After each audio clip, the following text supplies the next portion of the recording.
All right, what is up, you guys? Welcome back. We are surely going to finish this run today. But no, the plan is we're going to finish this run, and then I should have time for some Wukong after. And then, well, I guess we'll see. We still have quite a bit to do on this run, but should have time for Wukong after, and then seamless co-op, which I forget how many bosses we're in, honestly, but we're probably around halfway done, right? Okay, so we've gotten almost every Colossal. Look how many there are in this game, dude. There are a lot. We just got the Staff of the Avatar, which... Oh, you know what? I guess it is different.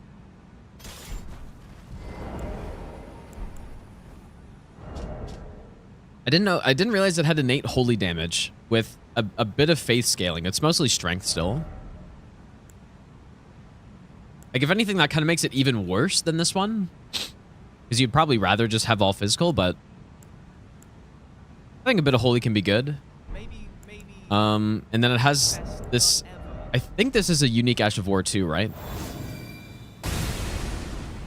Or maybe it's not. Is that it? Maybe it is. Because you have Butt Slam, but this is like the Erdtree Slam. Which... we'll test it out somewhere. I'll do a butt-only kill on someone, I guess. Let's go on Gloom.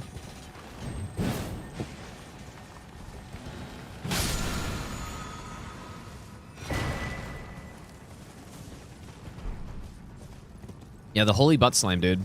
I'm just thinking if I want to go get some extra rune arcs, but... I'll come back here if I need it. Okay. Do we find Bale in co-op? I don't think so. Yeah, we killed Millennia yesterday, even though it was like a 2-hour... it was a 2-hour excursion killing Millennia yesterday. Let's go get this thing upgraded. Gonna farm rune arcs? Well, you can get a bunch by the ants, right?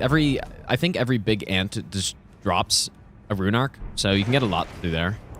If I actually need some. I'm gonna assume it's somber, but I don't actually know. Surely it's actually somber.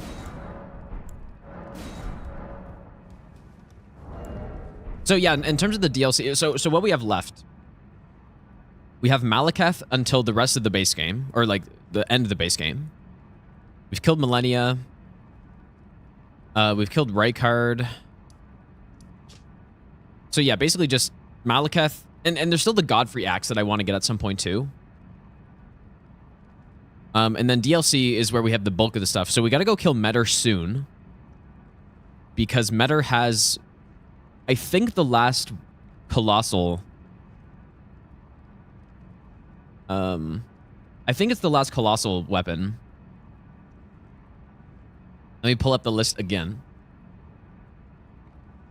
The Gazing Finger is the last one. That's the only one we don't have at this point. And the Axe. So I guess there's 2 left. Should I do something dumb and kill Metter Butt Slime only? Why do I do this? I guess I'm doing it. Well, I've said it, so now I have to do it. I'm sure it won't be that bad. Surely. Oh boy. Do I get to plus 10? Probably not. I think there are better weapons to get plus 10. I think the Great Horn. Let's get the Great Horn at plus 10. I'm a big fan of this weapon, actually.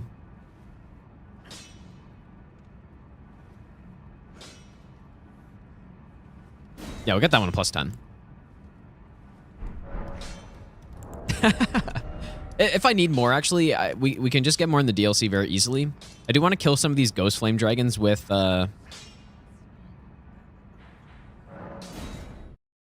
gonna kill some of the Ghost Flame Dragons with...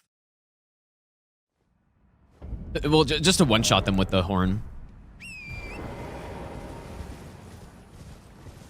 Maybe I'll give you the best nut ever. 2 more Colossals left. I think this is the weapon class so far, out of all these runs, that has had by far the most weapons. I don't even know what would be second, I guess. It's well, I guess with the DLC too now, right? But I think most of the other ones had probably 5 or 6 weapons. You know, Twin Blades didn't have that many.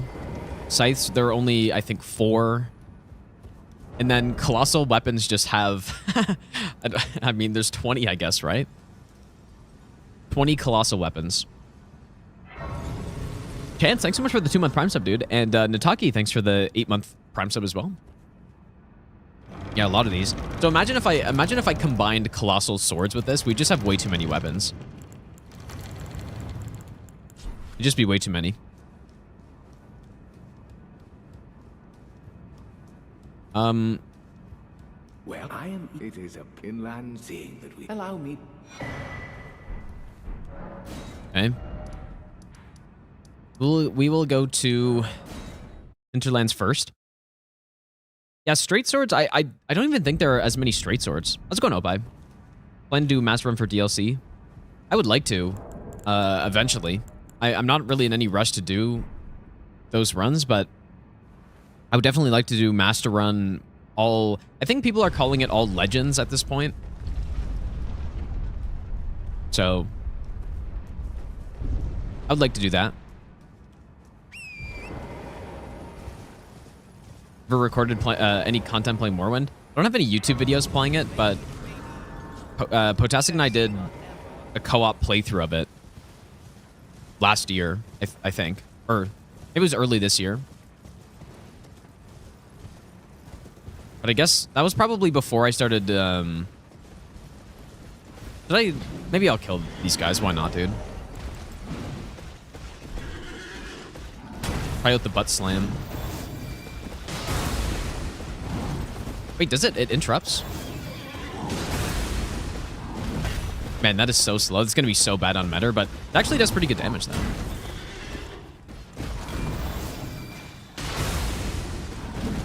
Just, it sits you in an animation for so long, though. Not terrible damage.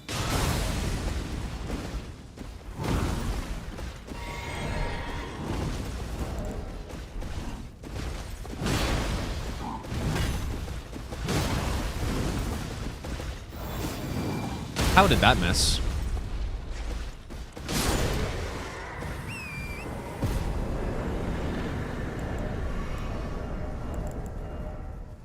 Surely that counts as a jump attack.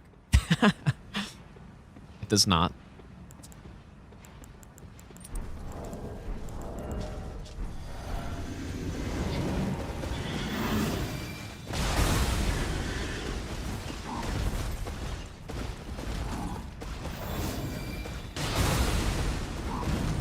It's funny, after I use it, I'm fine because it's so... It's such a slow recovery that I'm really low to the ground after.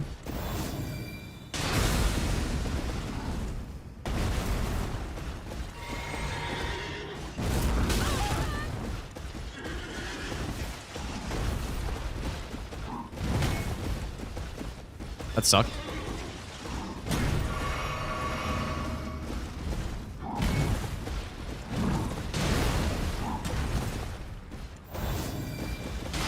Takes a... Oh my god, it takes so much stamina too.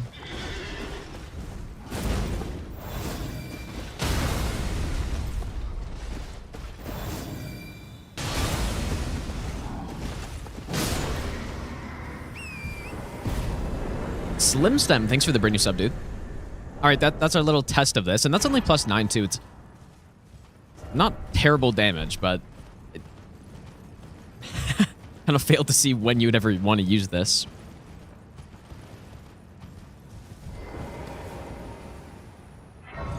Never played Morrowind. Would I recommend it? You stop playing Skyrim after a couple hours because of trash enemy AI. Well, if that's the deal breaker for you, then I wouldn't recommend playing a game from 2002.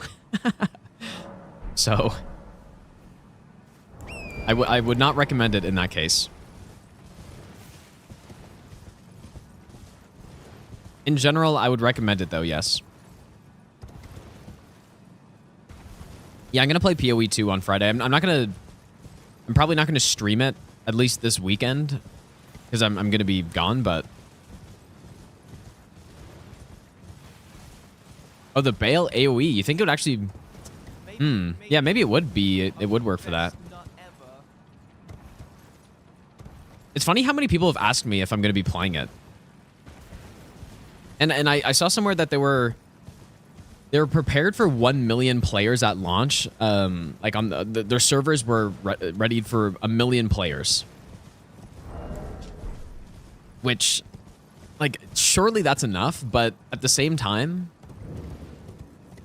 I don't know. Like, all I'm seeing is PoE 2. That's all I'm seeing everywhere. So I mean, I don't know. It'll be interesting because 1 million is a lot of players on a game at the same time. It's a lot of players, dude.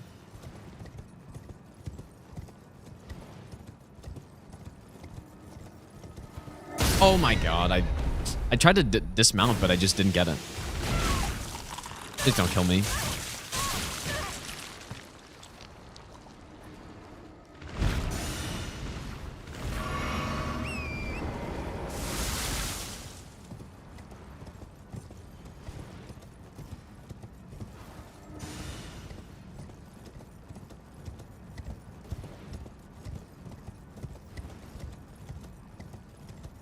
These guys are fun to get in randomizers.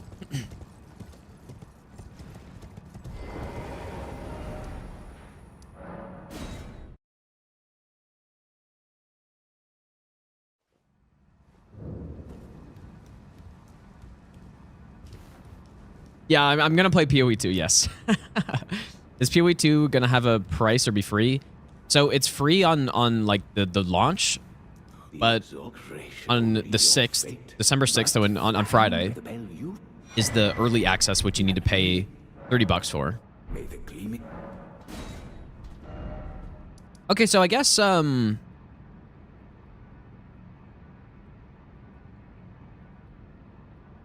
might go do Putrescent Night now, just because of how the region locked is gonna work. I'm gonna go. I guess I would consider. I guess let's just go here. I would consider Dragon Man to be just a Graveside Plain boss. And then we basically have the choice to go to Jagged Peak, which is his own region, or Charles Hidden Grave /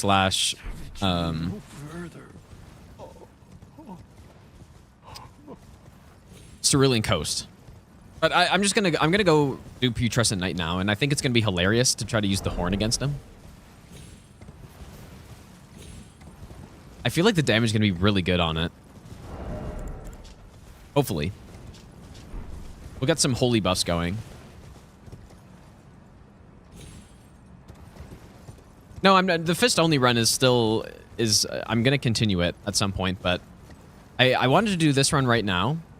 My main focus at this point is Wukong, the Wukong no death / no hit run. So yeah, this is just like a tiny break from that, I guess. But no, fist run is continuing for sure.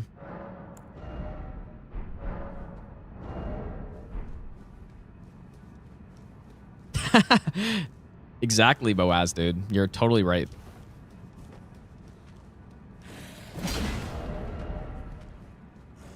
What are we gonna use here?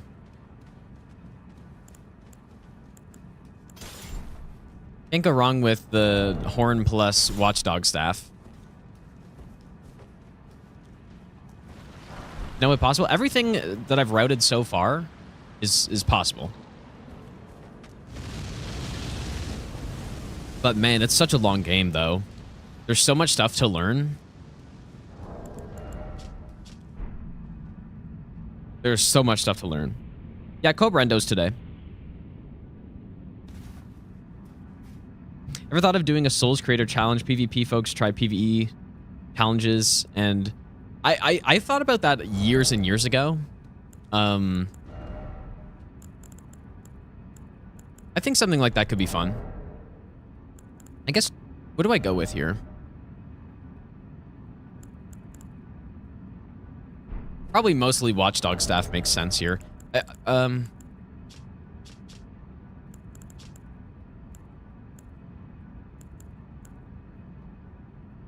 Let's Troll's Roar would work too, but we only have that to plus 18.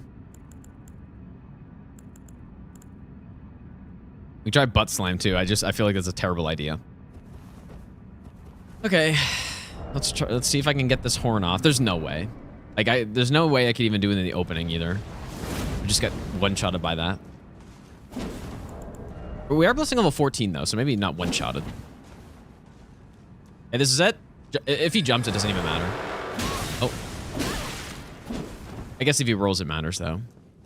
Okay, so it, oh boy. So it does get input red, which is not good.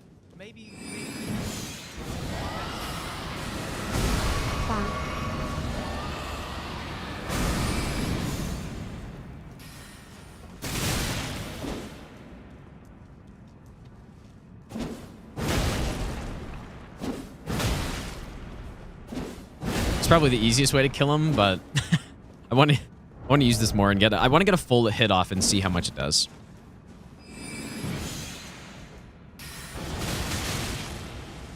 It's solid. It's solid. Won't complain about that.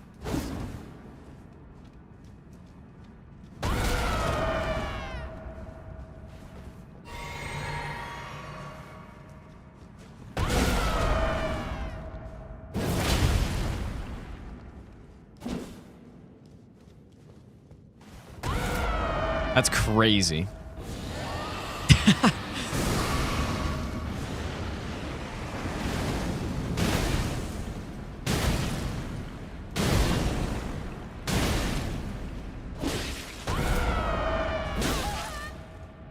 Imagine dying because I'm trying to go for the scream. This game never lets me do anything fun, dude.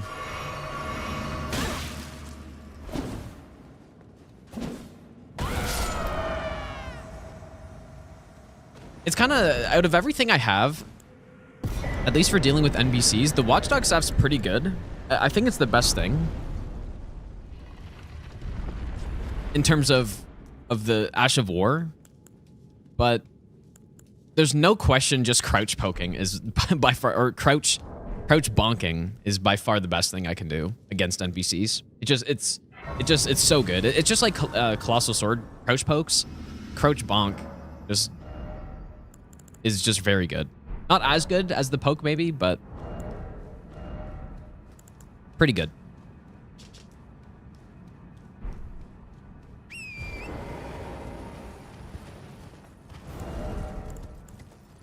What ideas did I have? Well, basically what I was, and this would have been in probably 2019 or so a long time ago, but basically what I was thinking is you could do something where you have PvE people teach, like you're paired up with someone, you have, I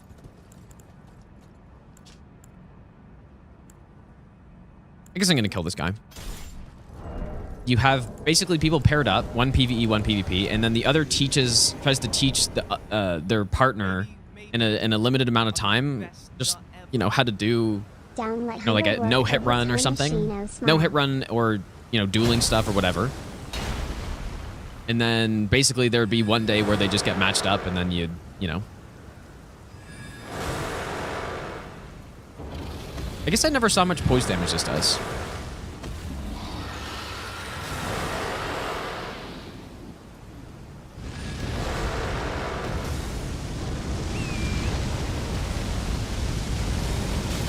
That is, oh my god, dude, what, this game is just something else.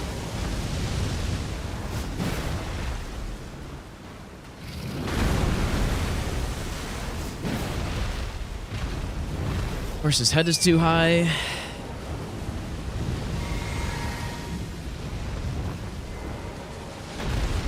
Now he's stuck on some rocks.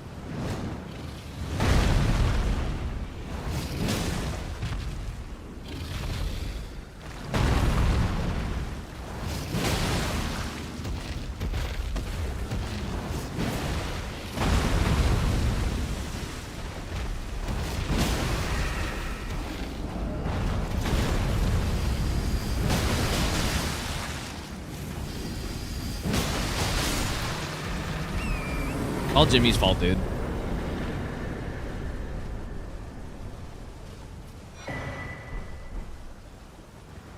Anyways, we're going to Cerulean Coast.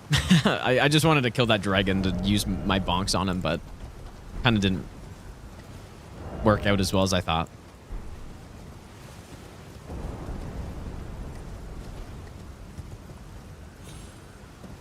What's the best weapon I can recommend for Bale? I would go... One of the best weapons for Bale... So he's weak to thrust. So you want to be using something that's thrust.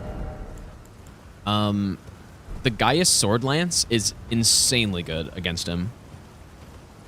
Yeah, Pickaxe would be good too. Gaius Sword Lance, though, is really quick. Does absurd damage on strength build. And... yeah, I think that's one of the best weapons for him. I actually did see Rusty's ranking. Yeah, I looked at it really quick like earlier today. It was pretty good. I think it was actually pretty good. I agreed with most of it. Liversum, thanks for the 5-month Prime sub, dude. And Ragin, thanks for the 3-month resub.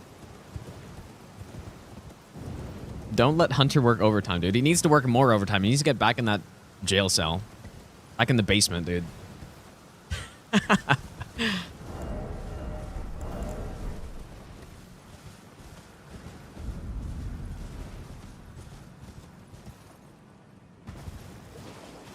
But yeah, I would definitely recommend Gaius Sword Lance, I think, is one of the best weapons against him. Yeah, I guess in terms of his tier list, I really don't. Everything I think basically everything I agreed with. It wasn't too much. I think having he had the Tree Sentinels as the like 42nd and 41st ranked bosses, so the worst two. I mean, they're duplicates and stuff, but the Tree Sentinels are still really solid fights. So, I mean, that's way too low. Having Tree Sentinel below Lamenter is crazy. But I mean, it wasn't that much below, so it was mostly good.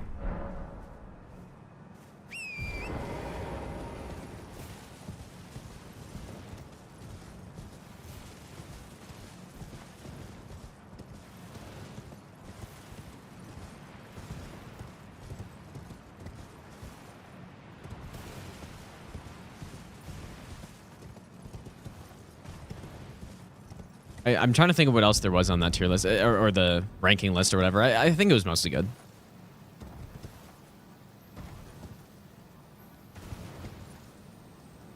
Oh. You know what? Okay, here we go.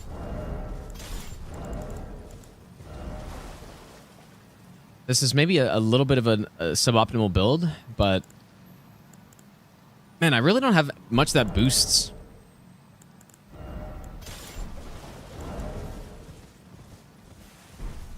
this stuff, but look, okay, wait.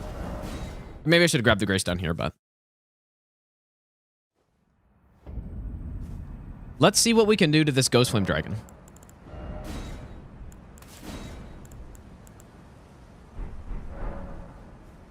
Yeah, Jory was too high. Yeah, that's true. What, in my opinion, is the worst? The worst boss in the DLC, dude? I have no idea. I was actually thinking it would be fun to make a tier list of the DLC bosses, because I've only made one of the remembrances and the main bosses, not all the side bosses. So I should do one for the maybe I should just do a whole Elden Ring boss tier list again.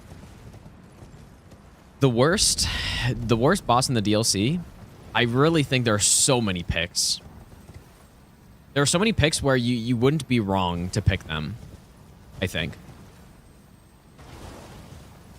Which is unfortunate, but... Alright, let's see it. Let's see what this can do. No, I don't think it's Metter. I don't think it's Metter. I don't like Metter, but it's definitely not Metter.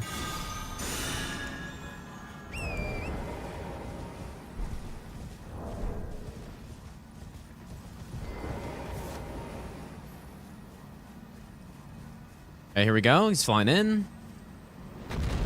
Oh, no.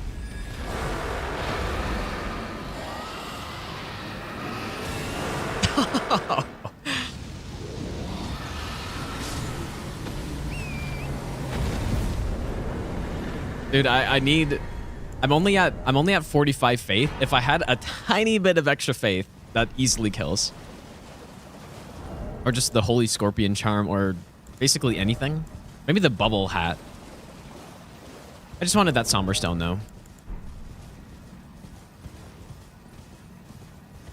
Yeah, not terrible damage. For me, Senesax. Again, there are so many picks in the DLC of fights that I just are so disappointing.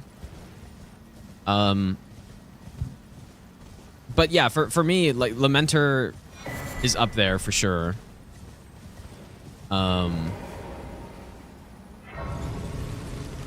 Golden Hippo, nah, like if I'm picking between Hippo and Lamenter, I'm picking Hippo every time.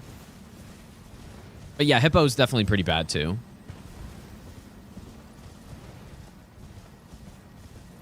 But yeah, Jory's atrocious too, I think. At least the boss looks kind of cool, maybe.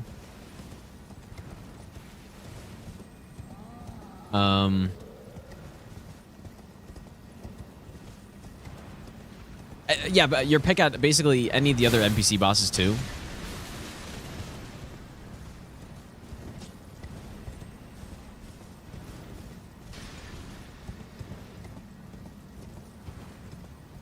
I would have to pick Lamenter's the worst though. I think Lamenter's the worst one, in my opinion. Yeah, maybe if we have time today, can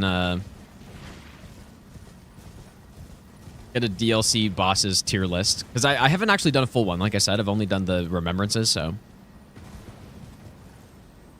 but just thinking about it right now, probably it would be heavily skewed towards the bad side, I think.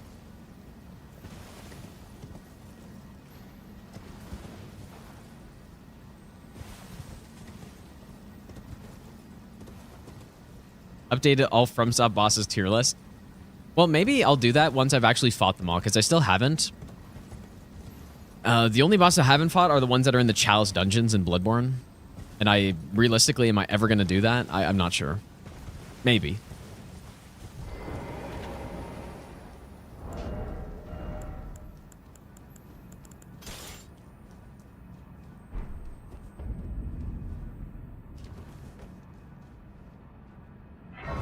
Tree Sentinel number 5.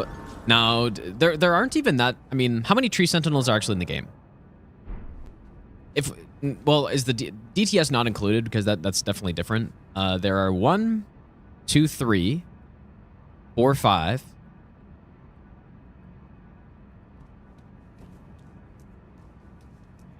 Yeah, 5. And the thing is with the Tree Sentinels is that they're actually fun to fight. It's different when you see your 100th. Oh boy, this does so much damage, dude. When you see your 100th tree spirit or something, I don't find them that unfun to fight, but there's no question that's a worse boss than the Tree Sentinels, right?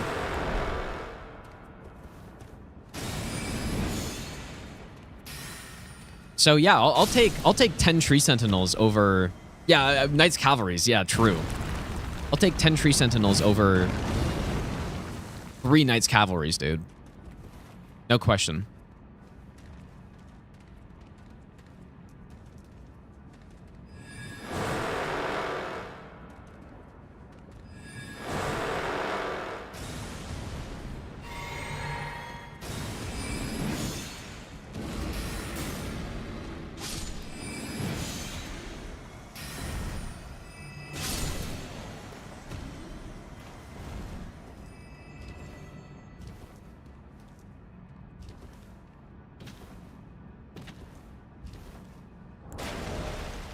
I guess we get another blessing. So level 15 blessing.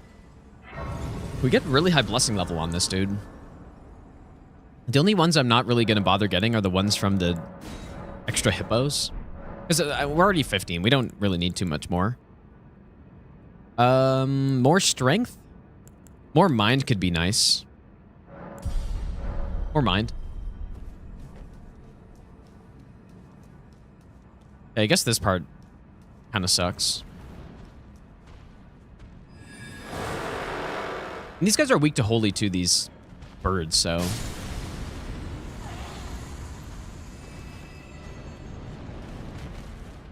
I guess the only negative thing about this is how slow it moves, but it's such a good Ash of War, actually. It's like a hard-hitting, slow Bolt of Grandsax. Sorta. Ow.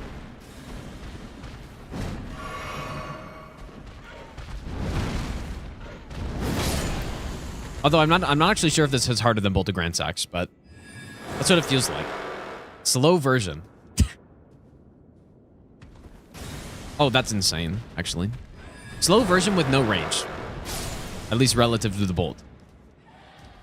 That's what it's missing. It needs a bit more range.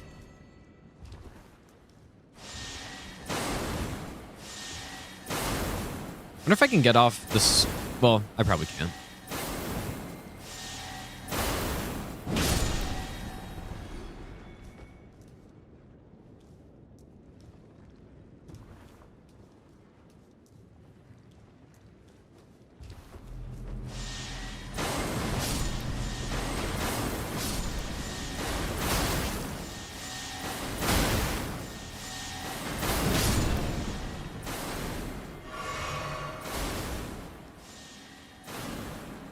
Yeah, the actual weapon is better. That's definitely true.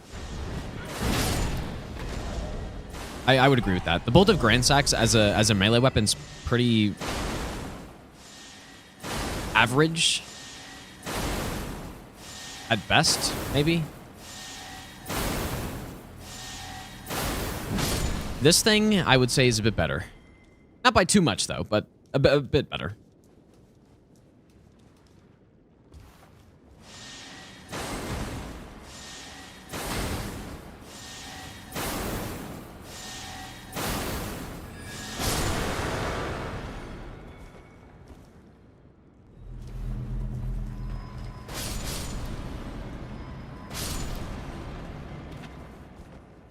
Easily one of the worst has to be Godskins summoned by the snail.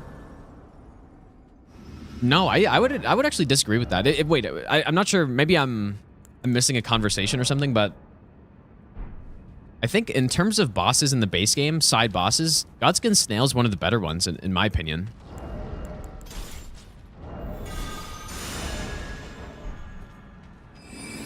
Because the Godskin enemies on their own are not... Like, they're not bad fights, I don't think.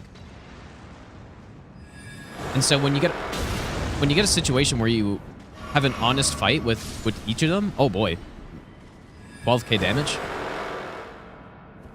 When you get a situation where you can fight all of them individually, or both of them individually in an honest fight with like an interesting twist at the end, I don't think it's bad, dude. Oh.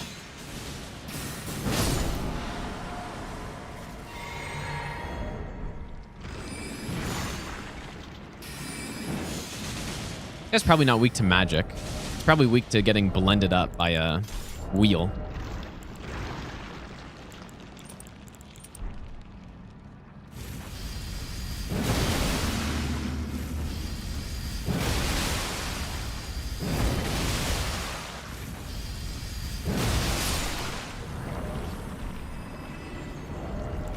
Oh boy, I wonder... Okay, this might be dumb. I'm gonna try to scream this guy off the edge. It's probably not gonna work.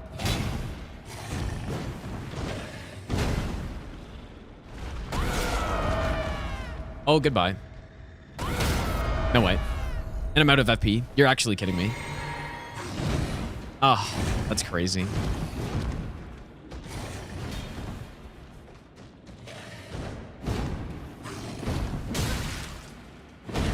I'm probably going to end up getting smoked off the edge trying to do this.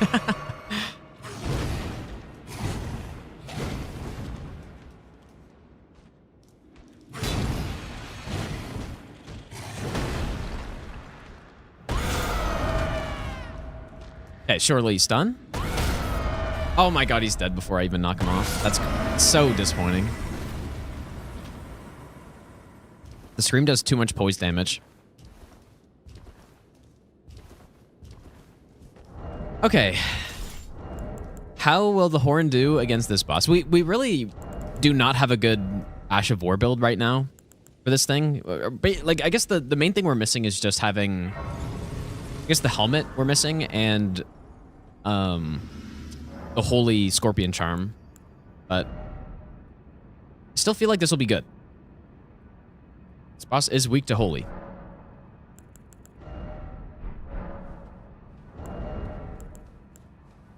Yeah, I'm gonna get 100 comments saying it's like, oh, dude, did you know you can just let him walk off the edge by running past him or something? I did know that.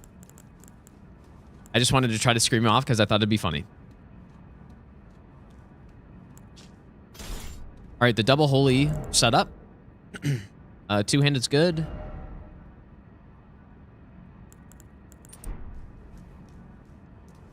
Okay, surely good. I could have one shot. Well, I could. I'm not really using any buffs on this run though. Any aura or body buffs. And the main reason is because I just feel like in this game, when you start using that stuff, we just deal way too much damage. So, died to this fall timer yet? No. What do you mean?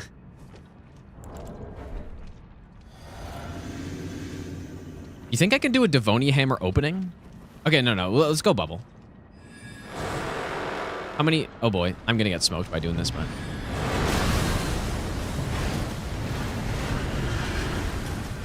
Did good damage, but I'm probably gonna die here. Okay, just kidding. Too bad my other one just totally whiffed. Oh.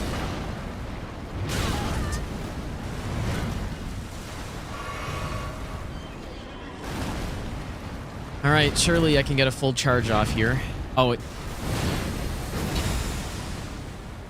I don't even think I'd be able to get a non-full charge off anywhere.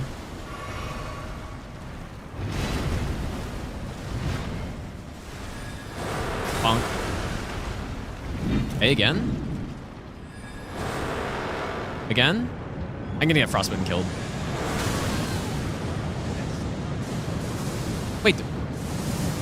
Oh, no, it's getting him.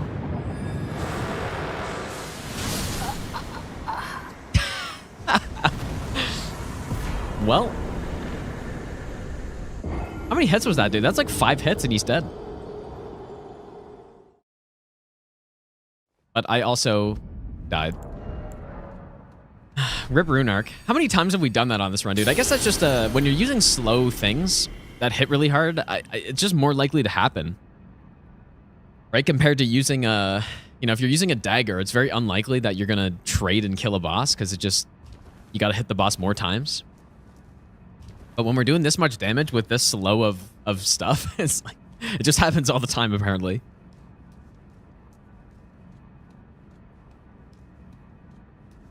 Yeah, that's basically what it is with Devonias. It's a worse version of Ordovis Greatsword.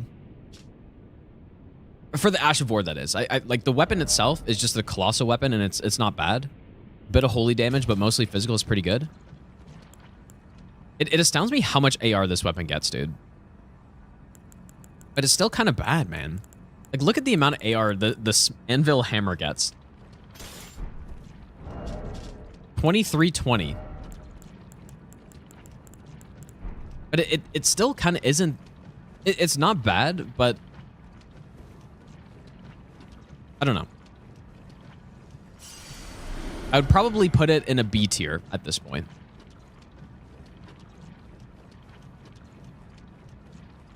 That's where I'd put it. Which, you know what? Maybe I need to even shift my entire tier list of weapons because last time I was making the tier list, I kind of realized how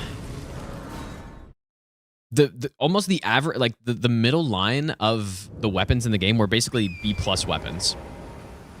If you were to split it right down the middle, it would be probably B+. So I need to change it because I want to have the center at B- or C+, you know?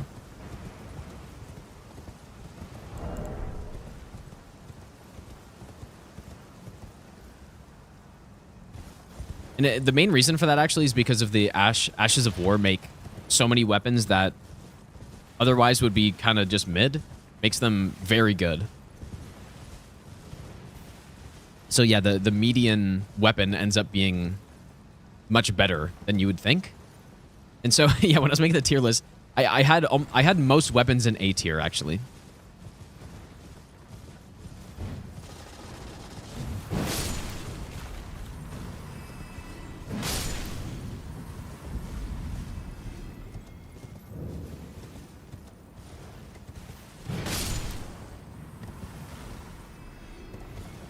Could I have Giant Crusher in S tier? I would have it in A plus probably. I think that's where I had it before.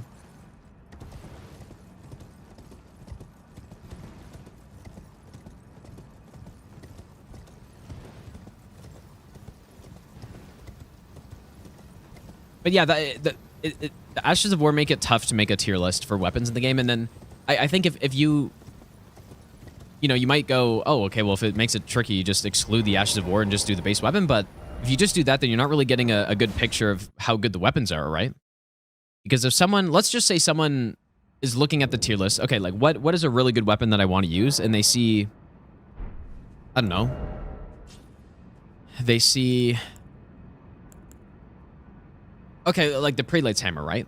I think this weapon on its own, the base Ash of War is Prelate's Charge, which is terrible, by the way. We tested it out yesterday. Terrible Ash of War. It has this R2, which is hilarious, but it's very impractical and slow. Slower than the other charged R2s, I think. Maybe by a bit. And so, yeah, probably overall, I would say this weapon on its own is not good. Like, it's probably a C tier.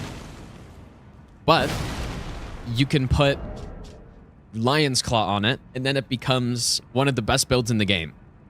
So yeah, if some new player's looking at the weapon, it's like, oh, it's... I mean, I guess it's confusing both ways, right? Because... I don't know. The weapon on its own is probably like a C tier. But yeah, you throw on Lion's Claw or... I don't know. Mostly Lion's Claw. Then it becomes, yeah, it just becomes an A+ weapon easily. So it's tough. But yeah, what I was just going to do is do a tier list of weapons considering the Ash of War possibilities on stuff, and then also make an Ash of War tier list as well. I heard him. See the star. Yeah, Lion's Claw on Giant Crushers is better, but it's you'll get basically the exact same result with both. It's just numbers at that point. Fire Knight Greatsword would be an A, probably.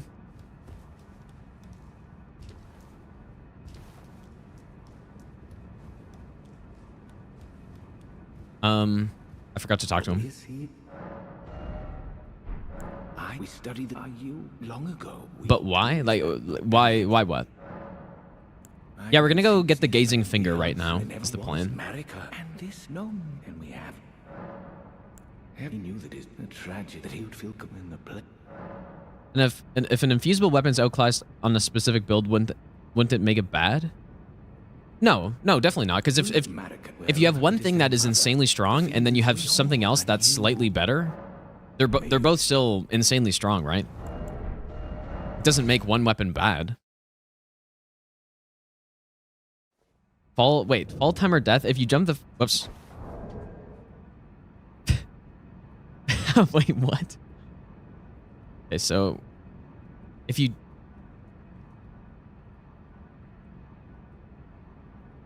jump from the furthest point at an angle,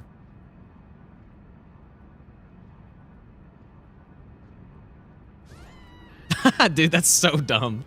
Imagine losing a run to that. All right, I said we're going butt slam. So I guess we're going butt slam.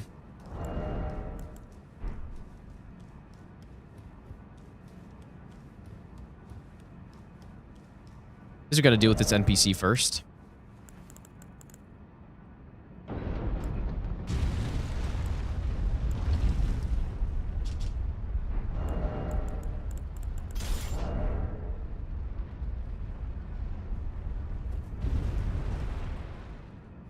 So Blood Fiends is 100% S tier faith scaling bug or not? S tier. So yeah, if the faith scaling wasn't with Blood Fiends, I still would put it in S tier. but it wouldn't be the #1 weapon, probably. Yeah, surely they thought that through and tested that enough.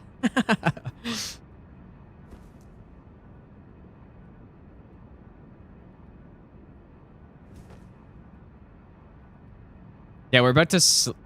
Okay, maybe I'm not... maybe I'm not going to say that. I'm not about to place my ass on this hand. That's not what's about to happen.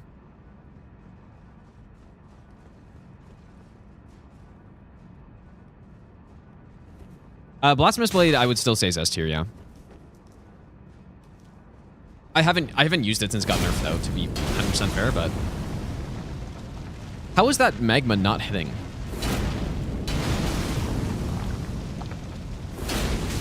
Speaking of things that were 100% tested and totally on purpose, there goes Anna. Motoboy, how's it going, dude? Okay, so we're gonna go Staff of the Avatar. I probably will put on some armor for this because... I don't know. I'm gonna get hit.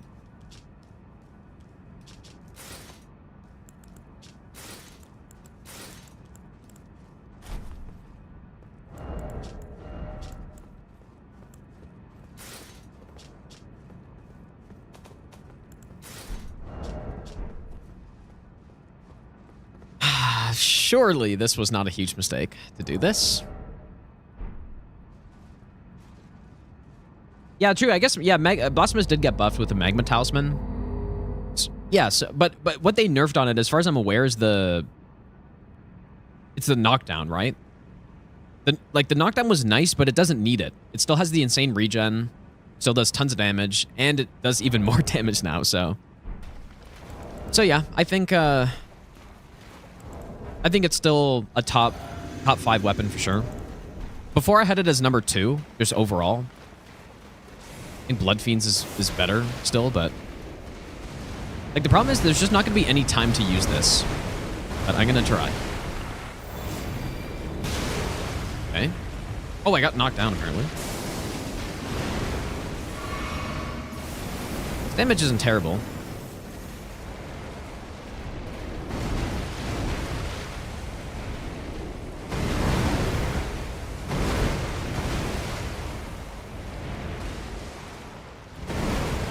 I may have to not butt only and get some weapon hits off, but okay. That was even better because we actually got the weak point hit.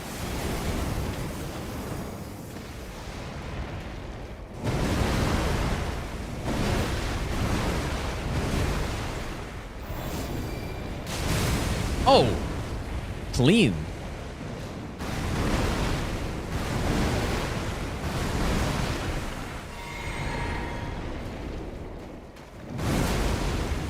A stun would just be huge.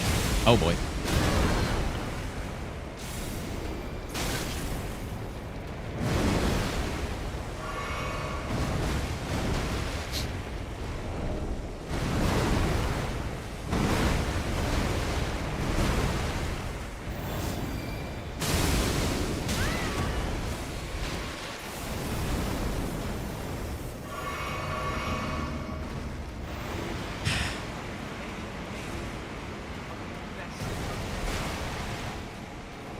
I'm still going to play this ranged, I think. That's probably the smart thing to do. And then I'll actually have enough time to get the slam off if we play ranged. I think.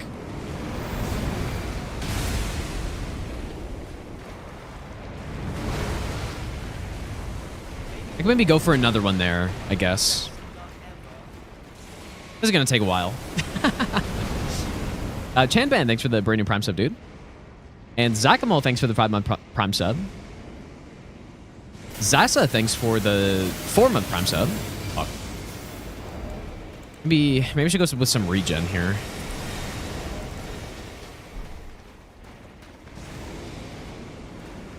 I'm not tanking laser, dude. I'm gonna have to... This is actually gonna work out if I just play it like this. It's maybe not as fun. Well, I guess I'm taking laser. Actually, How did I get laser there? Oh my god, dude. Lady actually just, like, spoke it into existence somehow. Actually, it doesn't even make sense.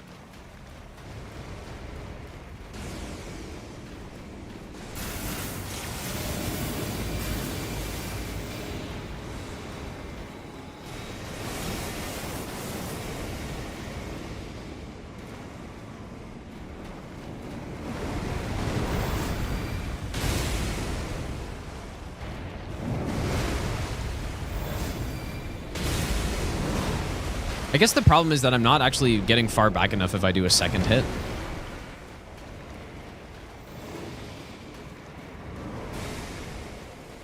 You know what? I would rather... I was gonna say I'd rather deal with the laser than fire breath on Fire Giant, but I'm actually not sure. That's a tough call. What do you guys think? I guess the problem with the laser is that it's basically inevitable, but the fire breath, you at least have a chance. I'm gonna try it again. I'm really about to die to little... Oh, get smoked.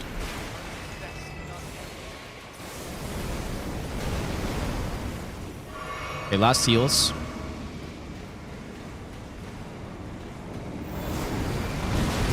No way.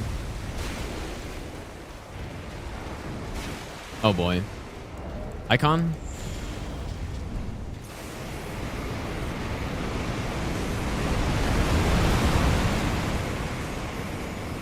Surely I won't die here. This is how you dodge the laser, by the way. Like, that's basically the only way you've got. Well, unless you're using other Ashes of War, I think.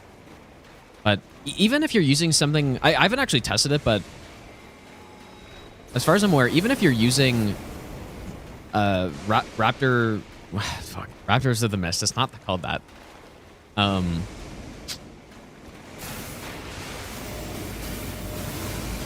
You guys know what I'm saying. Whatever it's called. I'm pretty sure even that is kind of scuffed a bit. Oh yeah, Raptors of the Mist is one, yeah. I haven't actually tried it though, because most of these bosses I've learned for Stranded no hit where I just don't have access to any of that stuff. Rotten bosses don't get better. Any strategy that... Wait, what is the Sekiro one called? Raptors of the Mist and... is this killing? You're kidding me.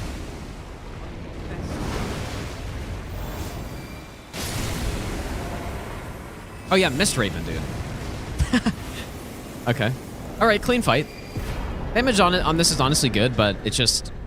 it's so impractical. It's just... it makes the damage not good because it's so slow and stuff. Winters, thanks for the brand new Prime sub, dude. Also, Elfman, thanks for the 1,000 bits, dude. Rotten bosses don't get better. Any strategy that assumes they can is doomed. That's true.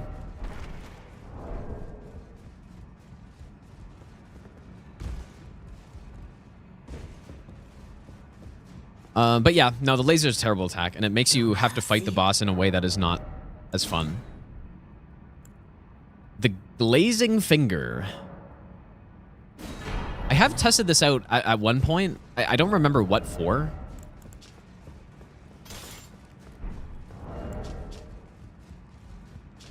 How do...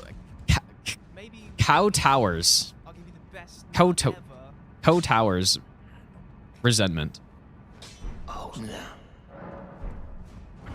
Oh, you know what? I think I tested this out for... Stranded all bosses no-hit routing for the NPC fights, and I determined that it was pretty good, but I wasn't going to use it.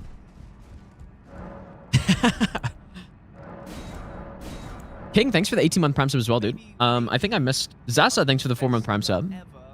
Wrath, thanks for the brand new Prime sub, dude.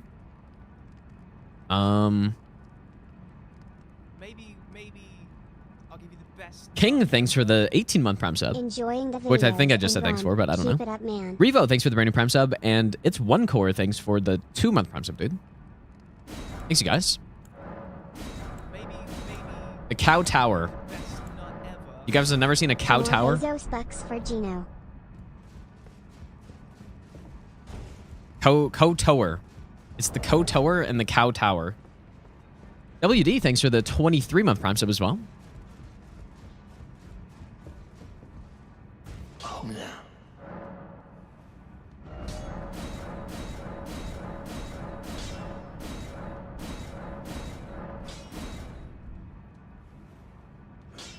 Should we max it out? Maybe I'll give you the best nut ever. Machino. Sure. Why not? All right, so it's got magic, decent physical strength, decent scaling, I guess. It's okay. Yeah, now, from what I remember, the Ashivore is holy, which is interesting. And I guess that's what that faith scaling is, or I don't know. Let's go try it somewhere.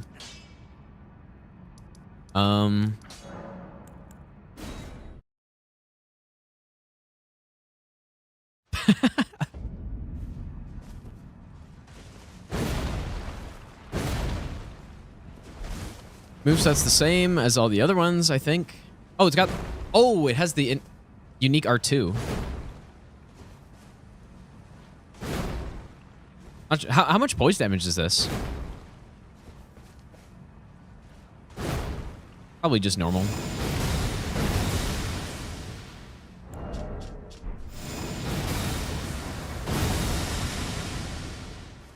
Cool Ash of War, though, dude. Yeah, at least 12. Yeah, that's probably true. Let's go see, because I remember this being specifically good on NPCs. We can use Godfrey Icon.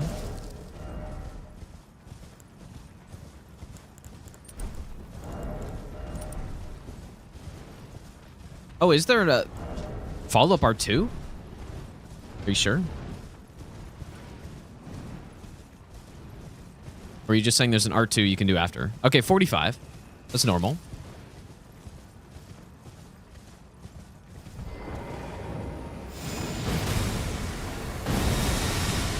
Yeah, there's no follow-up R2. I mean, you can tell just with the FP cost, right? When things have an extra part you can do, it has extra FP cost, usually.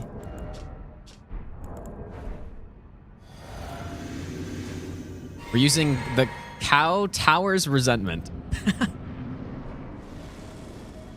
Okay, maybe let him do his thing first here.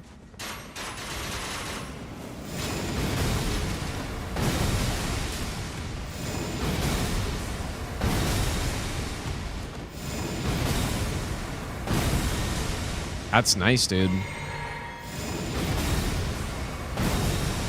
Oh, the follow-up heavy you're saying. Okay, gotcha. The little FP... It's a little... Like, it costs a decent amount of FP, but... That's a really interesting follow-up R2. And then, yeah, I'm doing the full charge, by the way. It's really good.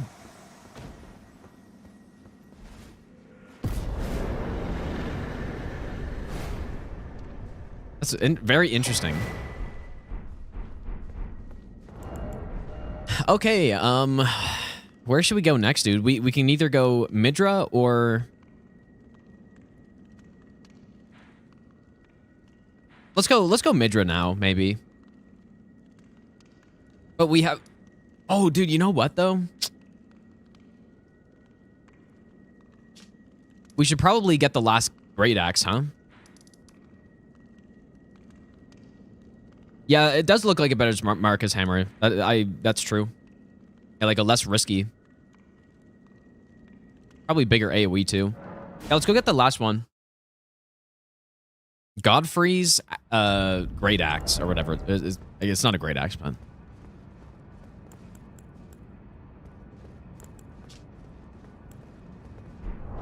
Let's try this poison build again.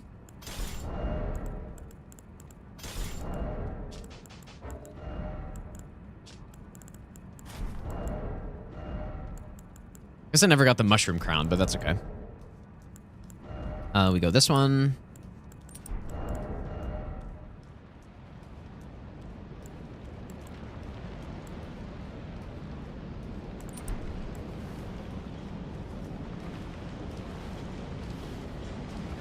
Oh yeah, we still got Bale as well. Yeah.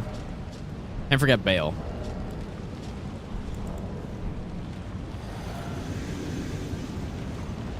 Oh, wait. I didn't mean to do this.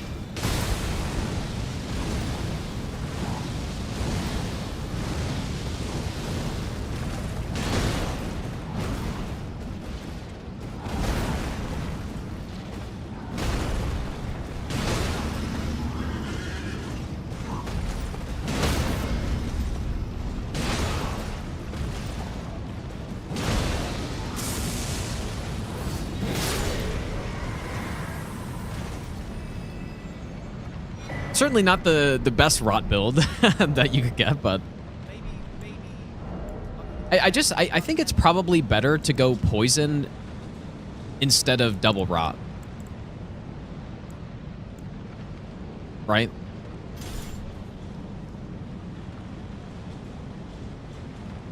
Yeah, this is a build. This is certainly a build. Let's go with the double this time.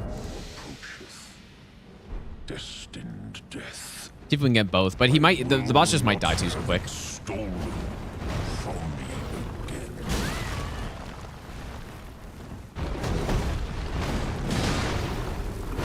Or I might die too quick.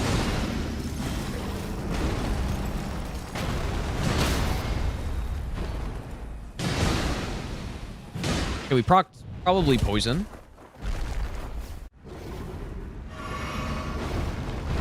Oh.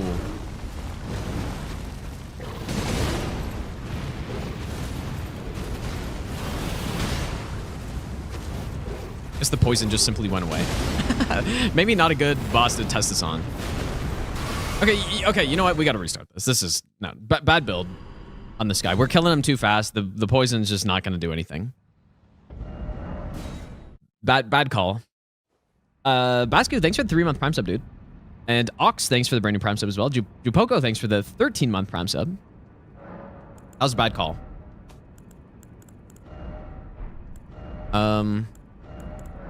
Here's a better call.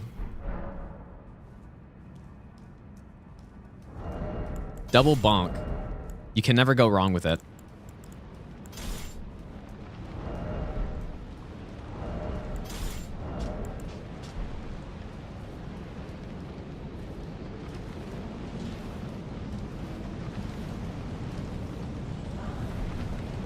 Yeah, there are better bosses to try out the poison on, I think.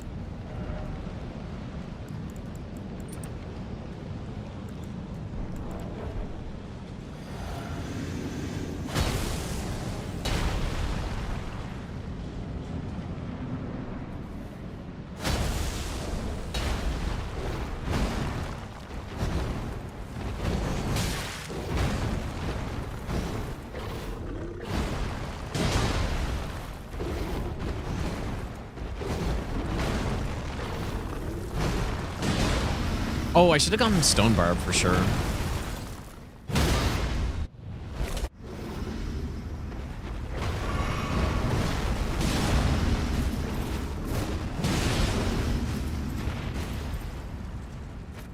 Come on.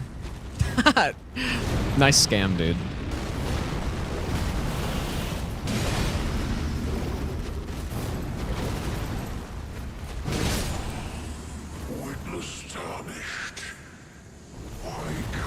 Nice one. Death. To kill what?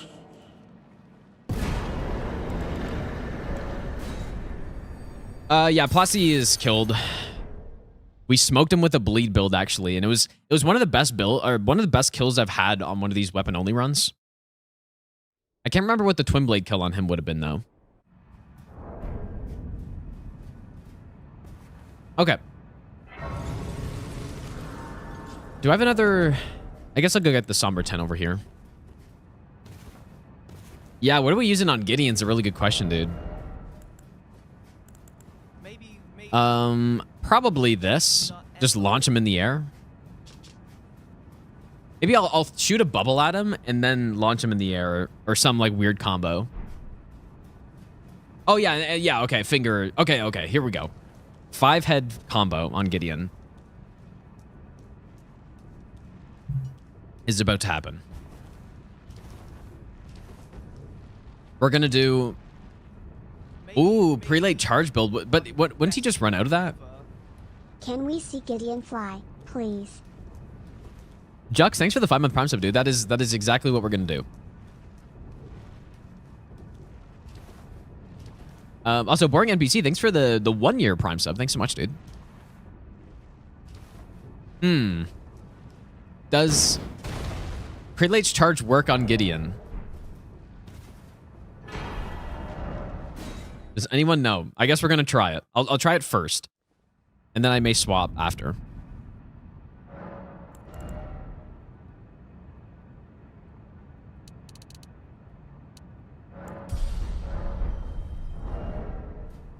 So, okay, so that build is very specific.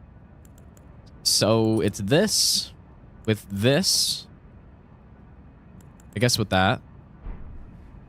Yeah, not again. Yeah, I shouldn't be doing this, but here we are. We get the Cerulean Sapping with the Viridian Hidden Tier.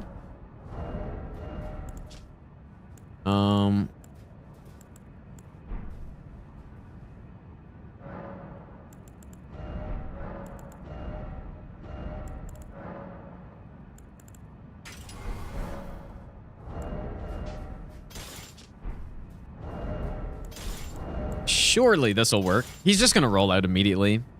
I'm also gonna make a save file so that I can still re-enter him with his big dialogue.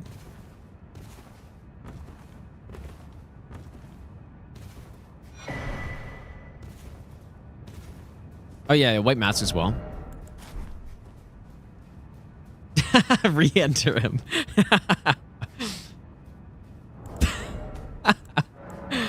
Re-enter the boss fight.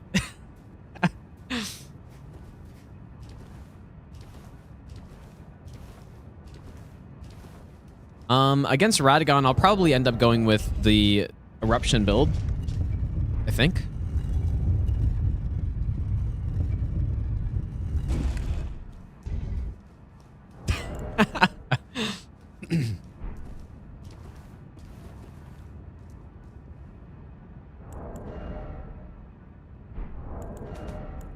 Okay. Safe. So I can re-enter him. Surely. I knew you'd come to stand before the Elden Ring, to become Elden Lord. What a sad state. I would be so shocked if this works. He's just poisoning it. Oh my god, it's gonna work. More. Chase him down, dude. Oh boy. Well, that worked. I guess, sorta. I took a lot of damage, though. Not even you. A man. Okay. We're gonna re-enter Gideon here. Okay, it kind of worked. You just need to have a good health pool first. Yeah, I plowed him good, dude. Okay, well, anyways.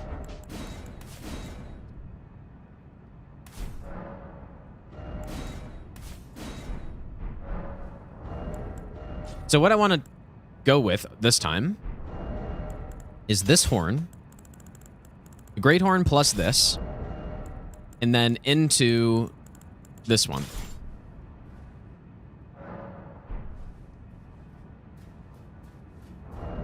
I knew you'd come. Dude, Matt King, thanks for the donation, dude. Holy shit, man. I totally forgot I had that as an alert even. That's crazy, dude. You knew it. Maybe I'll give you the best nut ever. Colon Risen, three. thanks so much for the 37-month resub. Yeah, thanks so much, Mad King, dude. Insane timing on that. Okay.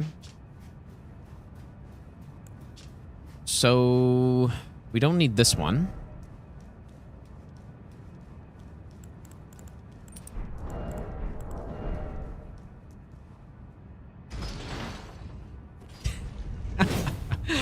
Oh man.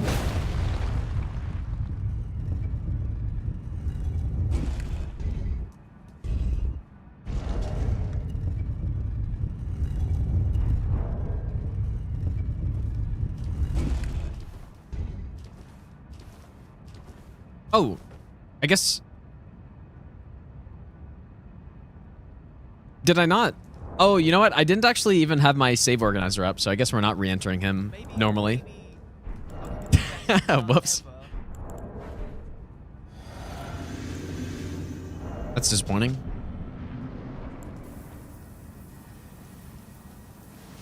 Surely no soul spear here.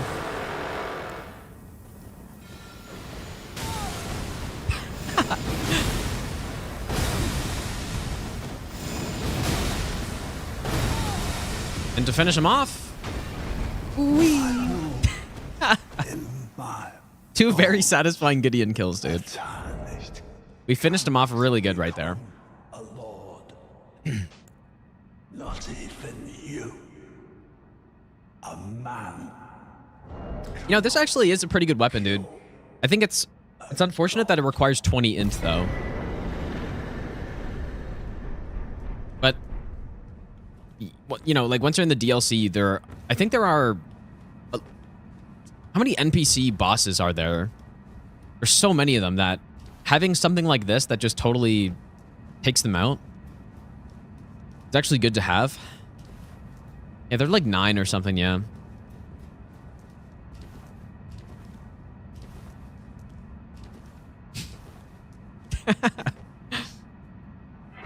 Oh, wait. Shard? Wait. Warrior Jar Shard and Godfrey Icon don't boost Tower. Really? Are you sure? Because that doesn't make any sense. Okay, you know what? This would be a good boss for the poison build, I think.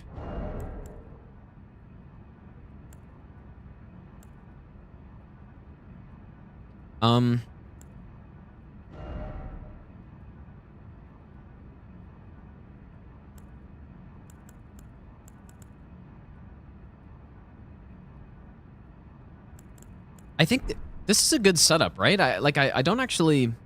I'm trying to think. Maybe it could be better to go poison on this one. Like poison plus rot.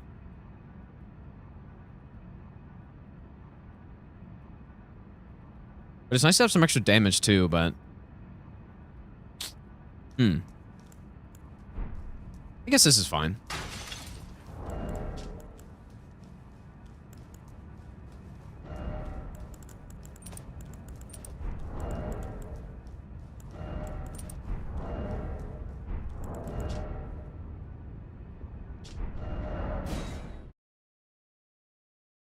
Oh, it boosts the weapon slam, but not the AoE. That is very garbage, dude, if that's true.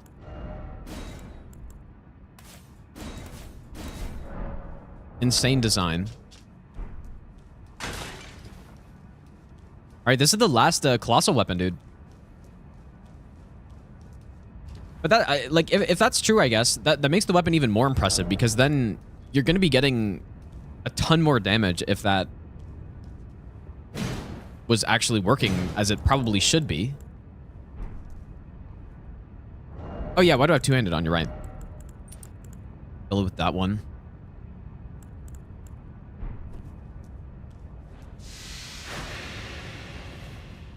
Oh, I meant to use the grease. Whoops. Fine.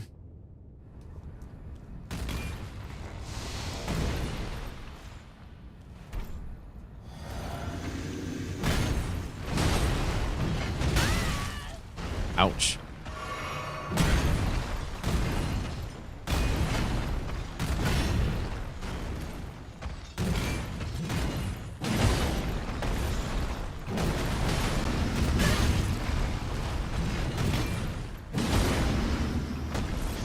The problem with these big weapons on this boss is that you can't jump attack.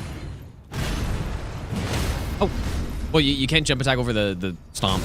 I mean. So we got him procced.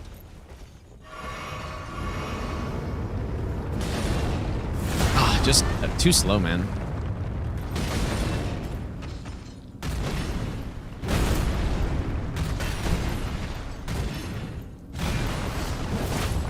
Wow, that was poorly timed. I was hoping it would just do a big proc of damage, but.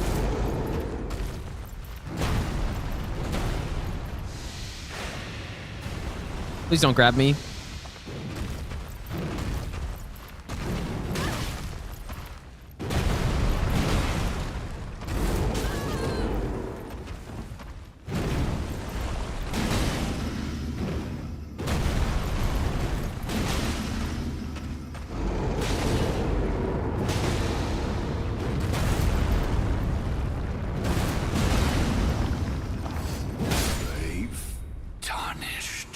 Not terrible. Thy strength. It's just, yeah, like I said, fighting this boss with these big weapons and not being able to get those jump attacks off is kind of annoying. Kind of annoying.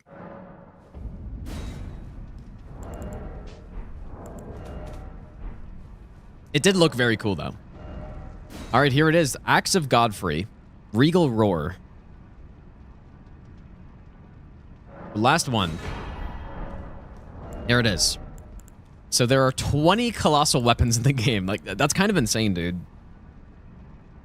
Look at how unique. I mean, I guess these two are kind of the same and these two are kind of the same, but there's very good variety. It's not like, I don't know. I guess straight swords kind of feel like there are a lot of them that are just the exact same.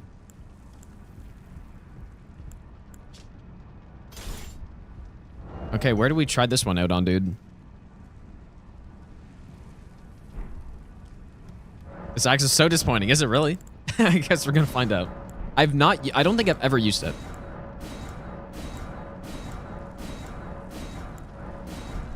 Not sure where I'm gonna use it here, but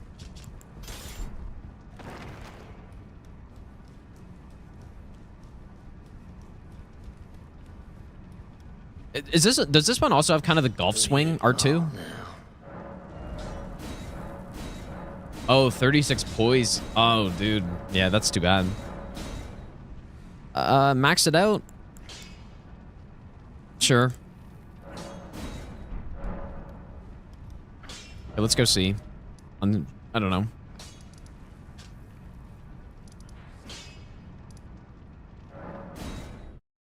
Use it on Rick. I want to see what this has. So normal R1s.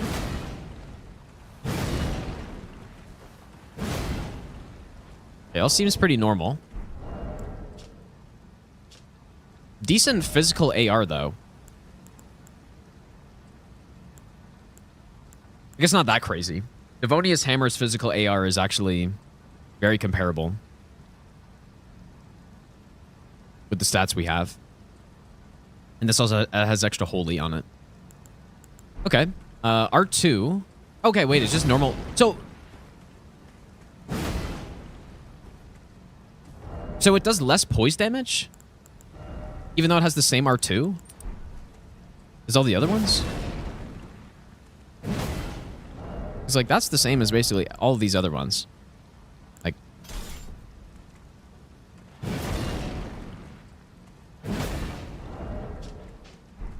And then Ash of War.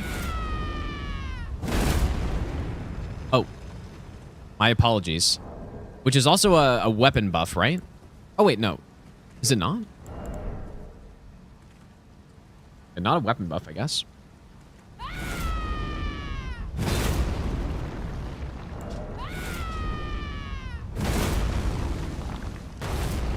Okay, oh, yeah. Okay, now it gets full R2s. Basically just big war cry R2s.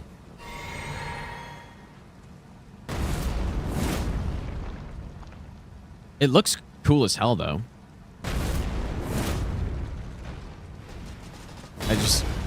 Realistically, where are you ever going to be able to use that?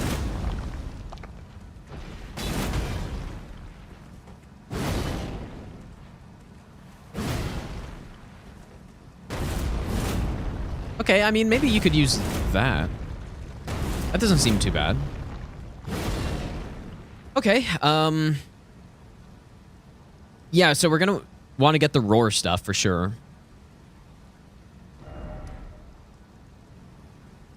Which, there's kind of a big list of the roar items, so I guess first we'll go here.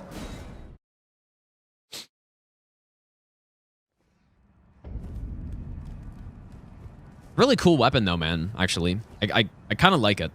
I just don't know if it's good.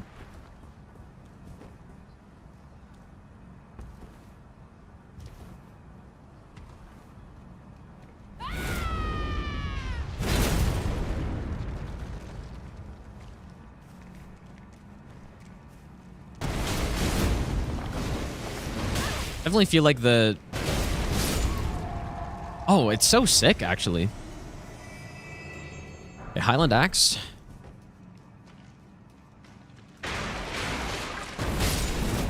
It's kind of sick, dude.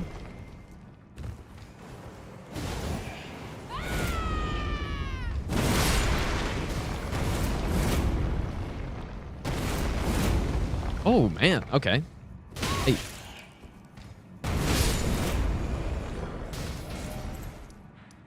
All right, Roar Medallion next.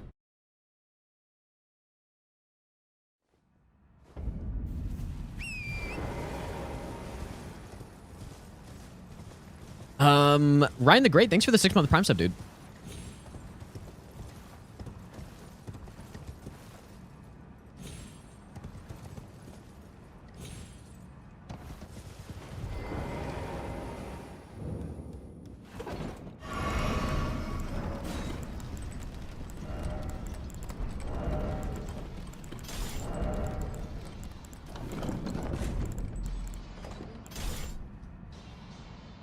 In PvP, it's insane. Really? I guess I could see that. The Stomp... Like, not this part, but... Like, the Stomp, I could see getting caught by the Stomp.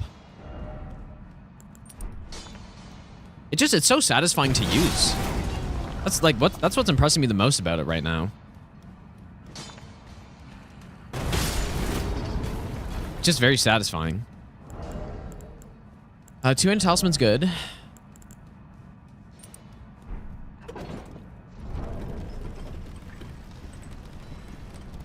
Ooh, the Stomp Talisman.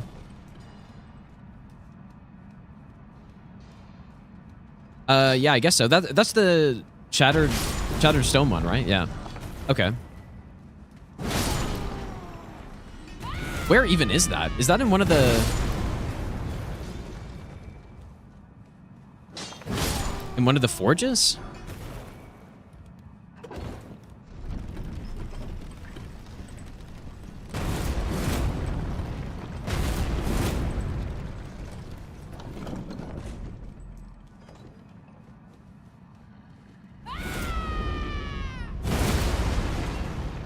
To be able to just land a huge hit here. Morth Ruins. Okay. Oh, that's right. Yeah.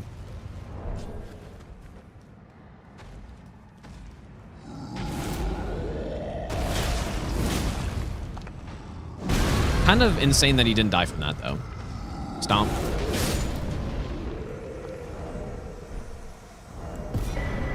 A Roar Medallion.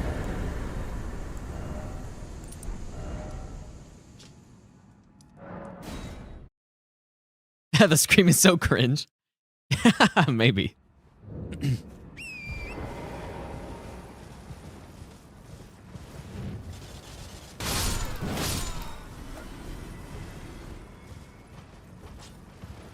So, I don't really remember exactly where this is, but... Oh, it's here, right? So, what comes out here? Someone was saying that the two-handed talisman doesn't work when it's buffed. Is that true?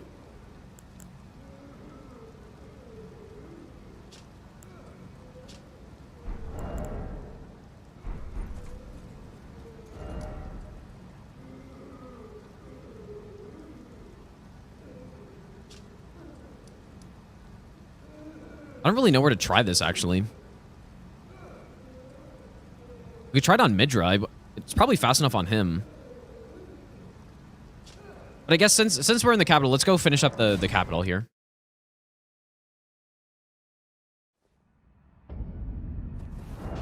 And for... We could try it on Elden Beast, maybe. I guess. But I do want to go with a fire build for Radagon. I feel like that makes sense.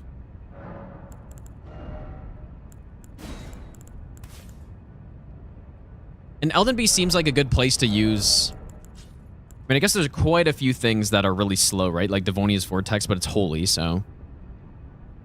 It's probably still do fine damage. I think it's still mostly physical.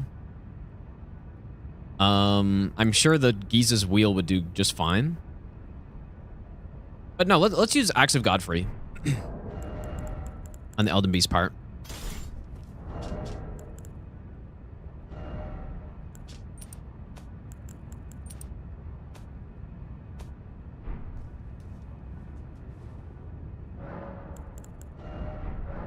What do I want?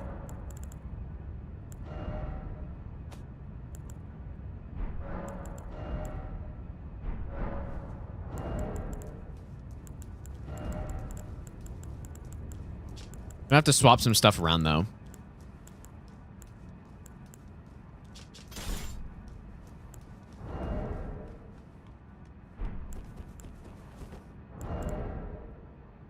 And we got fire.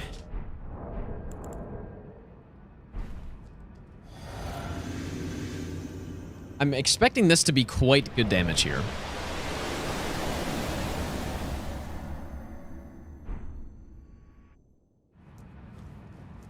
You'd think.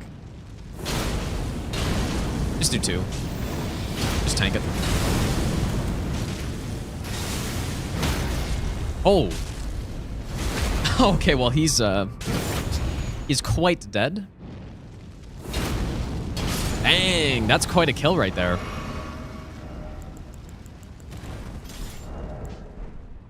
Good lord. Okay, so... And I guess... Maybe axe?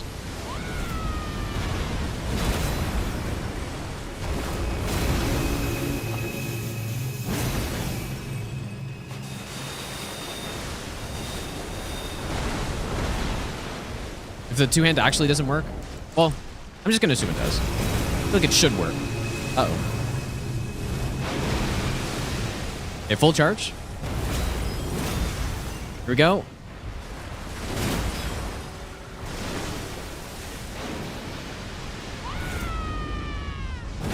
Okay, it actually doesn't. Okay. Surely Axe Talisman works, though.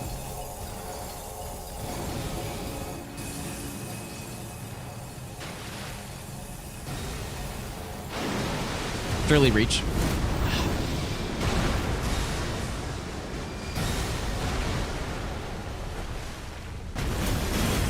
Does the fully charged even do more damage?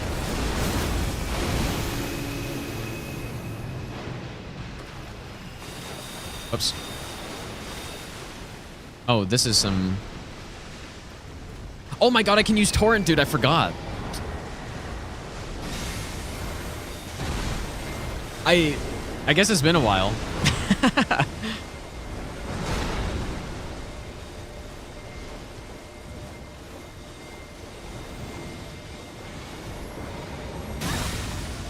The funny thing, though, is I kind of feel like Torrent is a scam in this fight a little bit. Like, the only thing Torrent is good for is... Actually, maybe it's good for dodging needles, too. I have not tested it. Yeah, I guess that's good. Probably most of the time you don't want to be on Torrent in this fight, I think. That's how little, like, I've played the base game since that patch came out. I think this weapon's pretty good, dude. I don't think it's crazy, but you just kind of want to spam this tap R2 and it's not bad. Look at this. It's not bad at all.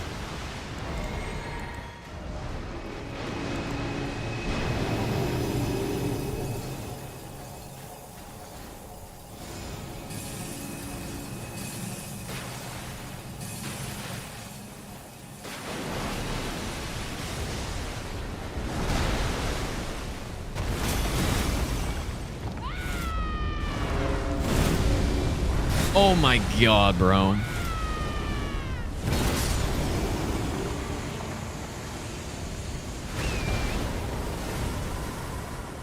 I like this weapon. I don't think it's not... I don't think it's super overpowered, obviously, but it's cool. Yeah, this is probably the second time that I've fought Elden Beast since... maybe more than second, but I have not fought Elden Beast very much since they allowed, or since the patch that allowed Torrent in the fight. So that's why I totally forget every time. And obviously I've been playing the game for 2.5 years, and they just added in, so I'm used to the fight without it. Okay, so we got Midra, we got Bale, and Consort left, I think. I quite like this axe, man. Cool.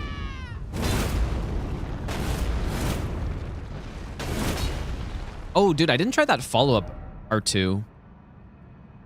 Maybe I want to go try it on someone. Who should I go test that on? Maybe just his avatar. Oh yeah, and Dancing Line. True. But Dancing Line, the way I do region locked in the DLC, I do Dancing Line on the way to Consort, so. Yeah, we could just test it out on Bale, but I think I'd rather use something else on him. Probably the Beast Jaw into the Giza's Wheel or something like that for him.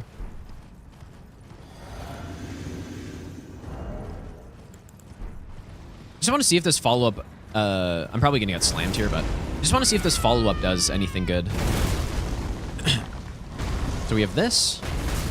1700. It's not bad.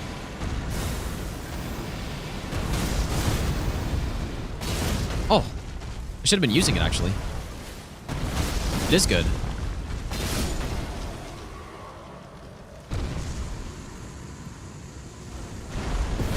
Too bad there's not a talisman that buffs tap R2s. Because...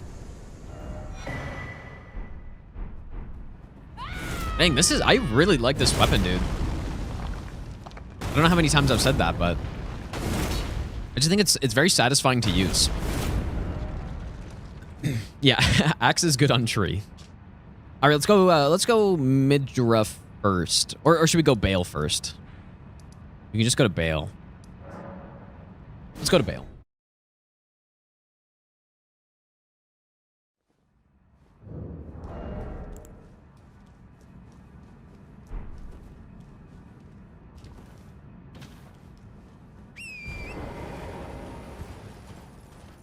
On NPC.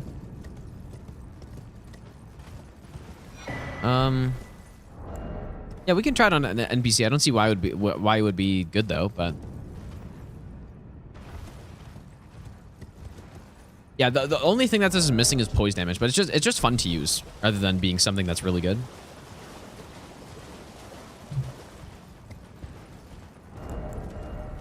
So I think so the Falling Star Beast Jaw is interesting because it is the only Colossal that has Pierce as its main damage type, I guess. Like this one has Pierce on the base Ash of War. Nothing else has Pierce. So Pierce is good on dragons, usually.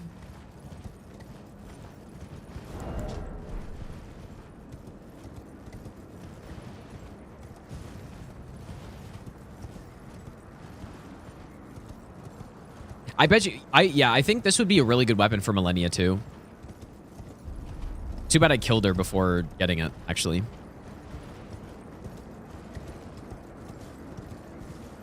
Oh, Golem has Spears on roll attack? Yeah, maybe. Because the Stomp comes out pretty quick, and so you would get a nice little combo. But yeah, on Elden Beast, this was only doing... it was only doing 1,700 damage. Which is not... it's not bad, but it's not... you know, it's not crazy. I think.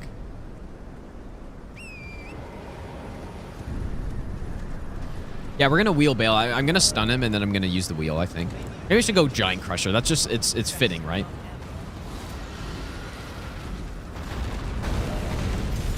I feel like Giant Crusher is very fitting for Bale, probably.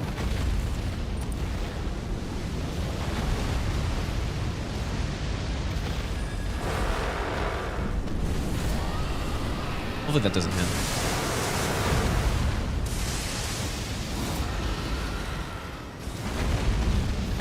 Nice damage.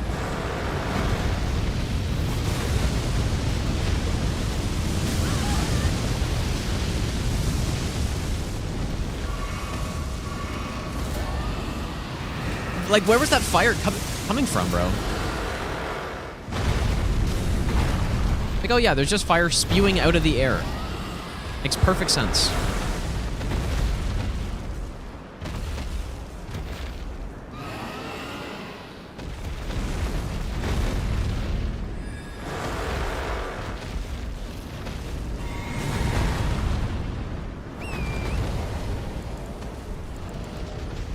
Okay, wrong physics tier in, but...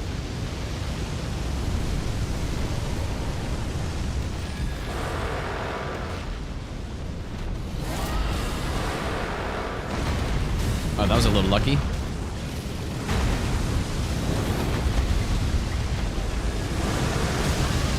I'm so dead. Got a little greedy, maybe.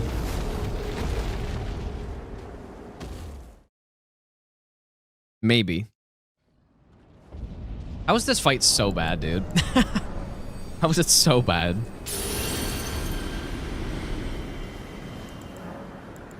It's basically like they just totally did not match up any of the hitboxes here. The breath that the actual Drake does is way shorter than the amount of time that the fire gets spewed out, and then its hitbox is just so bad, as just demonstrated.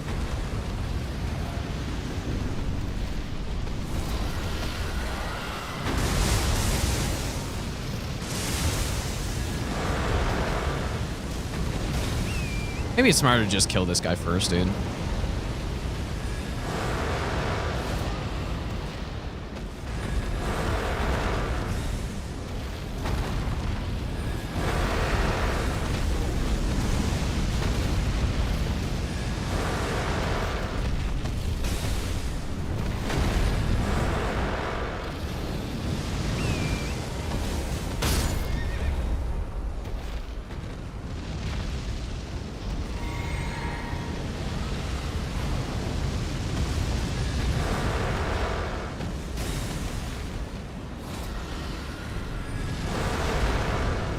Stop using fire breath.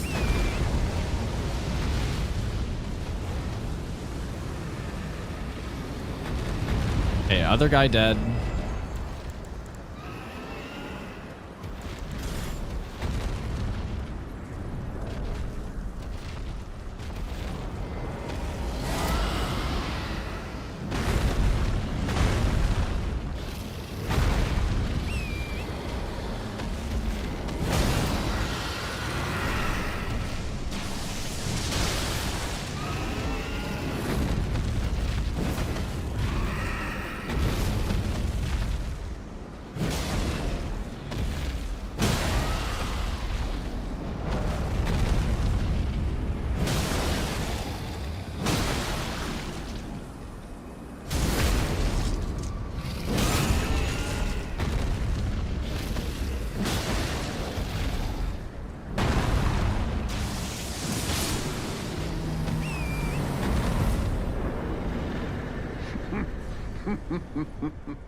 What a sight. A warrior true, if ever one there was. A fellow Drake warrior. Egon. Piteous Egon. Do you not remember? Conjure your past. How once you were. When fear was yet foreign to ye. Is this some manner of trial? To divine the metal of my soul, whether it befits a Drake warrior? He talks for too long, dude. Face Bale the Dread. And when you do... He talks for way too long. Oh my god. I'm sorry, buddy.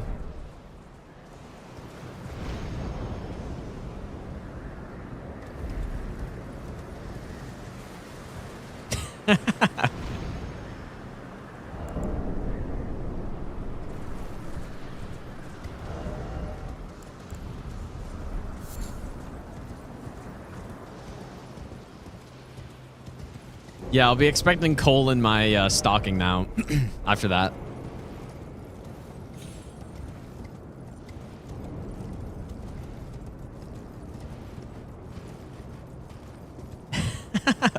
Well, yeah, you can just punch him, but that's not what he gets, dude. He gets the saw blades in the face is what he gets. Plain and simple.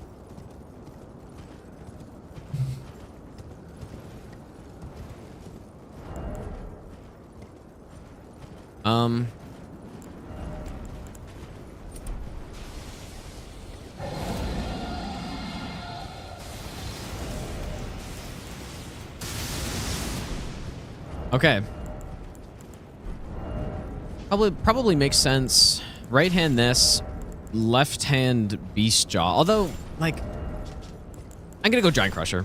It looks cooler.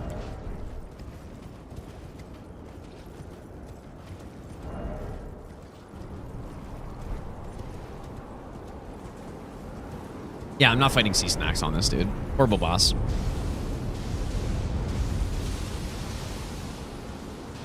So yeah, my idea, we're just gonna stun Bale.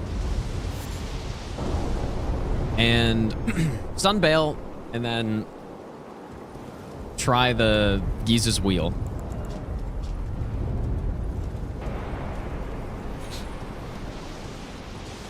Are Bloodborne NPCs the hardest out of all these games? I would say probably. I haven't played Bloodborne a ton, but in my experience, yes. And it's mostly because it is so hard to tell what's going on when your game is in like 25 FPS. But I would say probably. I could be wrong on that. It's just, I mean, like, maybe I just haven't played Bloodborne enough, but...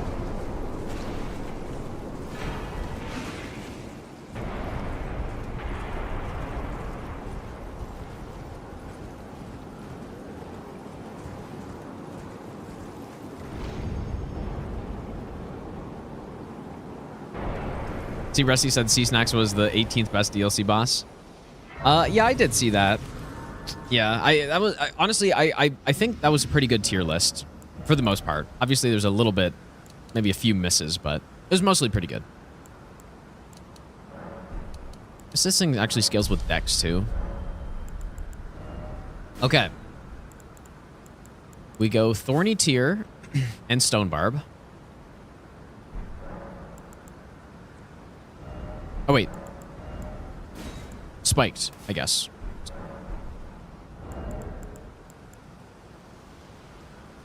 Probably, well, two-handed talisman would make a lot of sense, but not for when I get the stun, so. Oh, wow, I still have prelate charge on that thing. Cragblade. Oh, Lord of Bloods, too. Yeah, there's so many talismans to put on. I don't have enough slots, dude. Cragblade?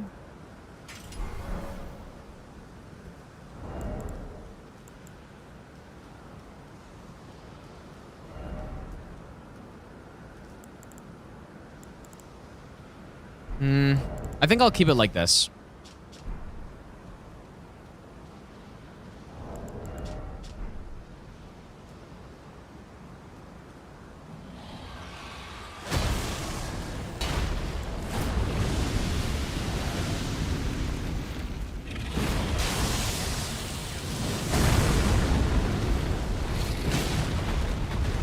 Pretty good damage.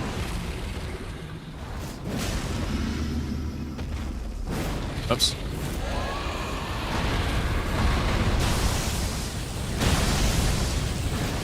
Please hit the boss.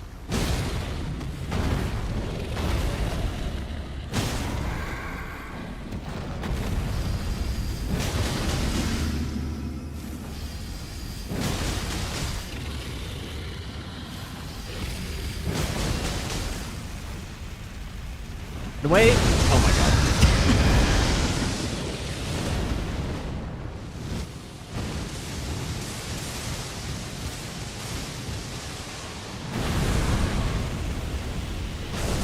Pretty nice damage.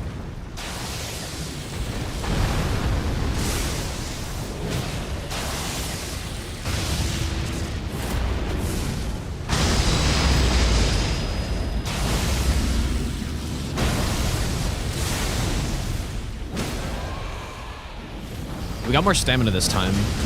Oh, and there he goes. That was actually such a fast Bale fight, dude.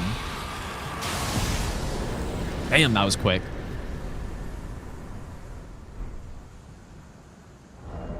Well, there he goes.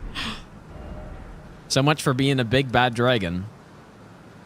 Probably don't search that up, actually. Okay.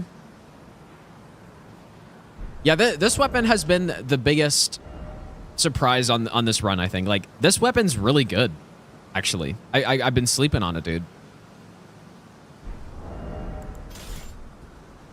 I've been sleeping on it. Actually, an insane weapon, dude. Can we go here? Yeah, just so clean, just so easy, dude. I think it's still pretty situational, but when you have a big opening on a boss that is especially weak to bleed, even if they're not weak to bleed, it's still really good, actually.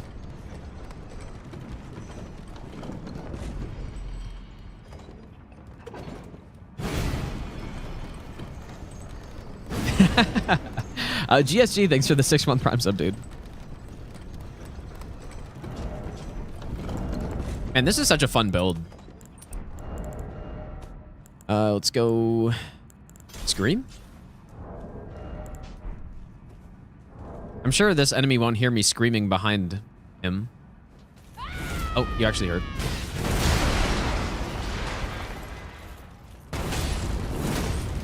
Oh, damn, dude. Oh my god, we got a Fire Knight's Greatsword. That's crazy.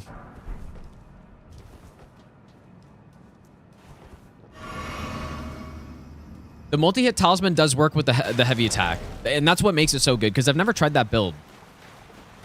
The last time I tried out Giza's Wheel was on the tank run, and my first thought is always like, okay, go multi-hit build with the Ash of War, right? Because that's what you'd think. It hits a lot of times and all that stuff. Multi-hit builds do not work with Giza's Wheel Ash of War. Very disappointing. But it does work really well with the R2. And that's what I underestimated. I knew the R2 was good for proccing bleed pretty fast, but I didn't really realize the amount of damage you could get ramped up from it. And so, yeah, that's what I slept on. Probably too OP. I don't think so. I think it should be like that, dude.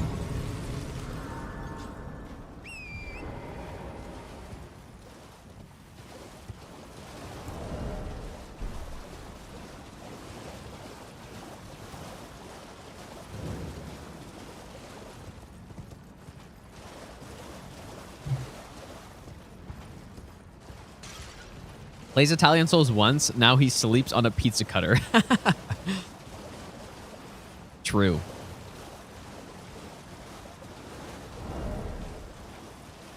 What if we should go get Rakshas's armor?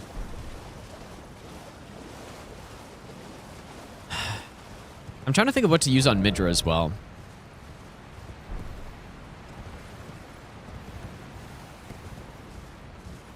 What to use on Midra?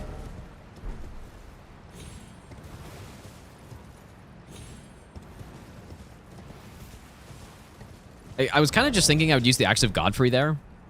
I think it would work pretty well.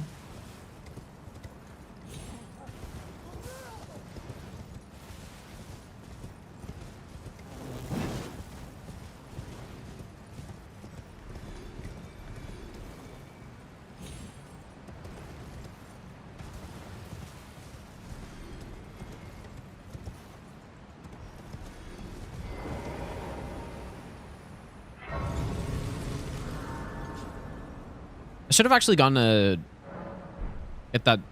Wait, okay. I guess I'm missing one fragment.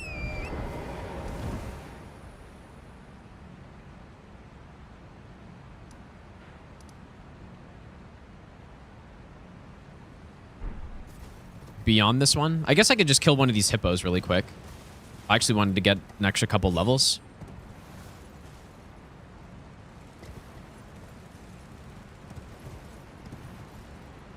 Or just an extra, like, we're probably going to end up being, what's our blessing? We could get to 18 pretty easily.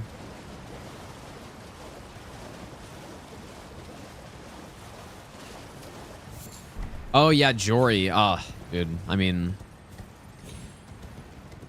can I actually get up here? I should have gotten that earlier grace. I'm actually going to go kill this boss, though. What I want to see is just how effective crouch poking will be here with the Colossal weapon.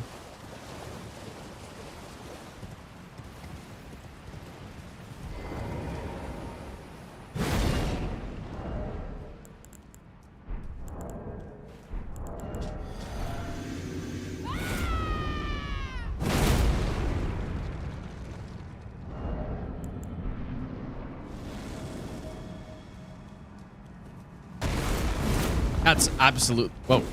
I can't believe I recovered in time. Ow. Hey, I also want to try the stomps on... Holy fuck, dude. The Poise War. Hyper Armor War right there.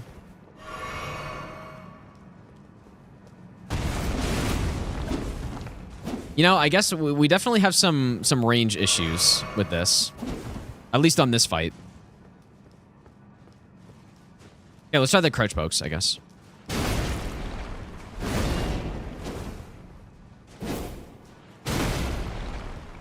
Maybe like a crouch poke into an R2?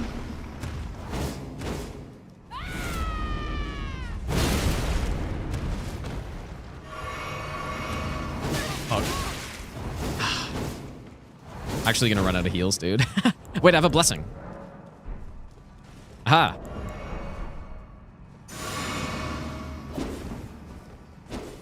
Okay, what about that? Into... You're kidding me. Oh my god, dude. This... That's fucked up right there.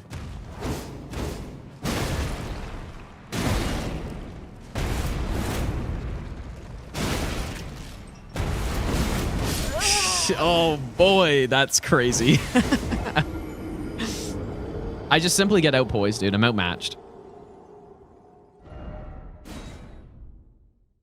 Well, I think this would work on bosses that are not named Rakshasa. That's what I think.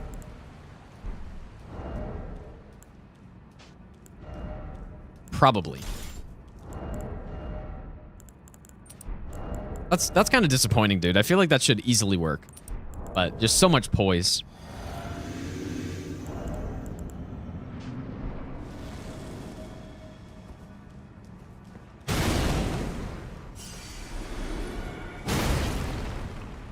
What are you going to do about these crouch pokes, though? But yeah, crouch pokes. Wow, you're actually... How are you getting through that?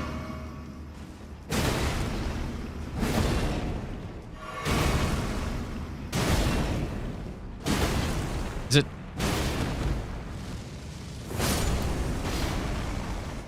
Oh my god. This enemy, dude.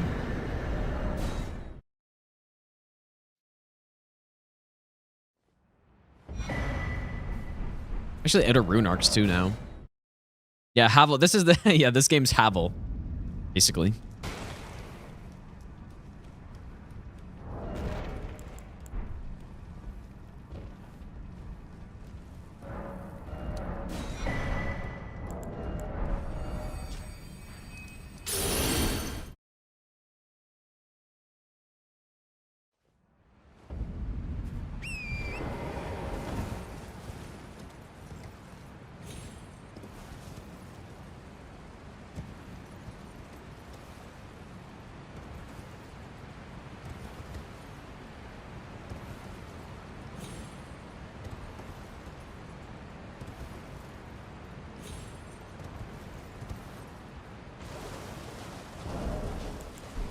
Yeah, what to use on Jory? It's hard to just not fight this boss and just crit. And this boss has crazy resistance to hit stun as well.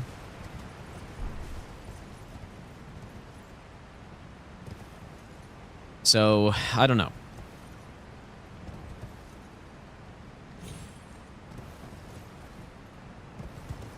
You know what? The Beast Jaw actually would be pretty good to take out the summons.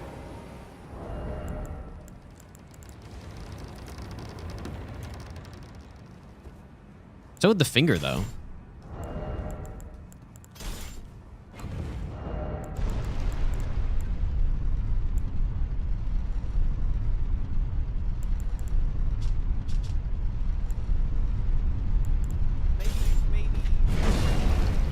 Maybe they'll go double range. You, what's up, Gino? Aki, thanks for the 4-month Prime sub.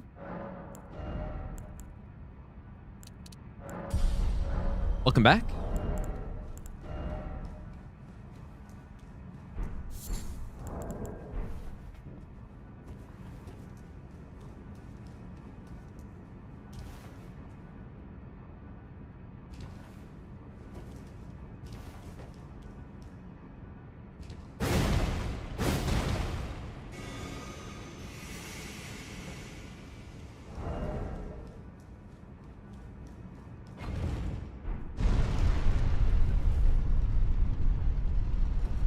Very weird combination of weapons here.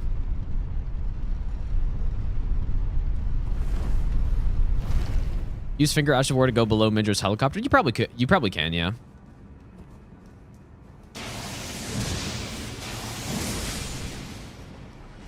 I would imagine so.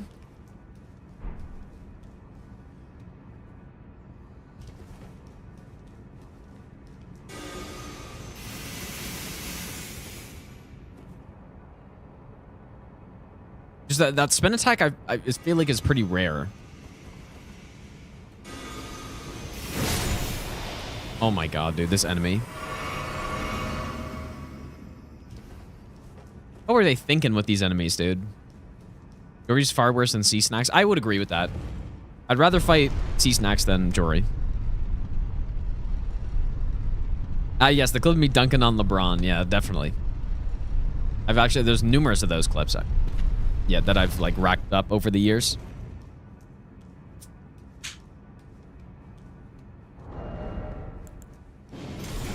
I feel like I kind of want to smoke this guy with the bubble.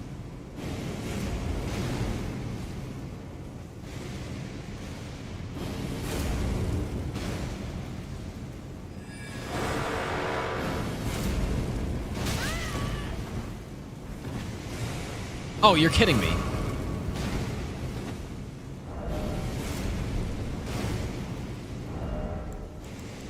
Where is it?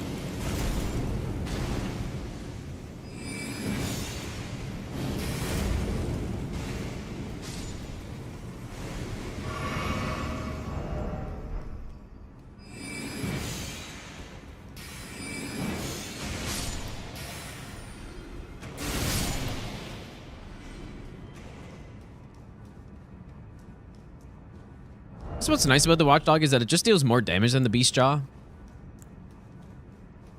But it's way less it's much less simple to use it. Because the Beast Jaw, you lock on, you use it. Don't really need to worry about obstructions that much. Whoops, why did I do that? Whoops. Stalling, dude.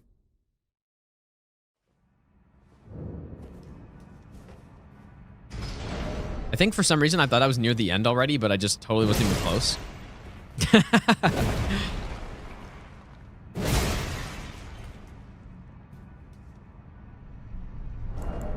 Surely strategic quit out to get my FP back with Godr's Great Rune.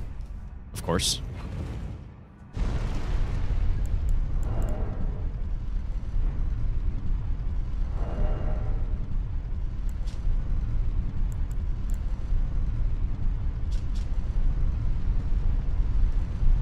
Wonder if a rot build would, or like rot and poison build would be any good here. I don't know. I'm gonna try to not backstab here. See how it goes.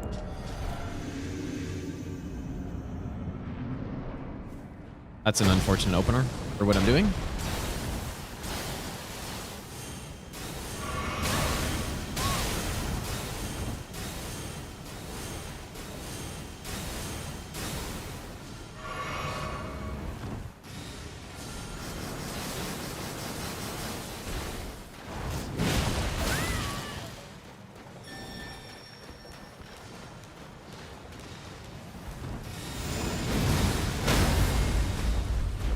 It flipped.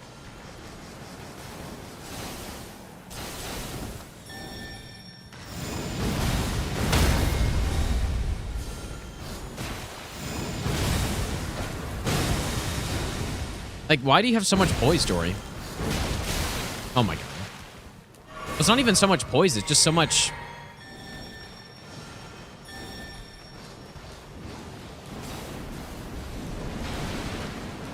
So much resistance to hit stun. Please hit that. Didn't hit.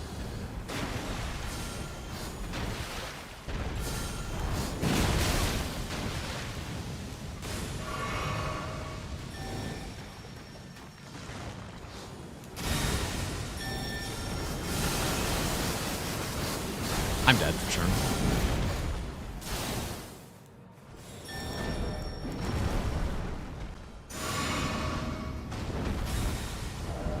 This boss is so bad, it's unbelievable.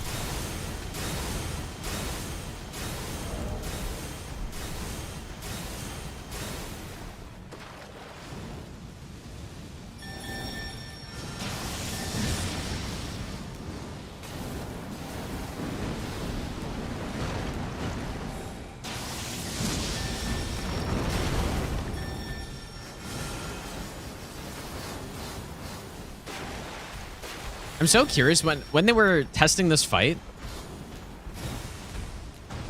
I wonder what like what do they see here? It's like, oh yeah, that's good, dude. That's a good fight.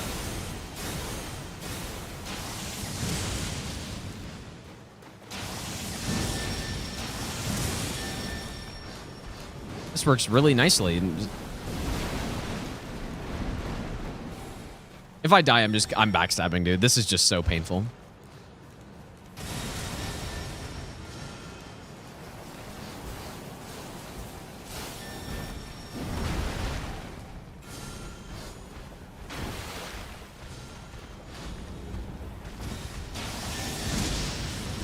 Oh, yes, of course.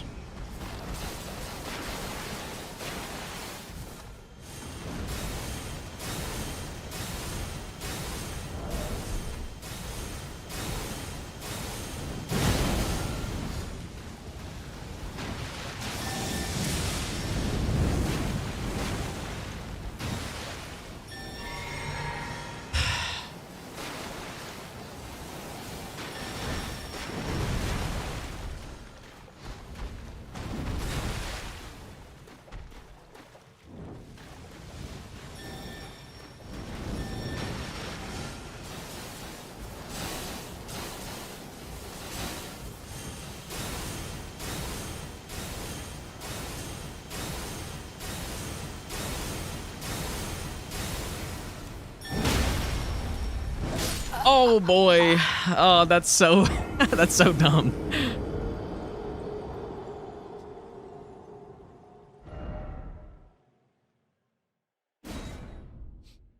That sucks.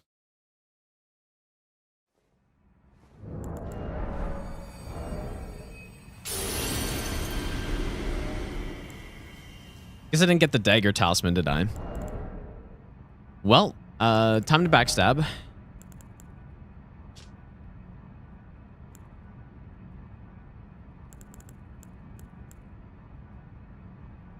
I don't really know what to use to backstab, but this is my biggest number weapon, so. Try the charge. I'm pretty sure the charge would do literally nothing. Like, you'd just be running into the boss, and then that's it.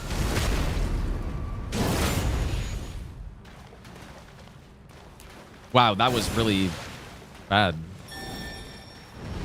Fine.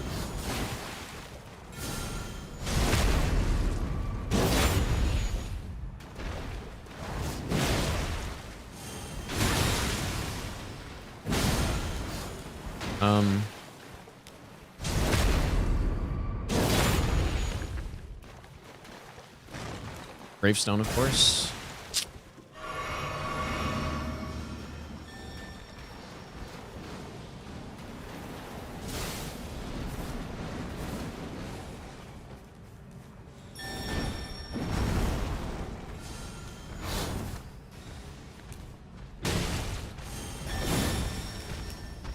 How did you just summon right there?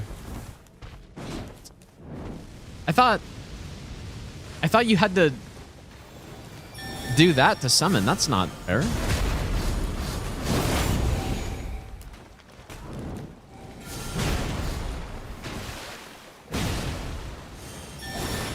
Oh, I guess that move actually summons stuff. I didn't even know that.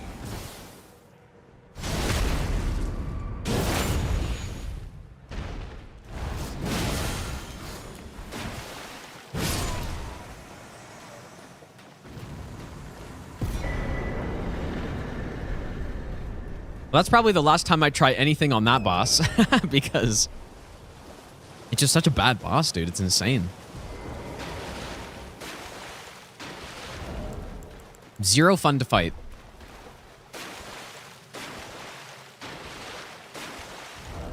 I think I'm gonna go with the Axe of Godfrey on Midra, dude.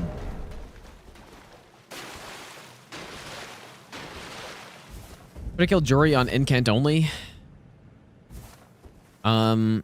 Well, you can go watch my Incant only run I did of the DLC. Wasn't really that recent, but it was a couple months ago. I don't remember what I used.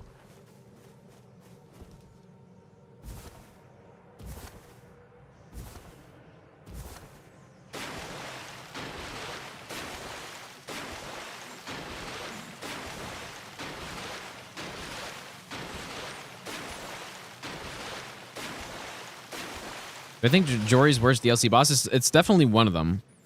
I think Lamenter's worse because at least Jory looks kind of cool and the arena's really cool too.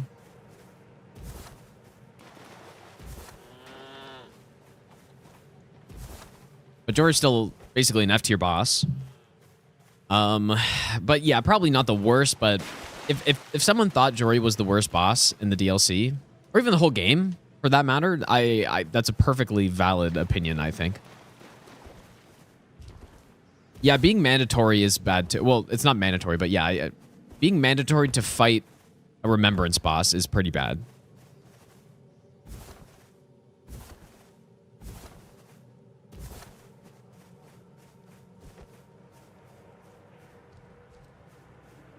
I don't really remember what I normally do in here with no stealth.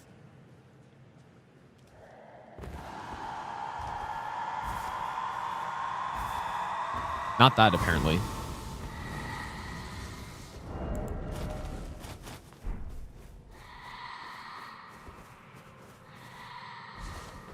It's so funny in the section. It's like, oh, you can't run. All those messages at the start trying to scare you, and then you can simply just run away. Very disappointing.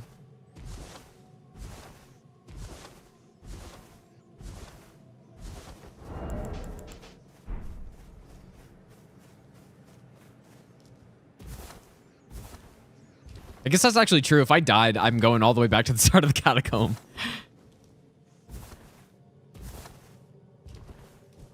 Well, yeah, I wasn't scared, but, you know, as scared as you could be playing a video game for my character, I guess, right? Like, I was like, oh, man, this is really interesting.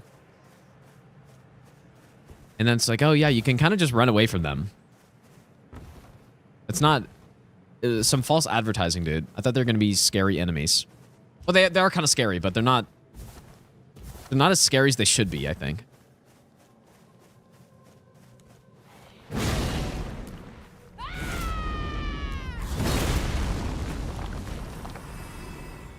How many people try to fight them? Probably a lot. I think I assume I tried, but obviously failed. I didn't think of parrying them.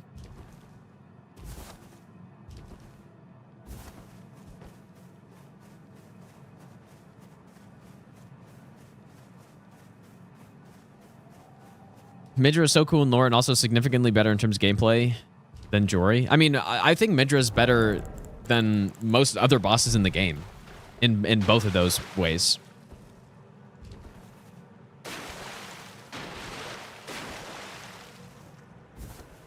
And I do like the lead up to the Mance on a normal playthrough, but or a first playthrough of the DLC.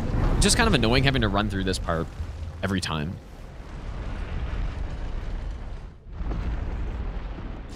Most, I mean all of them? Maybe not all of them, but probably 99% of them. Come no closer. No. The more, I don't know. The more I've played the DLC, the more I like Midra. There are like two things I don't like, which is the early phase 2 start and the cancels on the phase change attack. But other than that, this boss is basically perfect, I think. What do I want? I don't really need much else at this point. Remember when we were saying I was going to be sub-level 100 because of upgrading all the weapons, dude? I'm level 164. Haven't even farmed anything. Actually, you know what? I should try to remember this guy's moveset. We'll blast all these guys, too.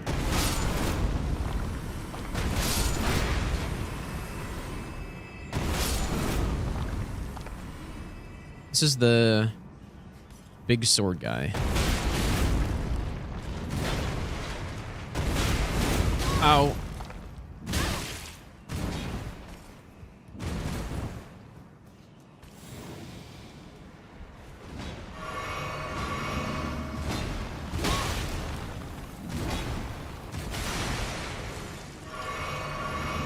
Dude. Stop that. I'm dead. I'm not. The I'm dead protection never fails.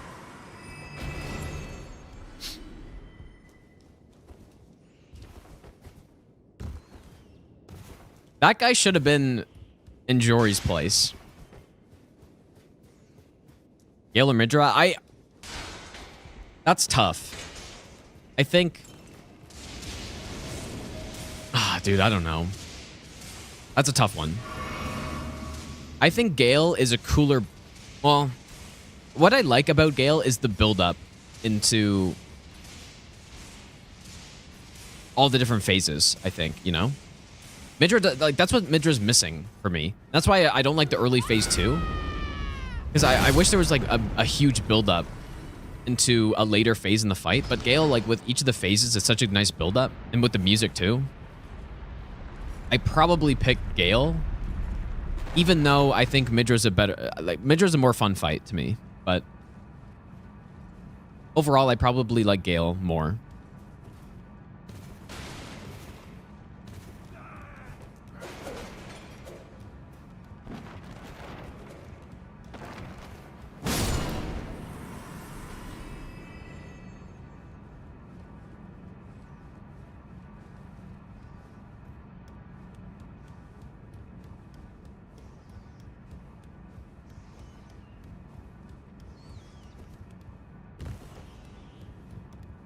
Yeah, Shadows of Yharnam or Jory. Definitely Shadows, any day.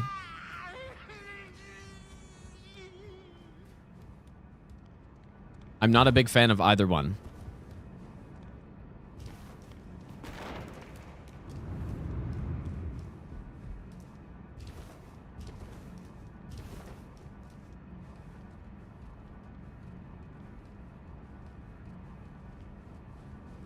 So yeah, I like the fight of Midra better. Everything else I like Gale better, though. I think. But also, Gale's an older boss in an older game. Which I do think is fair to consider. Like, when I'm making a boss tier list, I would think about when it was made. Obviously. I think that's a reasonable thing to compare. Although you can make a tier list and not do that, and that'd also be fair, but... You know, comparing Artorias 1-to-1 to Consort is kind of a, you know, it's not the same. One was made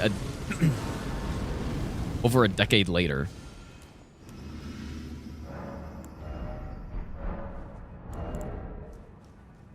I think I'm just gonna go with the axe. Just keep it simple, dude.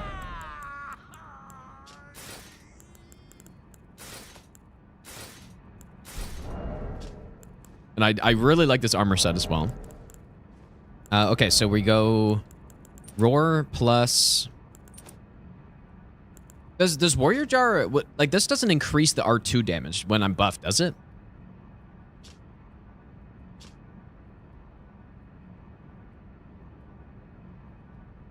Okay, just the Ash of War. Okay. That's unfortunate. Yeah, like the Stomp, maybe? Yeah. Because I probably won't be able to get any fully charged R2s off here.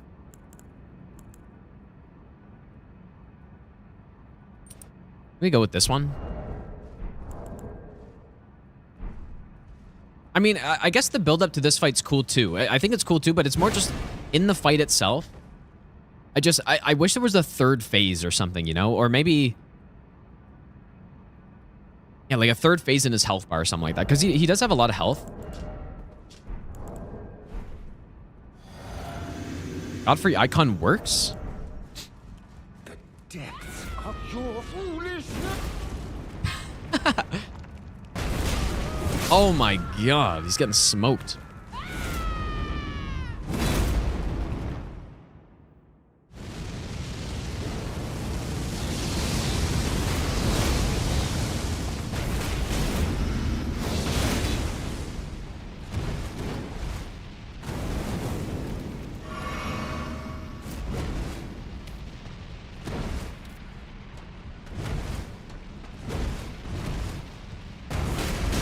That's really decent damage, actually. Wondering about a poise break, though. Will that happen?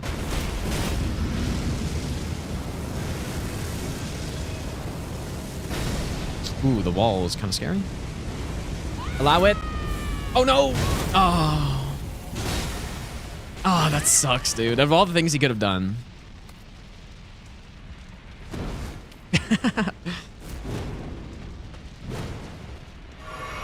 No! Oh, you're just absolutely joking me, dude.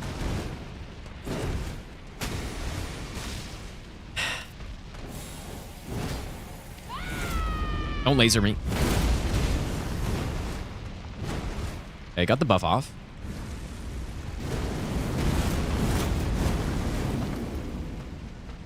Fuck, dude.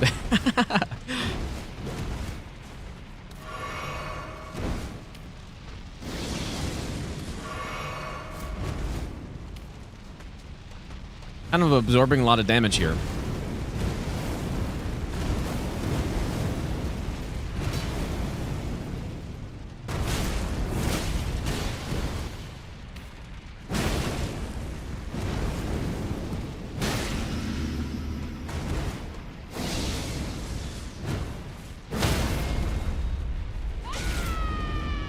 I didn't know the scream would knock him out of that.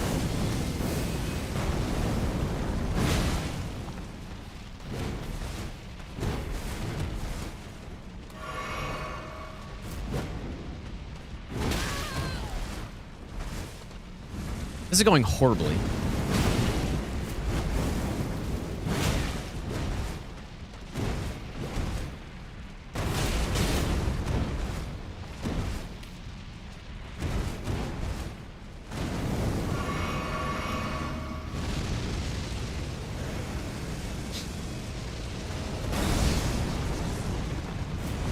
There's the classic Midra cancel. Oh my god, I gotta scream again.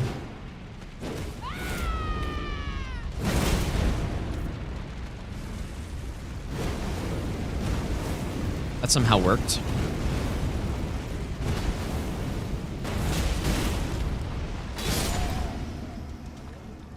There we go. I guess the worst part about this weapon is probably just this takes takes so long. It takes so long, dude. Okay. So Midra down. Bale's down. So 2 more bosses to go.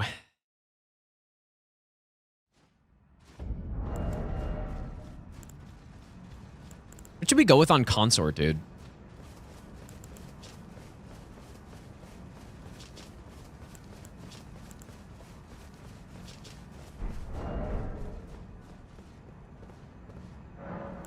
So this is what I like to do on these runs. Because the reason I do it is because the way this teleport works, I think is really, I really do not like it. I just don't get it at all, dude. I really just don't get it because, I mean, let's just go somewhere in the DLC. I'm just gonna pick some grace. Let's go just here. This is why I don't like it. I've explained it before, but look right over there. Those steps that you see, even before you burn the tree, you can see those steps. I don't have the like binoculars or whatever, but these steps right here, it is kind of a motif throughout the DLC that you can see those steps up into the you know, the big keep area that is all dark, right? Then for some reason, you don't even, not only are they not necessary to be taken, it is actually more work to take those stairs. I can zoom in with the bow. Those stairs right there. And it's such a cool lead up to the big castle too, right? So I just don't get why they teleported you straight into Enter Illim, especially some back way that you can't even see anything, instead of forcing you to go through Bellarat, and then you take the big steps up, and it's just so much more cinematic. So I just don't get it, man. It's not even lazy design though. It's, if anything, it's more work to add that teleport, because if you just simply didn't have the teleport there, then the player would just have to go through Bellarat. So it's actually more work. I think it was just a huge mistake, is what I think it was. And so that's why on region locked, obviously for no hit, I'm still going to take the teleport because it's the best way, but region locked, I like to just get to Enter Illim, pour it out, and then go this way. Yeah, they just simply forgot, man.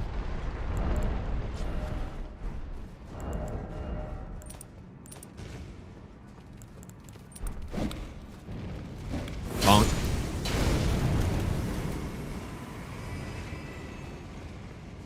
So yeah, probably what I would have done instead is... Let me think of an example, because they've definitely done this somewhere else as well, but... I'd basically just make it so that it teleports you to the start of... Oh, I guess they do it in DS3. Where you kill... Once you kill your third Lord of Cinder, then it teleports you to Dancer, and it kind of tells you where to go, right? I would have done it where once you burn the tree, you get teleported to the entrance of Bellarat, basically. That's simply what I would have done. And maybe, you know, maybe if you had already killed Divine Beast, then instead it would teleport you to the base of the stairs or just to the arena instead. Or, I mean, it even could teleport you just to the front of the arena. So that, I guess if you do that order, you can bypass the Bellarat section. Either of those would have worked, I think. Wow, you survived that? As long as a bird takes you there? Yeah, it could have been a bird. Could have been one of those demon, bat-wing demon guys.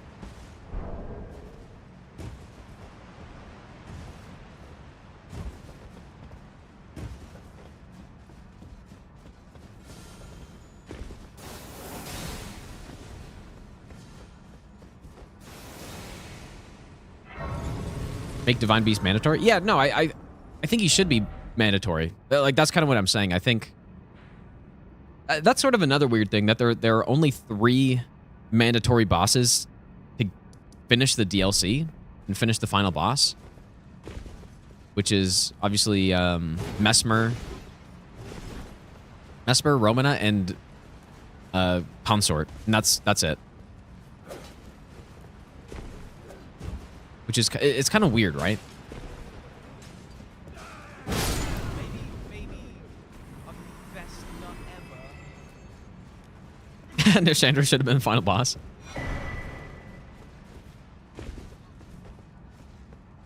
Oh, I guess this is kind of this is the fragment that I was forgetting about. I guess I'll grab it. Yeah, I guess Leda as well, sure. It's not a boss, but it's effectively a boss.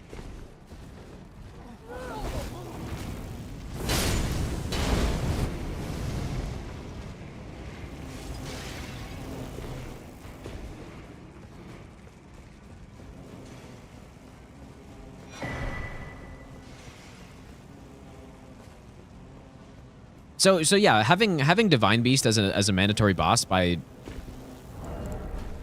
porting you either to the front of Bellarat or just basically just forcing you to take that staircase. I think that would have been perfectly reasonable. To have 4 plus Leda bosses to kill Consort. Or I guess 3.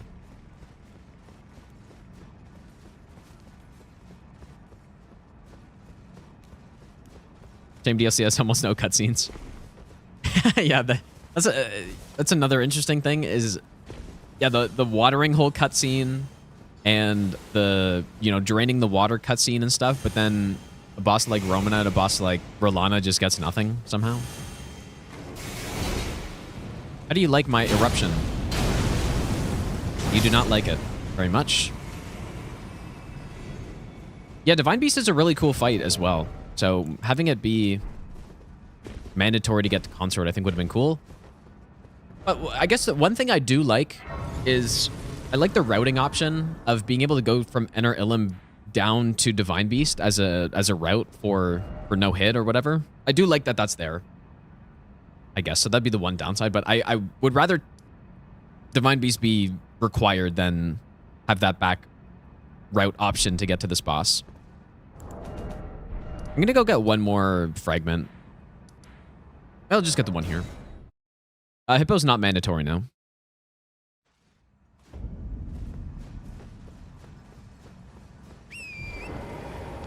This is going to be the highest blessing level I've gotten in a while. And I guess I totally skipped the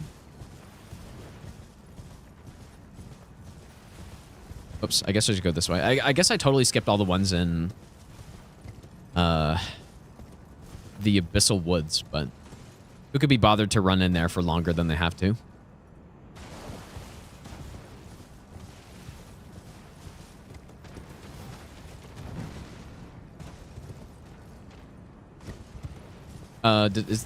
Yeah.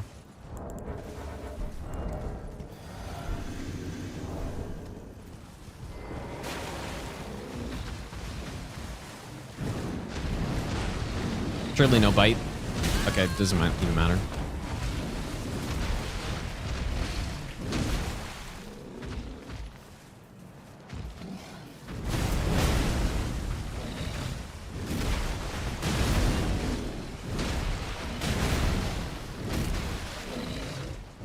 I find these hippos significantly more enjoyable than the actual boss version.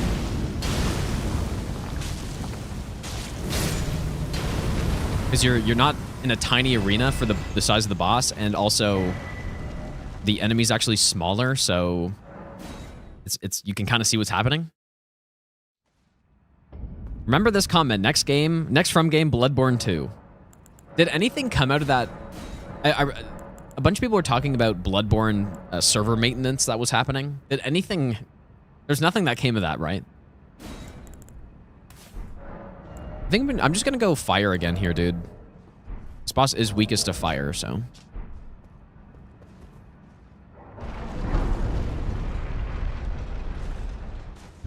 Yeah, of course nothing happened yet. Like, yeah. Nothing ever happens. I guess we can try a different build here, but I'm kind of liking this fire setup.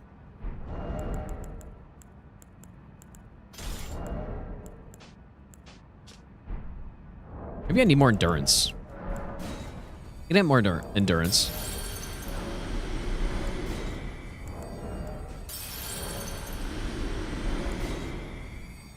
I'll take Ring City stands as their most well-crafted and fun DLC. I think that's a fair opinion. You can't go wrong with a lot of them, I think, right? Oh, I had no idea that happened. Okay, whoops. Want to get more endurance so I can dual wield without...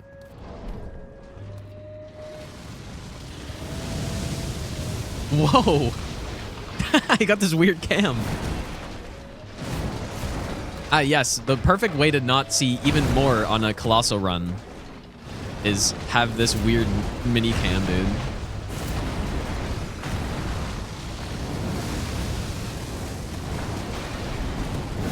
I kind of have to kill the boss like this now, I feel like. Oh no!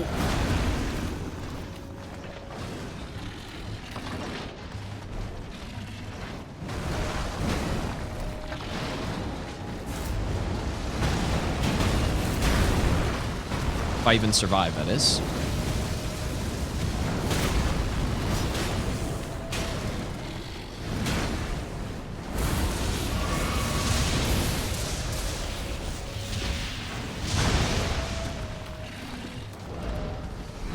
Kind of got these in the wrong hands.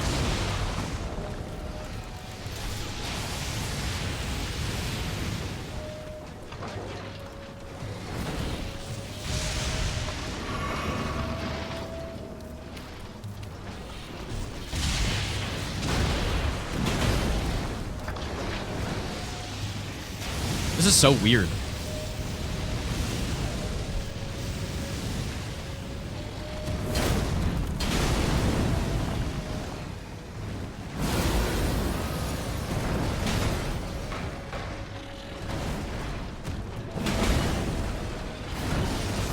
Definitely got to finish off with an Ash of War. Oh, perfect. Bonk.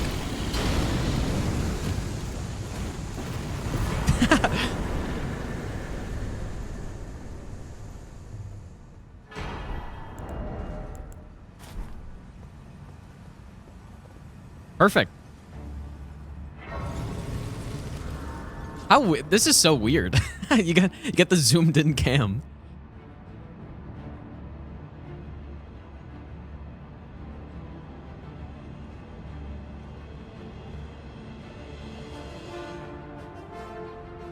It's gonna fix it.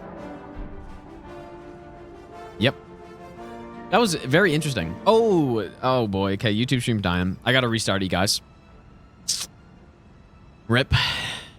And only 2.5 hours in, too. Oh, okay, we're good. Finally.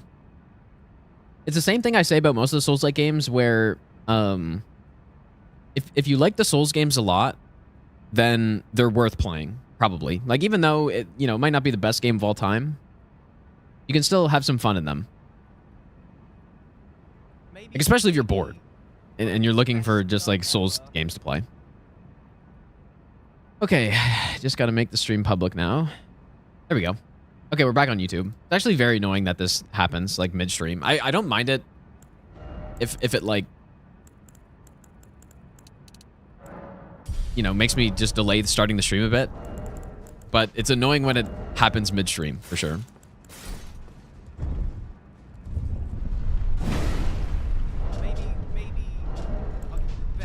Now, still not quite enough endurance, but these are also 2 of the heavier Colossals. But see, look, you got this big door here. You got all this stuff, this big build-up to enter Ilum, but you can just bypass it all. Tilt, thanks for the 11-month resub, dude. Also, Bree, thanks for giving a sub to Bender. Thanks, Bree. Swifty Cattle, thanks for the 7-month resub. Foreseen Flower, thanks for the 25-month Prime sub as well, dude. Welcome back.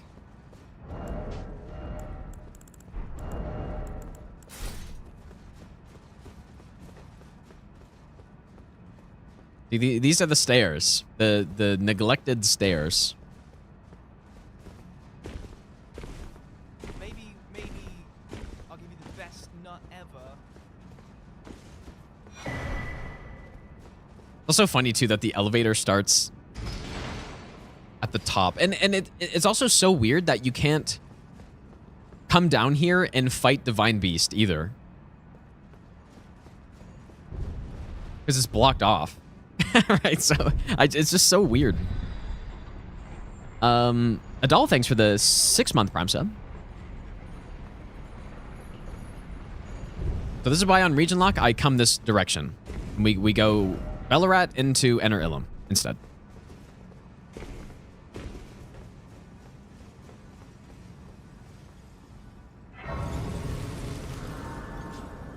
What is actually even up here? I do not remember.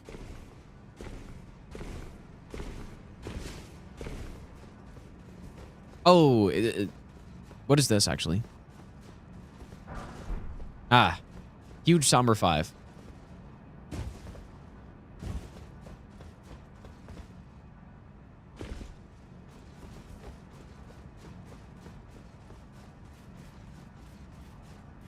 Something was clearly rushed. I agree, but when you think about it, it's kind of weird because why would...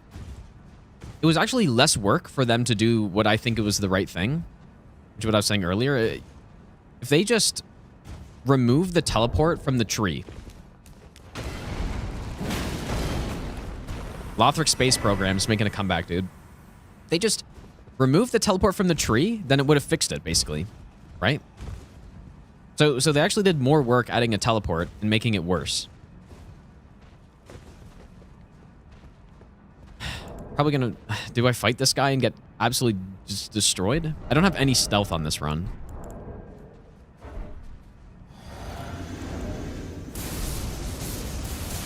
Surely not gonna get destroyed.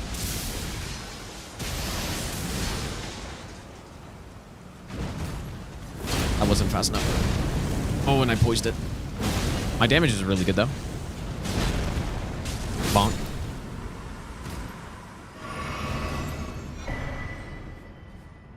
Is that an RNG drop on this guy? Maybe it's not.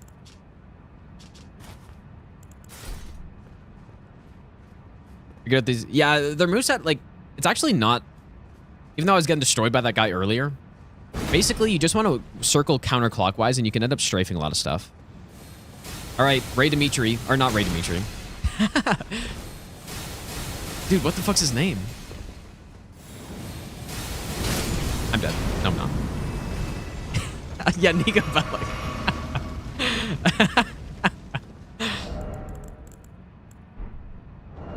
My high opinion on both of them. That's so funny. I don't know where that came from, dude.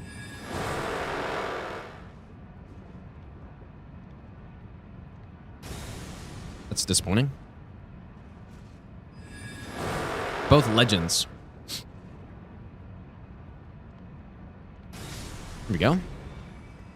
This one is, I feel like it's normally easier to run up because you can just spam jump.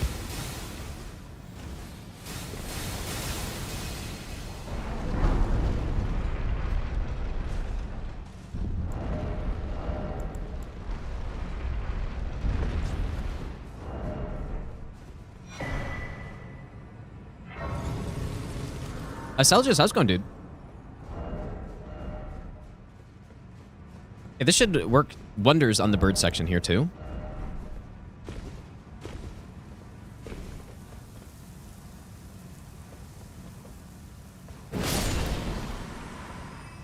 Yeah, Nico the stairs legend.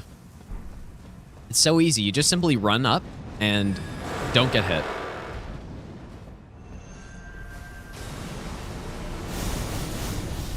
It's as easy as that. It's my stat spread. We got mostly strength. Good endurance, good faith. I guess that's basically it.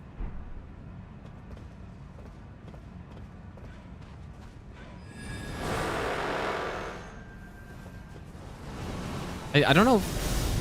Yeah, that's kind of what I was worried about.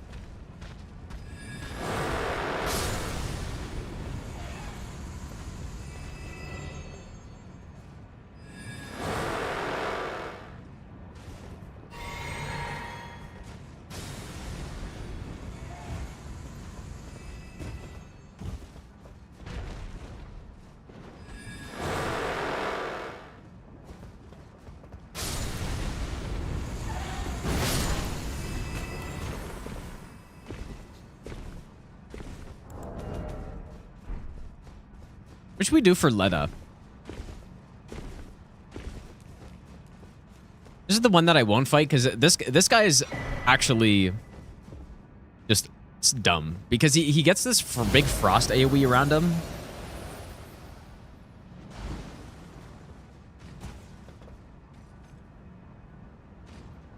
And then he just pursues you down and it's not good. You just simply can't get away.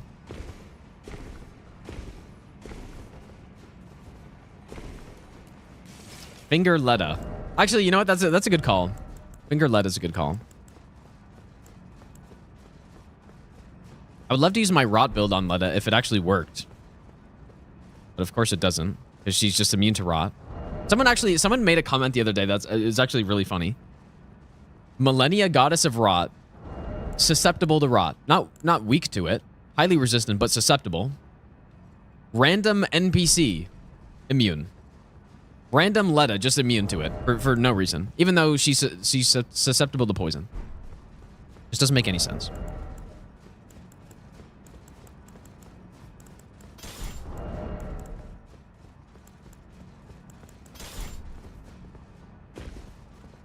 Yeah, huge lore.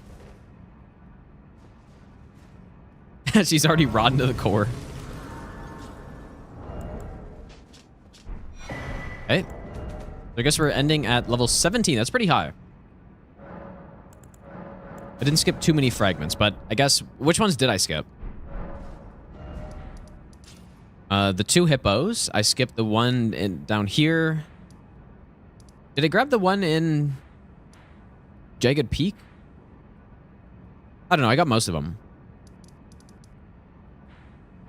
Honestly, can't even think of the ones that I didn't grab.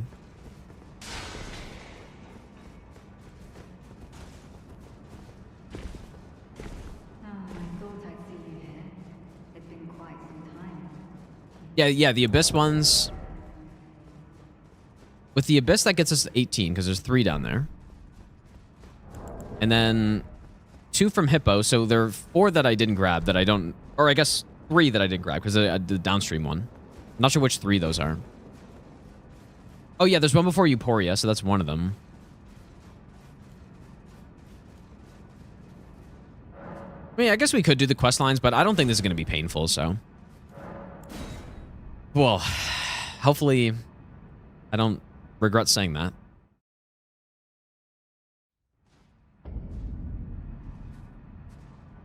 Oh, I can't even wield the weapon because my Godrix is gone. Needle Knight Ledder, Ah. Dryleaf Dane will never allow this. That's actually so annoying.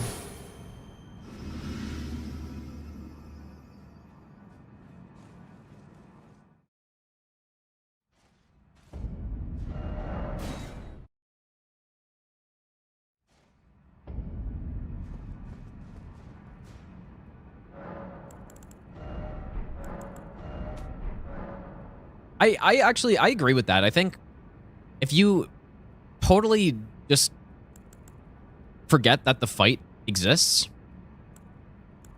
then Leda's pretty cool. You know, like if you just,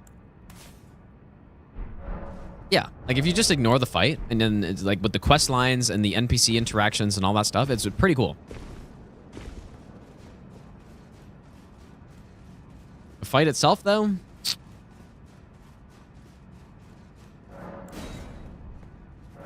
yikes.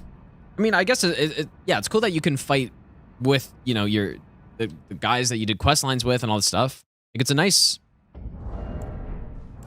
build up to it. Don't you dare approach Mikula the Kind. But man, just the big problem is just that NPC fights suck in Souls games. That's just simply how it is.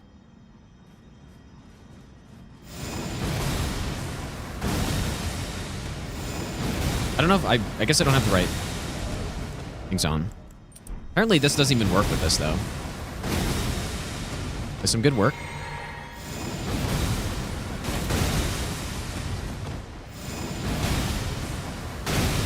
I think I got him. Pretty good. Bouncy castle time. All right, Natan, anytime you want to come in here. Actually, you know what we can do? Forget Natan. Oh, just kidding. Oh, that's interesting. That's just not fast enough. I really thought that would work.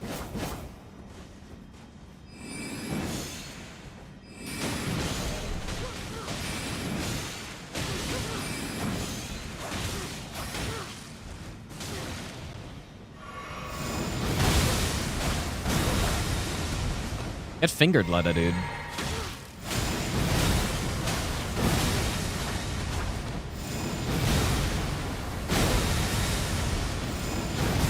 And this Ash of War is so good. Make the world. That's smoked.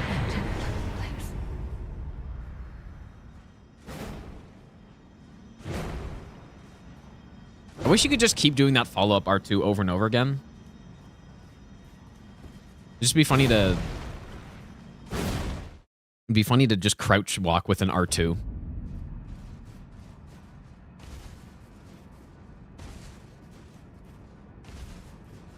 Clean. Very clean.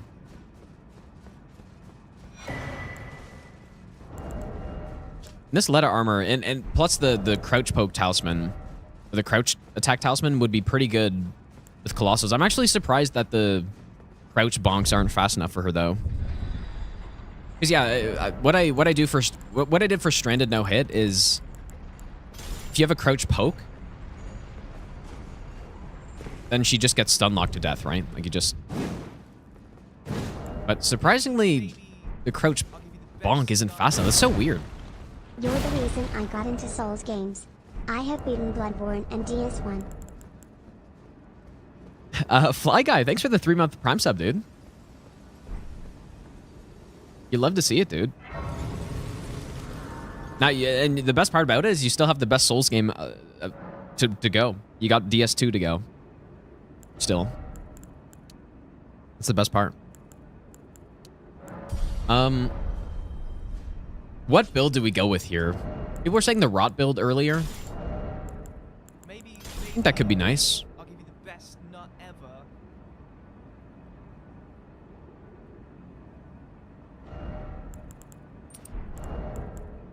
ever. But only. No thanks.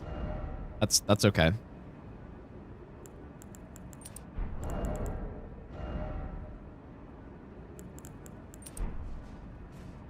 I I'm gonna go. Do I go double rot or do I go poison plus rot?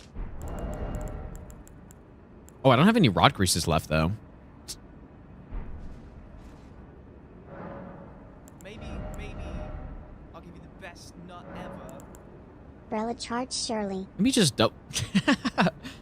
Yuha, thanks for the 17-month Prime sub, and Crapsy, thanks for the brand new sub as well. I'll give you the best nut ever. And Pino, thanks for the brand new Prime sub. Maybe we'll go just double poison. We'll get rot eventually. I don't want to go all the way to Lake of Rot for a rot grease, dude. That's just crazy. But you know what? I actually can't. Here's what we'll do. There are more pickups that I didn't get, so we'll go get these pickups. We'll go rot and poison.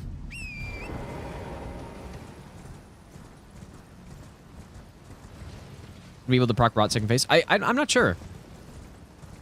Since they patched him, I haven't fought him that many times since they patched him, but you definitely have a lot more punish openings now, so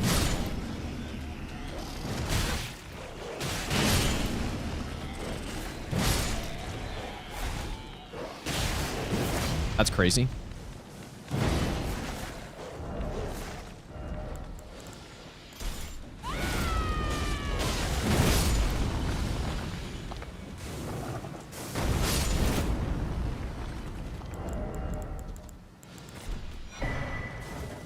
There's a much easier way to get this rock grease. You just simply come in and get out, but that's okay. I've used the sunflower a little bit. It's one of the Colossals that I've used a bit more recently, so I haven't used it that much. But I've used it a bit.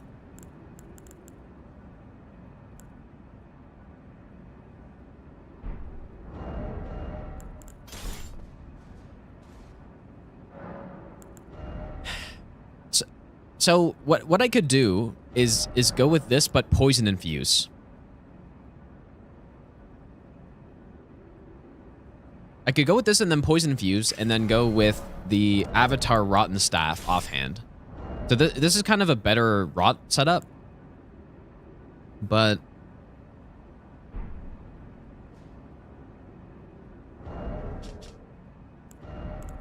or we can go poison on this one. And then use a rot grease on this one, which I feel like is probably better.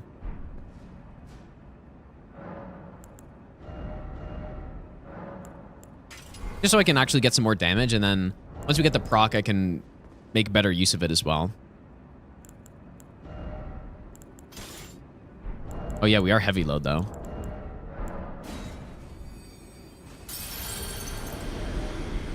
That's kind of annoying.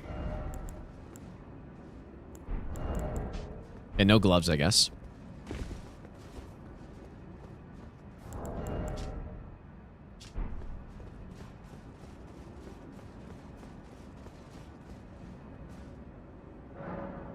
Okay, physics should be... I don't really know.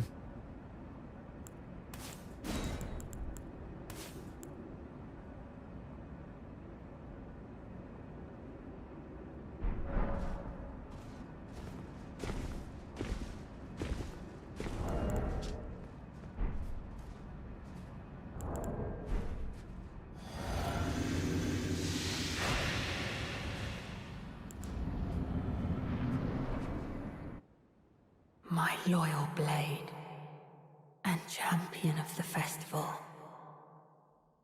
Both your deeds I should go will Raptor Armory, ever right? be praised in song. Probably should have done that after using the grease, though, because now I'm going to get smoked. Oh, just kidding.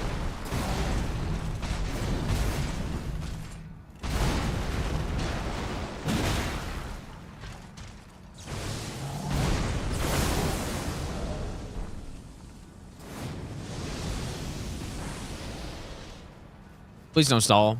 I have very limited time on my rot grease.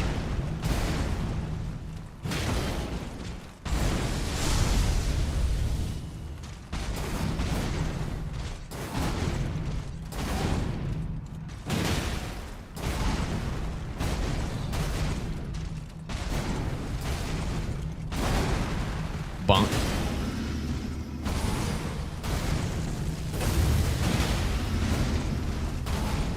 Whoa.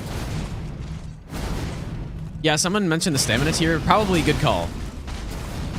Because I am hurting for stamina.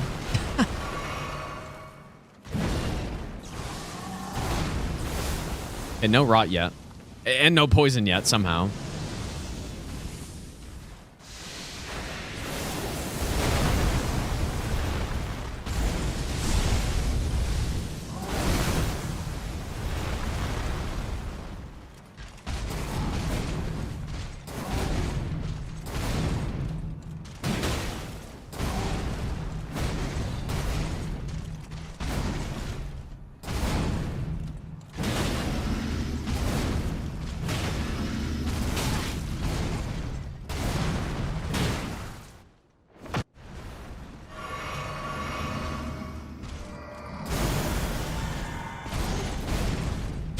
This build is not working at all here, dude.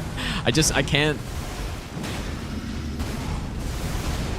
I'm simply just not getting procs, so it's just not working at all. Oh. Okay.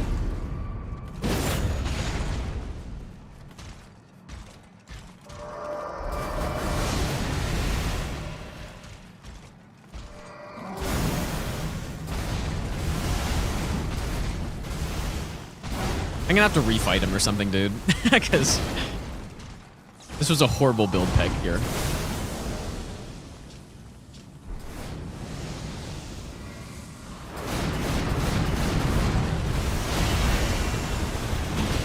Like, the damage per hit is pretty good, but...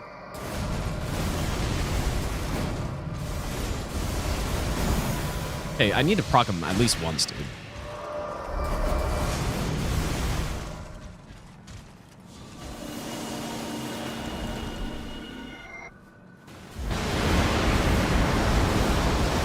This is crazy. With this build, I was able to easily proc Millennia.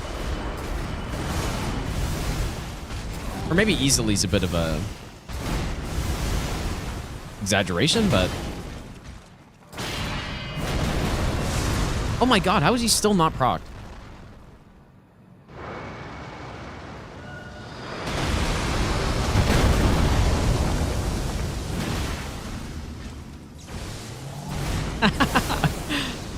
That's funny. Yeah, when I was fighting Millennia with this build, by the time, like, right in early phase 2, she got procced.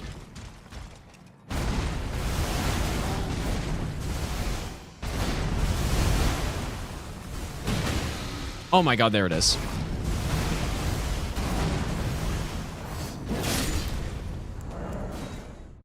Okay. We got a poison, I think, at the end. I'm gonna refight him. Hopefully he's not dead. He's not dead, right? Okay. Okay, he's good. All right, well, back to the the old reliable, I guess. The double bonk. I wonder if Eruption would be any good, but Fire's not great on him.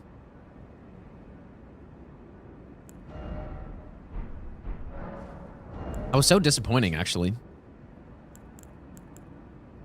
I thought we were going to proc him a couple times and be able to use Poison Flower Blooms twice, and I don't know. Wheel's probably not too slow, actually, but...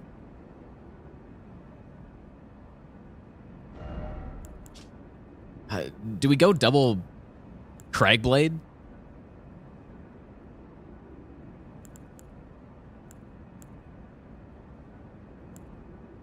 Maybe the Finger? Finger's probably pretty good on him, actually.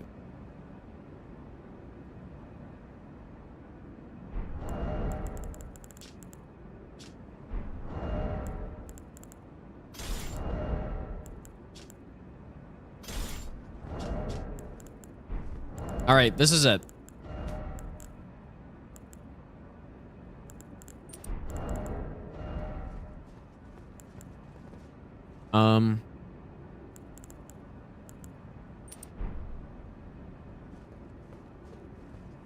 The Dragon Claw?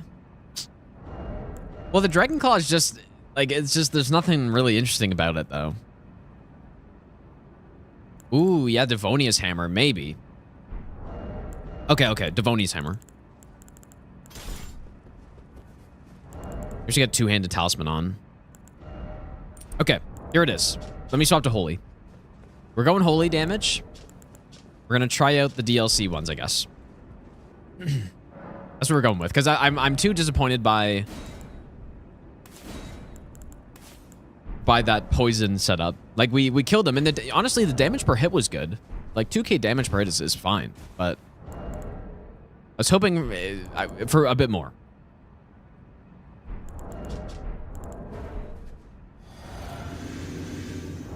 So we're going to try some holy builds.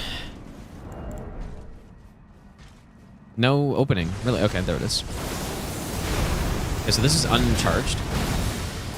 Ooh, that's pretty good, man. Bonia? Okay, that was an uncharged as well. Dang. Okay, this is charged. Oh, boy. This thing hits like a truck, actually. Bonk.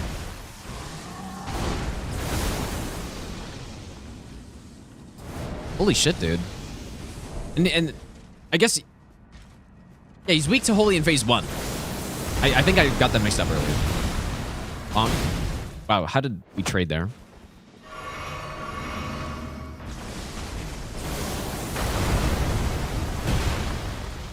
Wait, is it phase 2? I can't remember. Getting it all mixed up.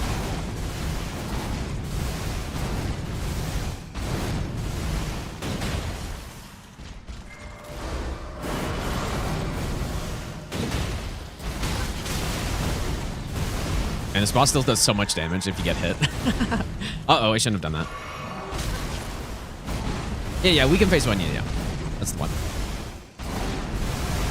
I do want to try Devonia's hit at some point, whenever he gives me time to heal up and get my FP back and all this stuff.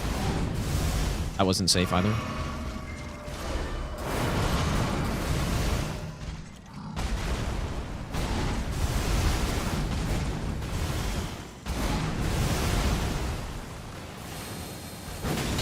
Oh, it's just... Oh!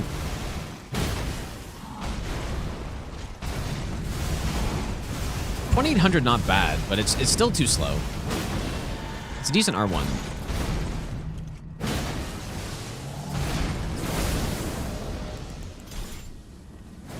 I'm gonna swap to this. Oh god.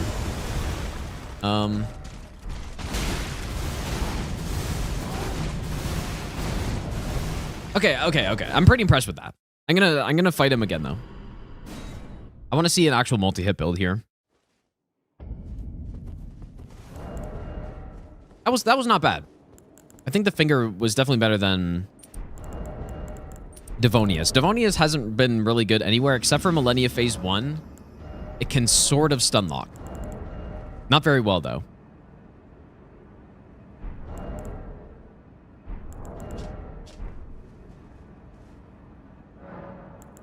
Yeah, this is probably the thing I'm going to end up killing him with.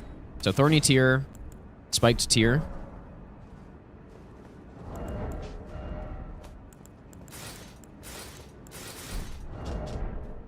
All right, here we go. This is the one. The Giza Wheel Kill. The biggest surprise to me on this run, probably. Wait. White Mask.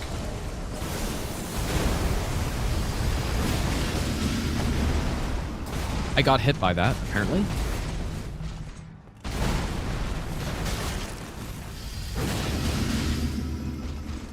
Looks bad right now, though.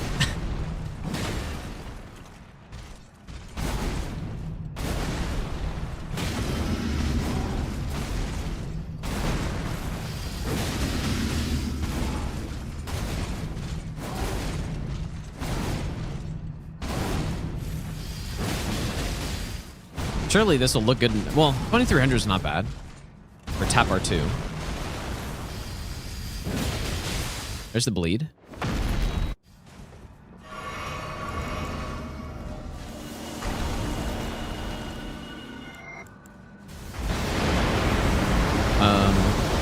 notice. That's annoying.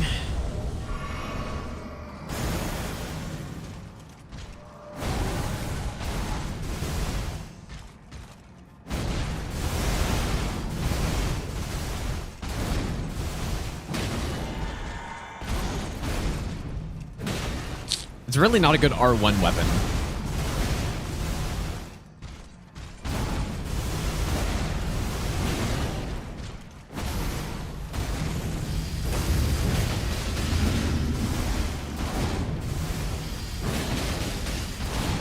I keep getting hit, but I'm like poising through it. Oh boy.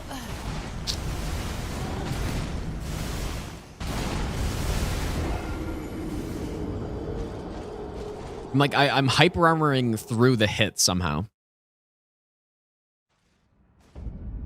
Okay, I actually don't like this for him either.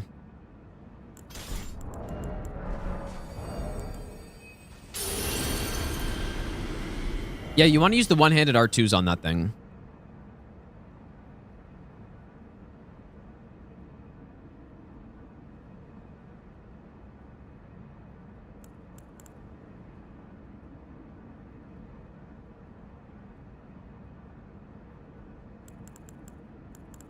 Okay, this is actually, we're not having another Millennia situation. This is actually what I'm killing him with here. This is it. This is probably one of my favorite weapons out of the Colossals, actually, even though it's not maybe that good. We are actually killing him with this, though. Let me just swap to the build. So the build, I guess we'll go R2. Shattered Stone. This is it. Tears are good. This is the one. Oh, I didn't roar yet. I guess I... Oh, that's one of the worst things you could have done.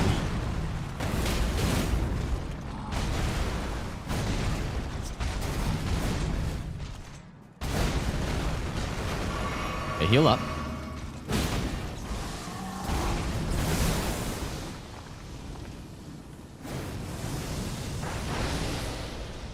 The roar is going to be a little bit tough to get off here, I think.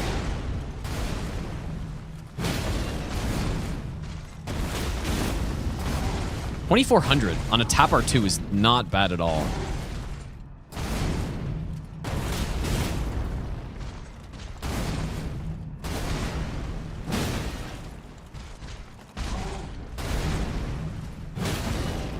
I gotta scream again, though.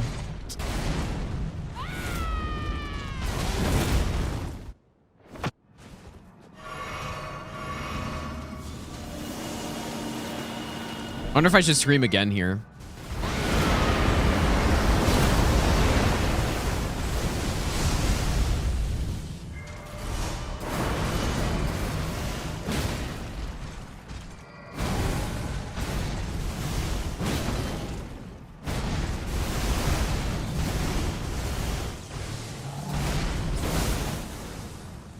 It just doesn't let me get any punishes off.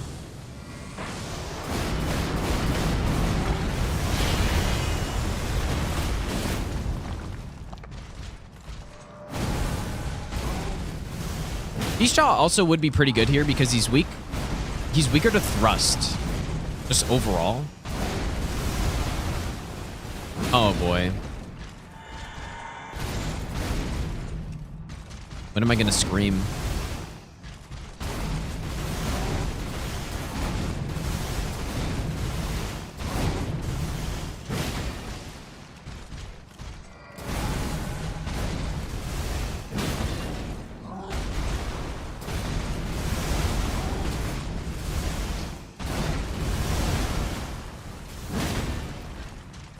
I want him to fly away so I can scream.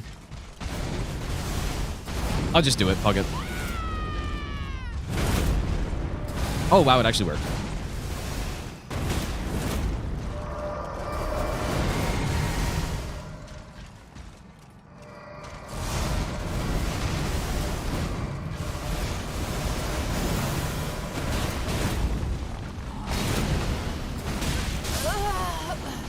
Ah, bro. I tried to go for one extra attack. Just to see. Yeah, worth it, dude. Dang. Was not worth it. What is good here, man? I don't really know what... I think our first build was actually the best. Just simply jump attack them. Obviously, I guess Blood Fiends.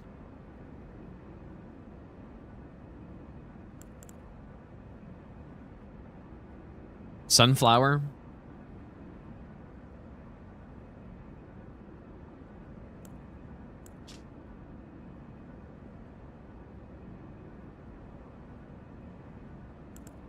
Yeah, okay, sure. Even though... Wait, do I have an extra Somber 10? I don't. Even though I said I was going to kill him with that build. Hey, actually, the one we're killing him with, dude. Right here. No doubt.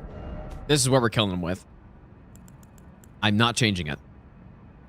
After this point. What's my other talisman slot?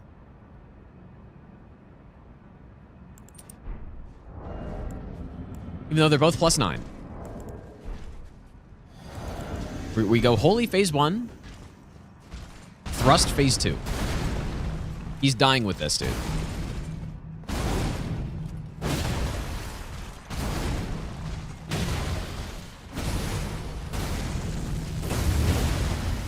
Nice damage. Oh, boy. Wow, that's a quick phase 1. And the Sunflower actually is really good on this fight.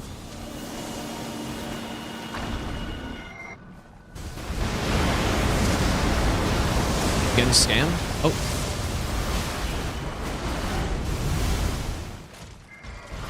Whoa. That was interesting. Okay, so will this be good here? I'm just thinking the thrust damage, but...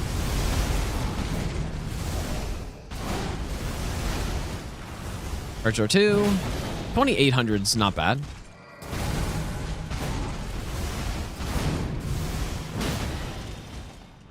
What about the Sunflower here, though?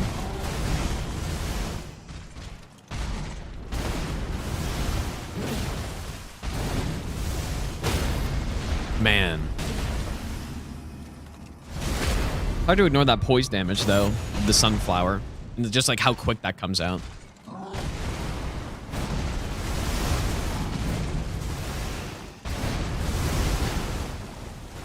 Bonk. That sucks. I cannot believe that missed.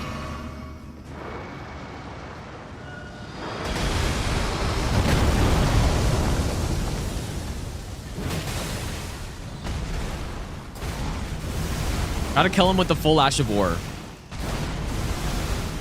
This enough? Okay, it was not enough.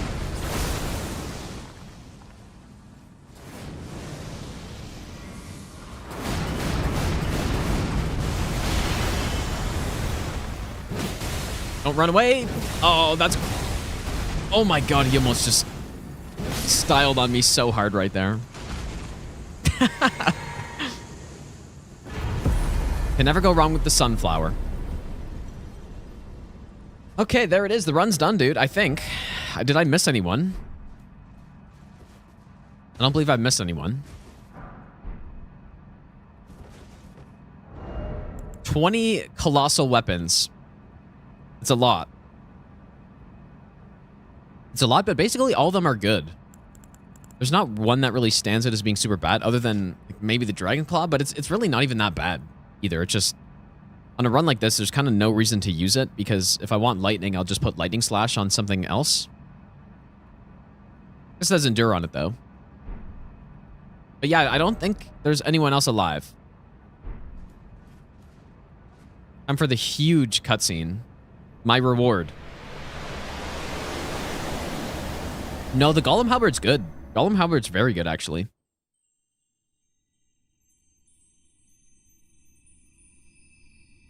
Lord brother.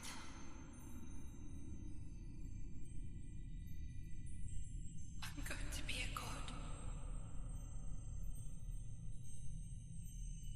Oh, just turn this shit off, dude. Horrible. The best one Time for a real cutscene. The best one is obviously Bloodfiend's Arm. I didn't really use it that much because I've used it a lot before, but this is obviously the best Colossal weapon. Aside from Bloodfiend's Arm, I think you know, Giant Crusher, like the Rotten Great Axe,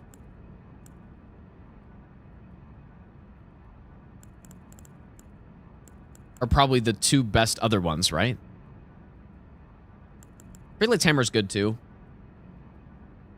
But yeah, probably these two. And like Golem's Halberd as well is really good. But probably one of these three, other than Bloodfiends, are the best ones.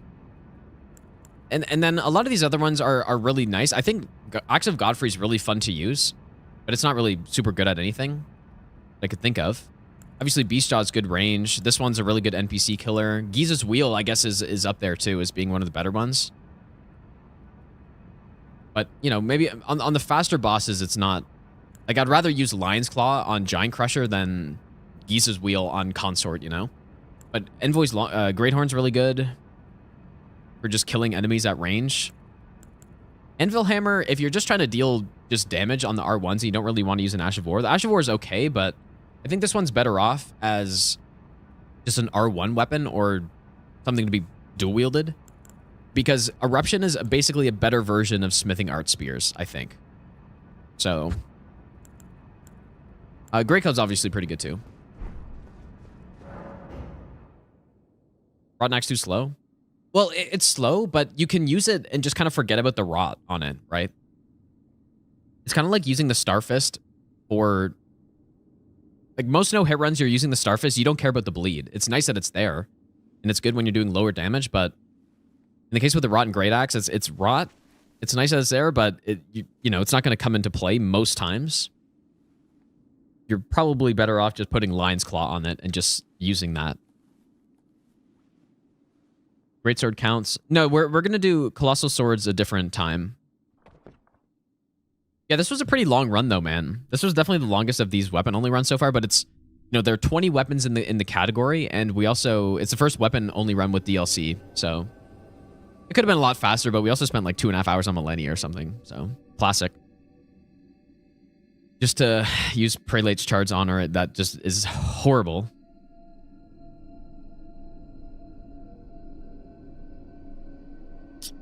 I feel like it's short. Surely it's short. The fallen leaves. This is a much nicer cutscene than the DLC ending one. Of how a tarnished became Elden Lord. Katana only. I have the plans to do one of these runs for all of the weapon types so that I have a good reason to use them all. Just try them out, and they'll make a big tier list once I'm done with that. Our seed will look back upon us and recall an age of fracture. Yeah, it's a pretty disappointing cutscene, yeah. A little bit.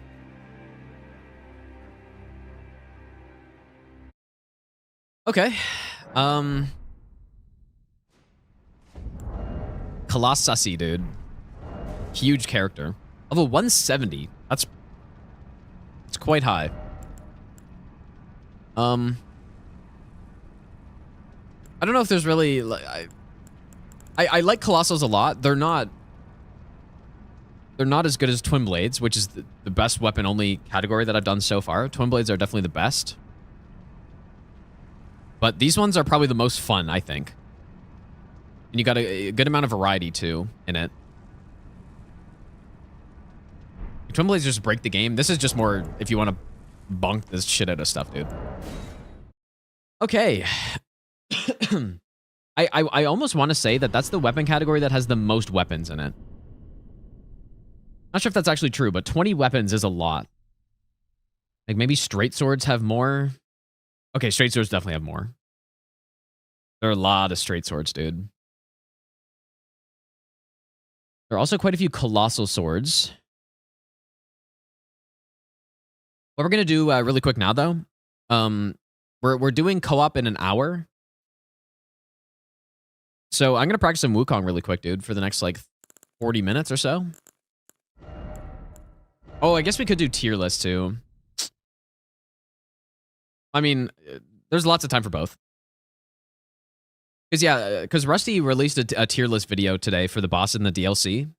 And honestly, it wasn't bad. It was much better than the weapon tier list. And that's honestly the only one I've seen. But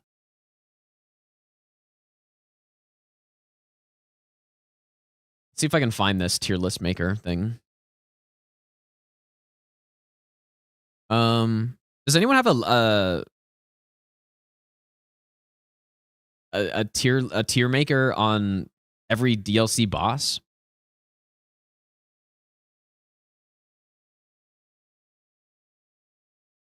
Oh, was there an Ash of War tier list? Really? I'd be so interested to see that, actually. I see one, but it doesn't have... I don't think it has every boss in it. Are there 40 bosses here? Oh, you know what? Maybe there are. Dude, it's so funny. It's so funny when...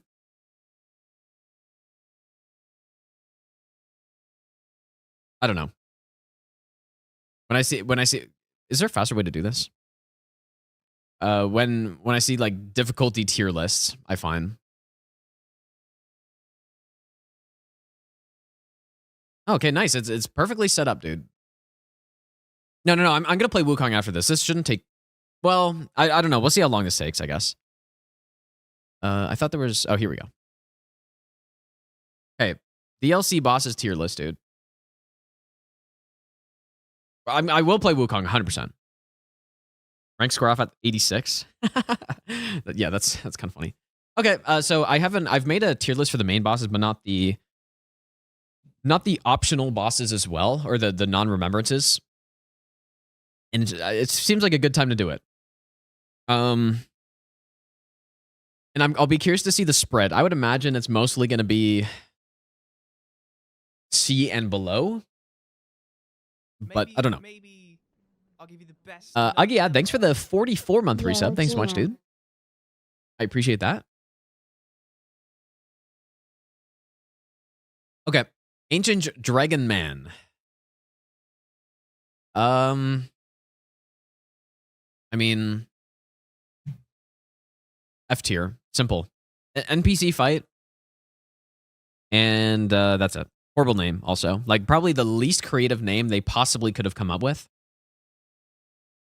Ancient Dragon Man. Yeah, probably, like, I mean, it could be a D, I guess. It's simply just an NPC boss. There are worse NPC bosses, but usually, like, is there anything good about Ancient Dragon Man? You get a cool weapon. And you know what? I guess he's got a little bit more of a moveset than normal NPC bosses do, because he's got the Dragon Maw, which is punishable, so maybe D-. Senesax, I would say Ancient Dragons are already garbage. Like, Ancient Dragons are already D tier, probably. Senesax is probably even less fun to fight. Is it F tier, though? I don't know. It's we're starting off pretty bad here, dude. Is it F tier, though? And it's also got, like, the random... It's so annoying with the extra distance on the lightning attacks, or the lightning after hits, or whatever you want to call it, because when Senesax gets around half health or whatever, she does it again, and the only way to reliably dodge is just to run away, which is just so garbage too. I'm gonna say F. Like, actually just a horrific boss, dude. Best way to kill the boss is simply just use range. That's by far the best way. And it's not, like, that's not... In my mind, a Souls boss should be a fight where you can conquer it in a number of different ways, and it should be fairly balanced between those different methods of fighting, right? Whether it's, like, melee builds or, you know, big weapons, small weapons, magic, whatever, you know? And usually I reserve F tier for bosses that have nothing good about them. I would say Senesax basically has nothing good. The other Ancient Dragons are mostly in D tier, so I think F. I think Senesax is a tier below. C snacks. Okay, Bale S tier for sure. Well, it's I'm the more I've learned Bale, the less I actually like him because he looks so cool, but the fight is kind of not that well balanced. Like certain attacks in phase 2, it feels like you need to light roll or have the extra iframe talisman on, which I don't like. The fire deflection's annoying as well. There's a lot of chasing him around. Like, so he's gone from being, for me, like an S plus boss to probably mid to low S tier. I still think he's an S tier probably because he looks so damn cool. He's the best dragon fight they've made. But, and the fight's decent. There's just some big problems with it, I would say, that take it down a couple notches. So I would still say S tier. Maybe S minus. S to S minus, I guess. Black Knight Edred. Basically just a normal enemy with the wing attack. Like, definitely above Dragon Man, but realistically, it's a D plus or C minus. I guess the thing is the moveset's actually not bad. It's not great, but the problem is just he's a normal enemy, dude. So, I think Garu's better, but it's just the same thing. Like, you fight 100 of these guys before you actually get to the boss. Or wait. At least I think I did on my playthrough. Maybe not, actually. I don't know. They're just not that good. D plus. Blackjail Knight is... I like him less than Ancient Dragon Man. Probably not F tier, though. Chief Bloodfiend, I think, is... Like, again, it's kind of another enemy you fight that you've already fought a bunch of, but he's actually got a decent moveset on him, though. So, I think this fight is... It's probably a C, I think. He's got the Blood Flame, too, which is kind of cool, I guess. But it's just an enemy you've already fought. That's, like, a little bit different, so... C. Okay, Commander Gaius, for sure an A-tier boss. Like, the main bosses have already ranked, so I kind of know. Although, it's probably changed a little bit since I did it before. Yeah, Chief Teef, dude. Commander Gaius is a really good fight, I think. Really, the only complaint I hear about him is that the charge is bad, but it's really not hard to get around the charge. Like, you just walk to one side and then roll back. It's pretty simple, and the rest of the fight's really solid. He's definitely not a, like an A plus or S tier boss, but the fight's really good. I like that you can be aggressive on him, and there's not a single AoE where it's like, oh, you got to run away from this. Most of them you can just roll into, and you can jump over certain attacks, and it's nice. It's a really good fight, dude. After nerf charge is okay. Well, they haven't changed the charge though, right? But they just changed how he enters the arena. But yeah, this is definitely a boss where I think once you learn how to deal with him, he's more fun. Whereas like some of them like Bale are actually less fun almost. But yeah, he's good. He's really good. A to an A minus, I think, is what I'd give Gaius. Okay, Emir, an NPC fight that at least has like a little bit more happening, but he also spams magic, so he's just garbage. I think I like him more than the other NPCs though in the DLC. Because at least they're, well, I mean, he just summons hands, dude. It's just so bad. It's actually so bad.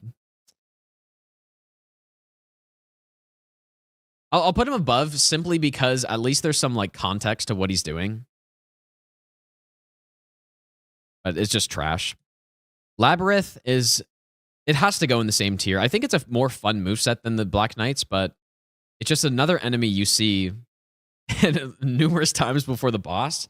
And then it has at least, yeah, again, I guess it just has one extra move, but it is a cooler move.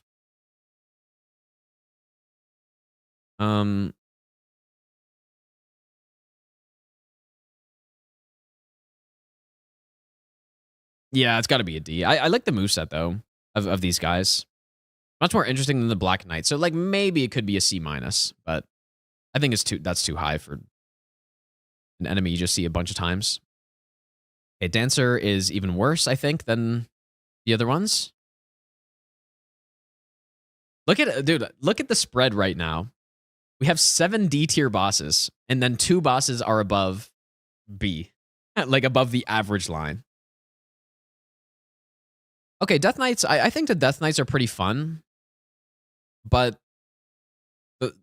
I don't like that you can backstab them, and they're really not. I think they're really cool, but as far as their moveset goes, it's very basic. So, and I don't like that you can backstab. It's too easy to just rely on backstabs the whole time, and then it just kind of simplifies them a lot. They're already pretty simple too, so I think they're cool. Yeah, the grab is cool, so I'll just give them a B. I'll give them a B for both. They're both pretty cool. Okay, Deathrite Bird, I mean, Deathrite Bird buffed. Is it really buffed? It just has more health, maybe? I mean, the normal Deathrite Birds I'd put in like a D+, C-.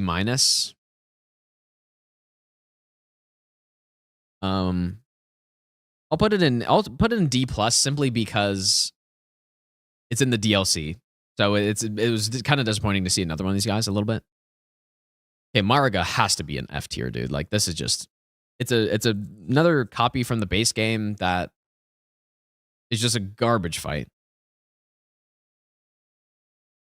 I mean, maybe it's not F tier though. Is it? I prefer Marga over the NPCs probably.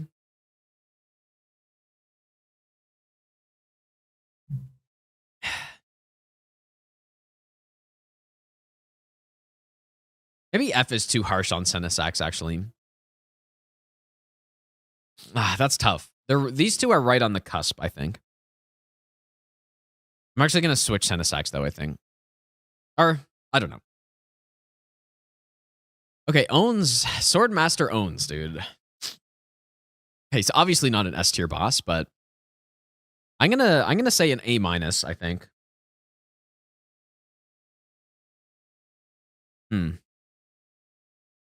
Maybe an A, actually. Owns is really cool. The problem is that he has no health. The fight just, it goes by so fast. In terms of his moveset, though, I probably like him more than Gaius, even. He's cool, dude. Do I like Owns more than Gaius? That seems kind of crazy to say, but I think I do, actually. I think he's more fun. He's also harder. But the problem is he just has no health. So what I would have preferred them do is basically just put him in a later catacomb or a later jail, you know? Put him in a later jail.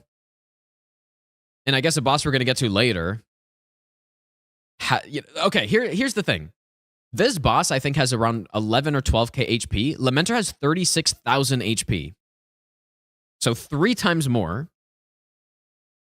And I can't wrap my head around that decision, dude. You have a really cool moveset in a boss, a very unique boss. It's basically like Yoda. With sort of a mini waterfowl kind of thing, right? With the big spam attack, which is cool. And you give him 12k HP. And then you give the most garbage boss you've ever seen 36,000 HP. Like, just simply swap these two around and then give this guy 36k HP, and then we're talking. I don't know. Another questionable decision in the DLC. Divine Beast is good. I like Divine Beast quite a bit. Probably, I would say probably an A for Divine Beast. I think it's a fun fight. Maybe it's a little spammy, though. In phase 2. Do we have the other... Yeah, the other Divine Beast isn't on here, dude. Other Divine Beast I would put ahead of this one. Well, maybe I wouldn't. I don't know. They're pretty similar. But yeah, a solid A on Divine Beast. Yeah, Falling Star Beast, I mean, just C-, I guess. Yeah, Furnace Golem's not a boss, but... like, I kind of want to replace the Furnace Golem with the other Divine Beast. I'll just leave it off, I guess. Ghost Flame, we only have 2 Ghost Flames on here. Okay, well, okay. Oh, but the 3 Ghost Flames are quite different, actually, though. Unfortunate that this doesn't have them. So, let's say the first Ghost Flame is the first one you encounter in Graveside Plain. This guy's fine.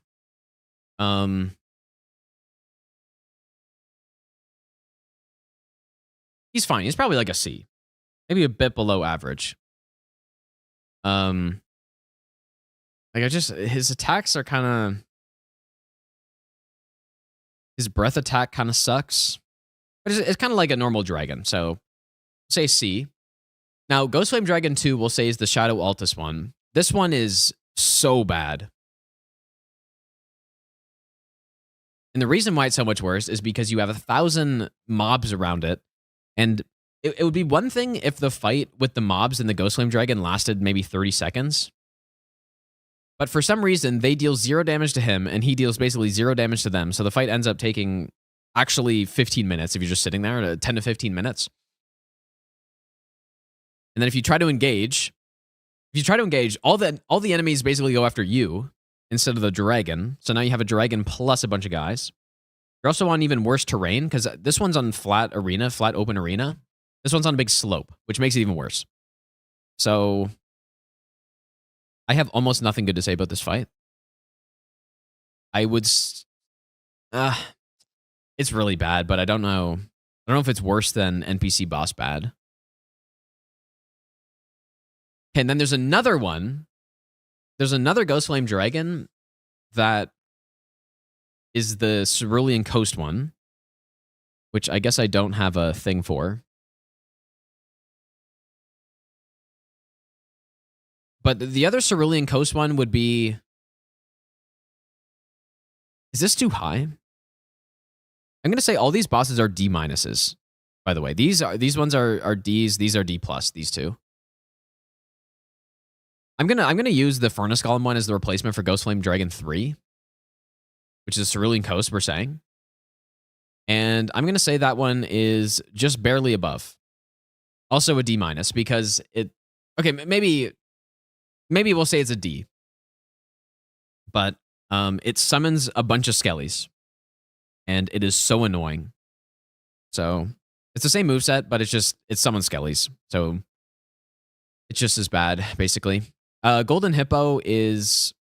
man, I've been saying this is an F tier fight, but... I don't know, dude.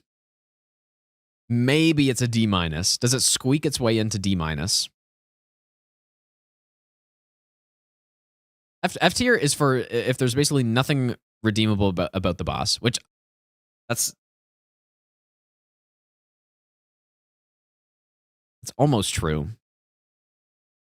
I'll just say D minus, I guess, dude.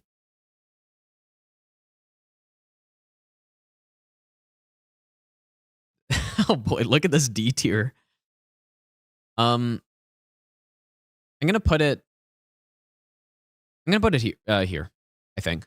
So in D minus, all these are D minus, dude. So the problem with this boss is that he's way too big. So they basically cranked up the size compared to the other hippos. And so what that does is it makes the camera just horrific. If you're trying to fight this guy locked off, it's basically like you can't see what's going on. You're just clipping through the body the whole time with your camera. If you are locked on, the arena's not big enough for the boss, and so the camera's it's better, but it's still very bad. Hitboxes are questionable at best on specifically the bite attacks, I feel like. Especially the one where he does like the turn bite if you're to the side. The needle attack, the rain needle attack, as far as I'm aware, is just undodgeable, which is just so garbage. Like, or you can dodge it sometimes, but it's inconsistent. And his moveset is very like it is very bad. Or it's mid at very best with just the basic moveset without any of those other things considered. So that's the only reason he's not F tier, is because he has an actual moveset. And then he also has like the porcupine needles, which is also like that's fine, I guess. Porcupine needle attack's fine. You just got to be at the right position to dodge it. And also the riposte on this boss is really scuffed. So yeah, so my opinion on the normal hippos, they would probably be in C tier instead of D minus. Because, you know, a lot of those camera problems don't exist on them. You don't have the like undodgeable needles, but yeah, D minus. Jagged Peak Drake. So there are 2 of these guys. Yeah, see, this is why I wanted one of these that had just pin. What does that do? I wanted one of these that had every boss, but there are 2 Jagged Peak Drakes. One of them is fine. It's probably the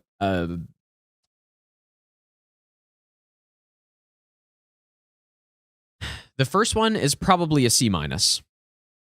Oh.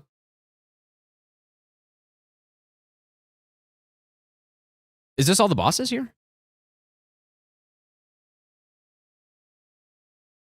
Okay. I gotta remake this, I guess. Fuck.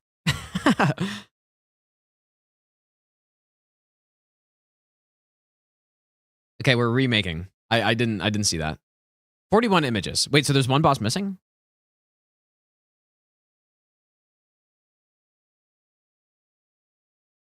It's still better anyways. Okay, let me just remake this really quick. Bale number 1 owns. Whoops.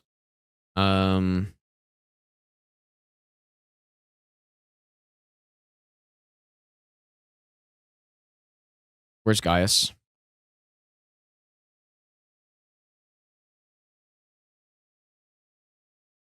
I guess I won't put that guy in yet. Why do I not see Gaius?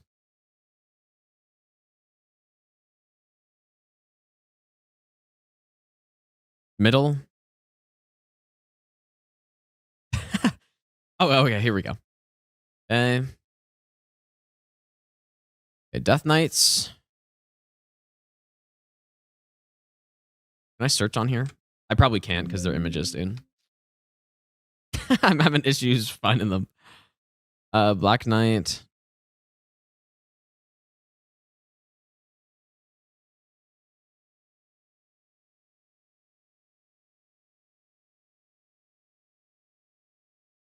Okay.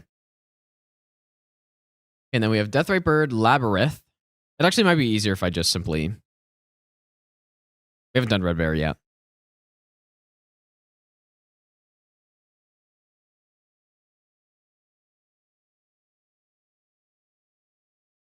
Edward was here. Jagged Peak Drake, I put... Oh.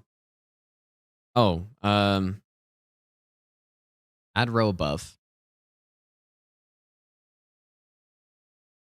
I apologize for these colors, by the way. These are questionable at best colors.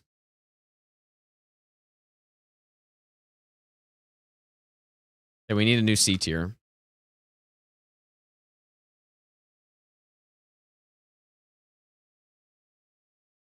And you like actually cannot read that.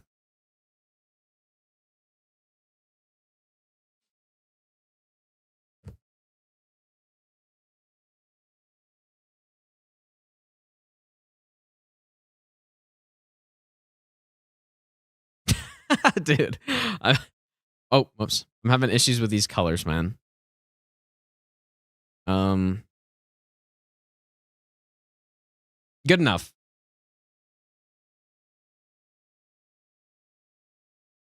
Yeah, this will be fast, surely, I said. Have we done Lamenter yet?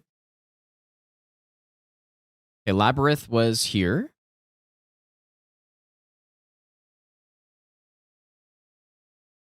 Sunsax was an F tier. Hippo here. Dancer. Okay, wait, I guess I did Hippo a bit further up.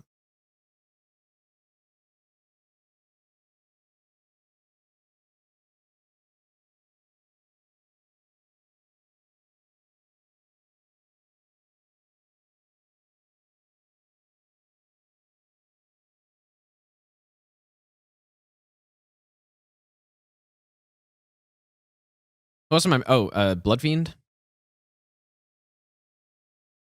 Maybe I'll give you the best nut ever. Why do I not see Garu? Oh, Researching here we a go. hook all is good. Mario, thanks for the 4-month Prime sub, dude. Also, Luniesta, thanks for the brand new Prime sub.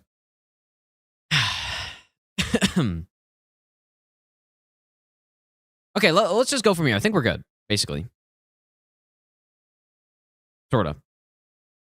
I'll just redo some of the ones that I did earlier. Jacob Peak Drake, one with a friend. Did I already put the one? Whoops. And then we also did Great Bridge, Ghost Flame.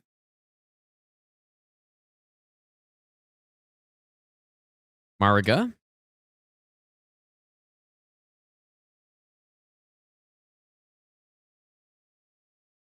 Okay, we talked about Ghost Flame and Cerulean Code. Well, I guess we talked about all the Ghost Flames, which are all here. And then I think that's it, right? I guess I talked about the Divine Beast. I think they're both good. Okay, finally. All right. I think we're good. Wait, there's Falling Star Beast too. I think I put the Falling Star Beast somewhere in here. Or maybe I didn't. Oh, here we go.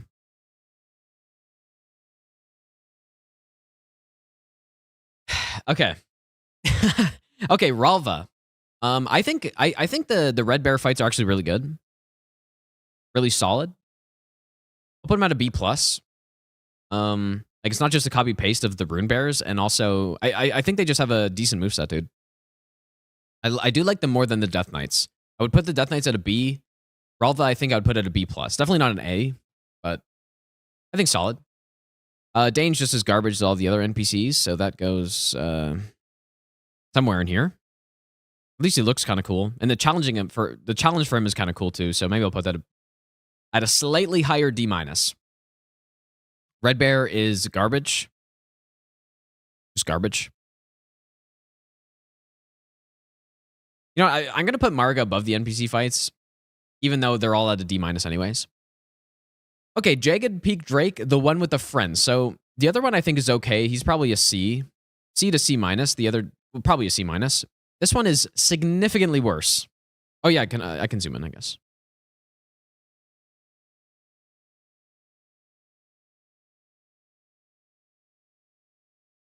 This one is significantly worse because, again, it's the same problem with this Shadow Altus Ghost Flame fight, where I mean, like, it's just such a huge waste of time. I think this one's probably cooler than the other one, but it's still garbage. It's still a D-, I think.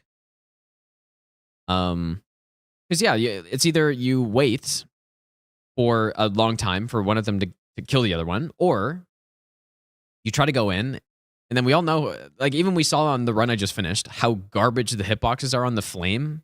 And so you can just kind of run in and get blasted by flame, I guess, but it's just not fun, dude. I think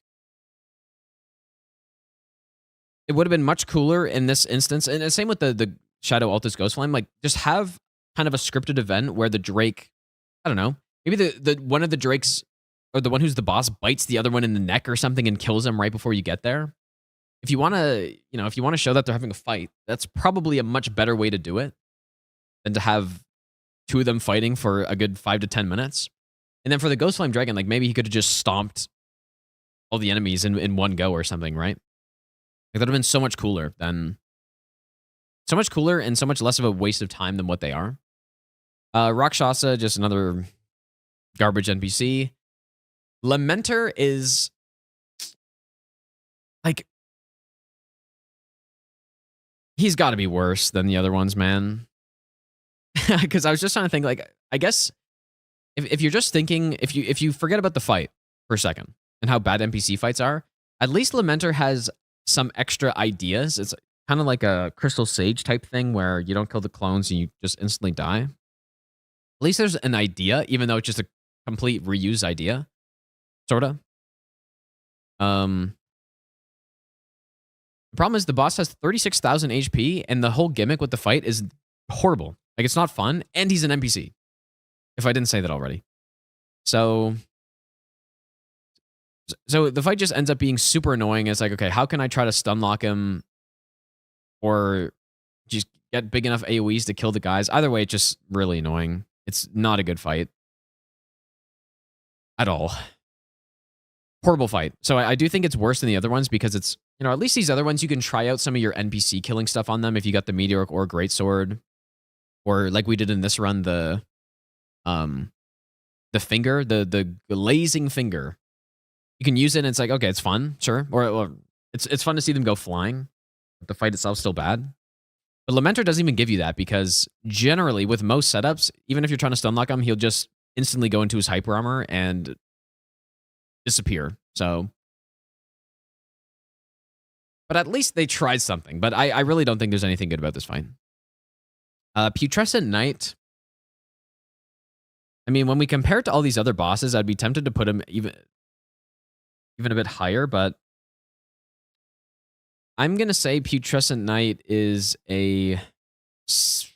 dude, a B- feels too high for him. I think usually I put him in a C tier.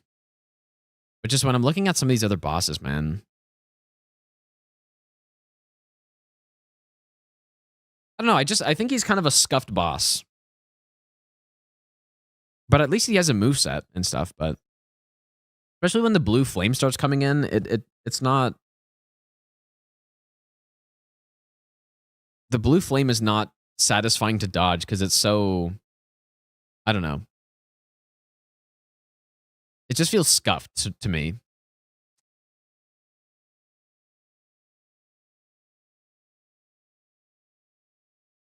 Yeah, I'll put him in a B-, I think. I'm thinking either B- or C+. I think he's a pretty average boss. Like he's got a moveset and there's some strafes you can do. You can...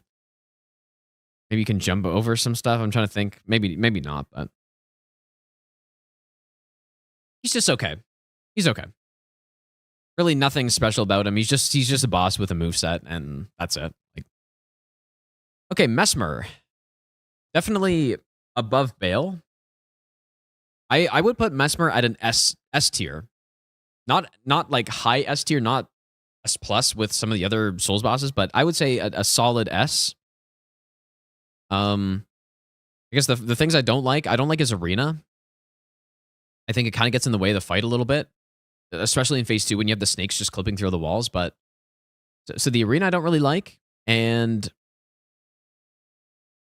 that's basically it. I guess the only thing that the only other thing that I kind of have a little bit of an issue with is the attacks that, you know, if you roll too late on basically it's sort of a frame trap, but it's not really. But if you roll too late, it's a frame trap where he does the 1-2 combo. I would rather, instead of them doing that, I would just rather them make the first attack faster so that you have to react faster, right? It doesn't actually change how quickly you have to react. But it doesn't feel good to roll an attack and then be forced to get hit by the second one if you roll too late. But you can also strafe that attack. It's really not a big problem. That's kind of the only minor thing. Well, and his arena is the biggest thing, but the things that are good about him, the snake attacks are really cool. Just all of his moveset is so sick, dude. So it's really it. The arena is the biggest thing that I don't like, which is it's still not a big deal. And then that little frame trap thing I also don't like. I'd rather them just make that first attack faster. It's effectively the same thing. I'd rather get hit by the first one than do a good roll on the first one, but then get hit by the second one and feel like it's like, oh, I didn't really deserve that. Shadow Tree Avatar. This is another good fight, I think, dude. I think he's pretty cool. I think he's probably an A- for me. I think that's where I've been putting him before too. But he's got a decent moveset. But I just think he's a pretty unique boss. I don't know what else there's to say about him, dude. I think the 3 phases are nice. He looks pretty cool. Pretty unique, and his moveset's just fun to play around, I think, and like going for the headshots. So I like him. Hinterland's Tree Sentinels. So like they're just Tree Sentinels, but Tree Sentinels I would normally rank them as almost an A- boss or B+ to A-. So because it's just a dupe of what's in the base game, I'll maybe knock it down a little bit. But realistically, like what do I think is better, a Tree Sentinel fight or the Putrescent Knight fight? I'm picking the Tree Sentinel, dude. So I'm just going to put it down here. Because the Tree Sentinel fight is still fun. I mean, realistically, I even like the Tree Sentinels more than the Death Knights, but I said I was going to knock it down a little bit because it's just a dupe in the DLC. But yeah, it's like a B. B to B+. Okay, Metter. I obviously really do not like this boss, but it's definitely not an S tier boss or an F tier boss. It's just the thing I don't like. There are a number of things I don't like. I don't like the laser. First of all, the laser is just garbage. And what the laser does is it makes you have to play the fight in a way like we did on this run, right? You got to run away, basically. If you're not using other Ashes of War like Raptors of the Mist, which I think is basically the only thing you can do at this point, the only way to reliably dodge the laser is to just play the fight at a range. And then when the laser happens, you have enough time to run away. So you have to sit back on the boss the entire time. The phase 1 on this boss, I think, is actually fun, dude. If it was just phase 1, I would give this boss a B+. Because I think phase 1's fun, but in phase 2, you get, the hands start spawning in. Yeah, you get the laser. You get that spinny move, which I think is kind of garbage, even though it's funny. But I guess it's not that bad. What else do you get, dude? You also get the triple laser. It's just phase 2 totally ruins it. It would be a B+ if it was just phase 1, I think. But yeah, so because of that, I mean, it's definitely a D tier fight. I do think it's above some of these other ones though. Like I'm definitely gonna put it above Hippo. I'm saying these two are D bosses and all these are D-.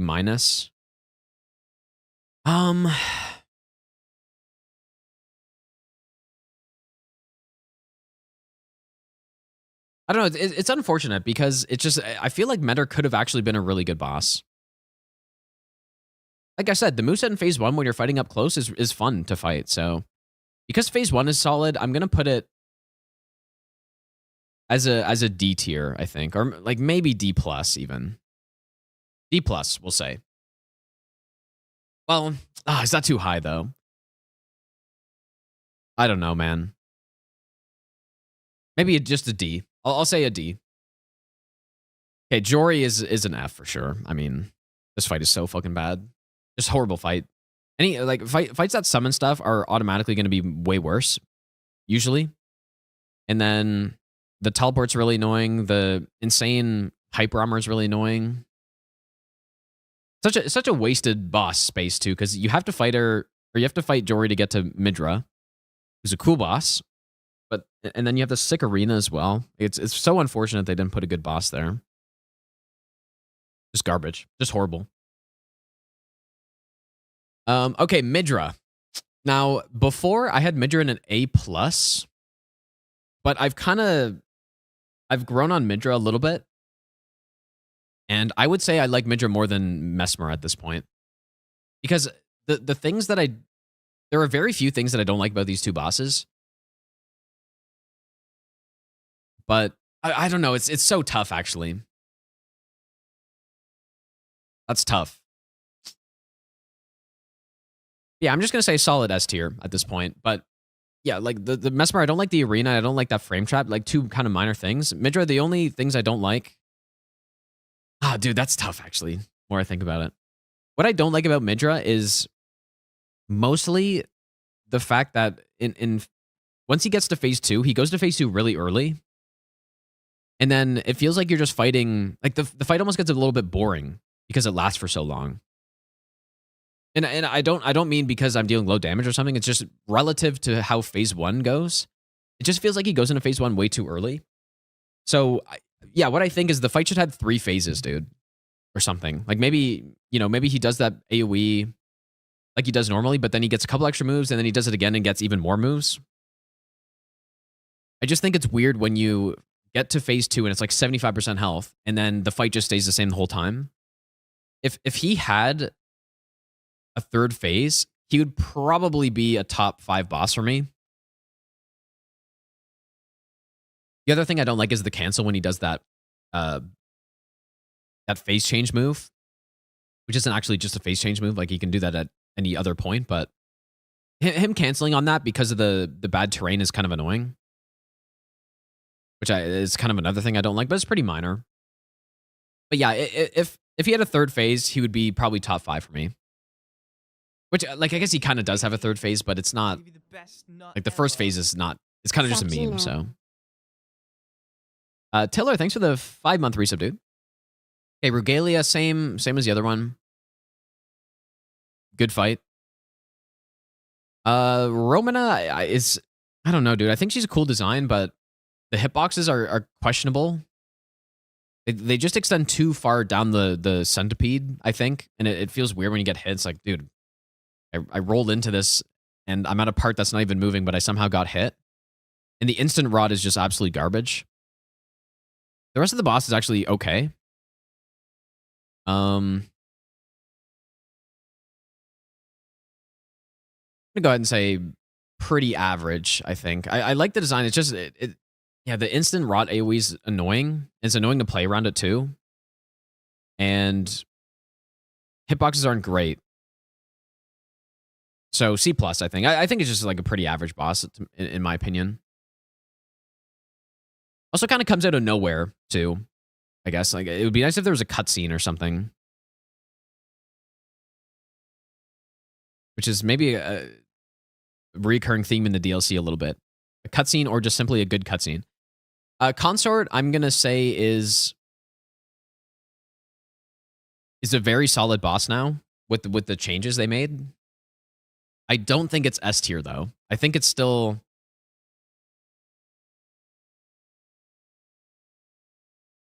I definitely do not think it's S tier. I'm just wondering how far up A tier it goes. Do I like Owns more than Consort? Probably. Yeah, with the changes, he's much better balanced, and you can actually poise break him and stuff. But I still don't understand why he has faster poise reset time for the amount of poise he has, like just out of nowhere. And the light show's maybe a little, like, I think the light show's actually fine now, at least now that they changed Light of Mikola. But I wish there was more variety in ways to fight him. That's the biggest problem, because the really good bosses in the game, and I think Midra's and Mesmer are two of them.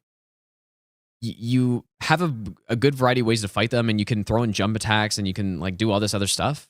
But on Consort, I feel like it's just like it's kind of the same every time, you know? And what I mean by jump attacks, I just mean you can dodge things with jump attacks rather than just do jump attacks when you can normally punish. So that's what I have him a bit lower for, but I still think he's really good. I still think he's really good, like A to A+ probably for me at this point. And some of the after image attacks too. I think they look really cool, but specifically the one where he does the backstep into the 4 clones or whatever. And then I think it's just not a good attack. It's not balanced well. And then also the meteorite in phase 2 into clones is bad. I just don't like that you have to basically gun it away from the boss to dodge it in a reasonable way. Okay, and then Rolana, easy S tier, I think, but probably a low S tier. What I think she's missing the most is a cutscene or something, dude. She's missing something like that. But I think the fight's really good. It's not as epic as Mesmer or Midra or Bale. But I think I'm going to put her over Bale because I prefer good fights over good-looking fights most of the time. So yeah, definitely an S tier, probably an S-. Whereas these two are both just solid S's. No S+, I don't think. But yeah, she's just really fun to fight, dude. She's very fun, and it was kind of like I was saying, that Consort doesn't have a variety of ways to deal with attacks, and you can fight her in a bunch of different ways, which I really like. So yeah, she's really good. I mean, maybe she's an S tier, like just a solid S tier as well. I don't know. She's close. What fights are S+ fights to me? I would say best nut ever. like Frida and Orphan and Sword Saint Ishin, although that's not in a Souls game, but like Demon Princes. Those are the ones that are like the top of the top for me. And maybe if I make another all Souls boss tier list at some point, which I did, I made like a 6-hour, 5-hour tier list. But yeah, this I'm feeling pretty good about this tier list at this point. I think it's pretty reasonable. Realistically, I'd have the Tree Sentinel higher, like maybe a B plus, if it wasn't just a dupe in the DLC. So if I wasn't considering that, then it'd be higher. But yeah, so look at this D tier, man. Like this is not a good sign. I think like it's not good that so many of these bosses are bad. And you could easily put all of these NPCs in F tier. And you could put a lot of these fights in F tier, and that would be totally justified, I think. But yeah, I mean, the bosses that they clearly spent the most time on are really solid. It's just there's too much garbage. Yeah, too many NPCs, too many multi enemy bosses as well, like Jory and Ghost Flame and Metter. Although the hands really aren't that big of a deal, but it's still annoying to have to deal with it.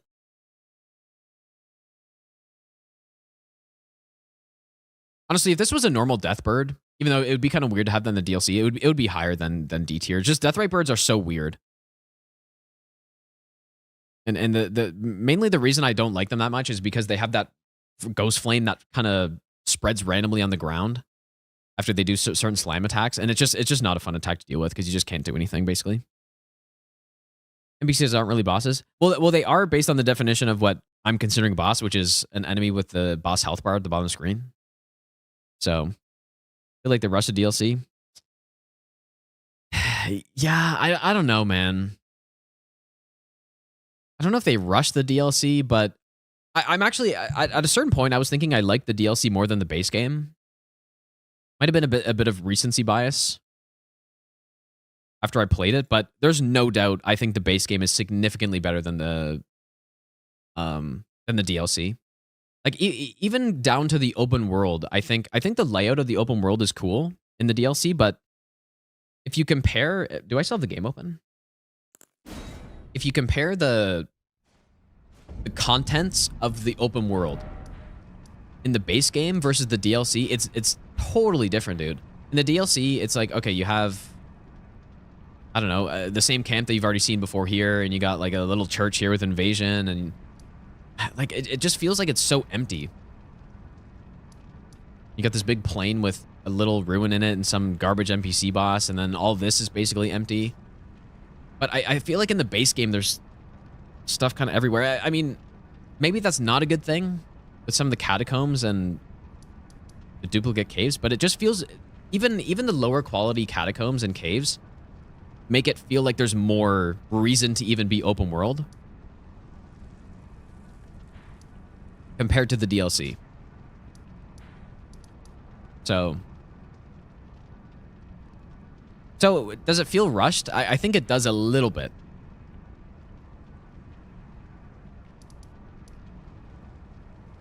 I still think it's a really solid DLC, but now that I've had more time with it, I don't like it as much as I thought I did.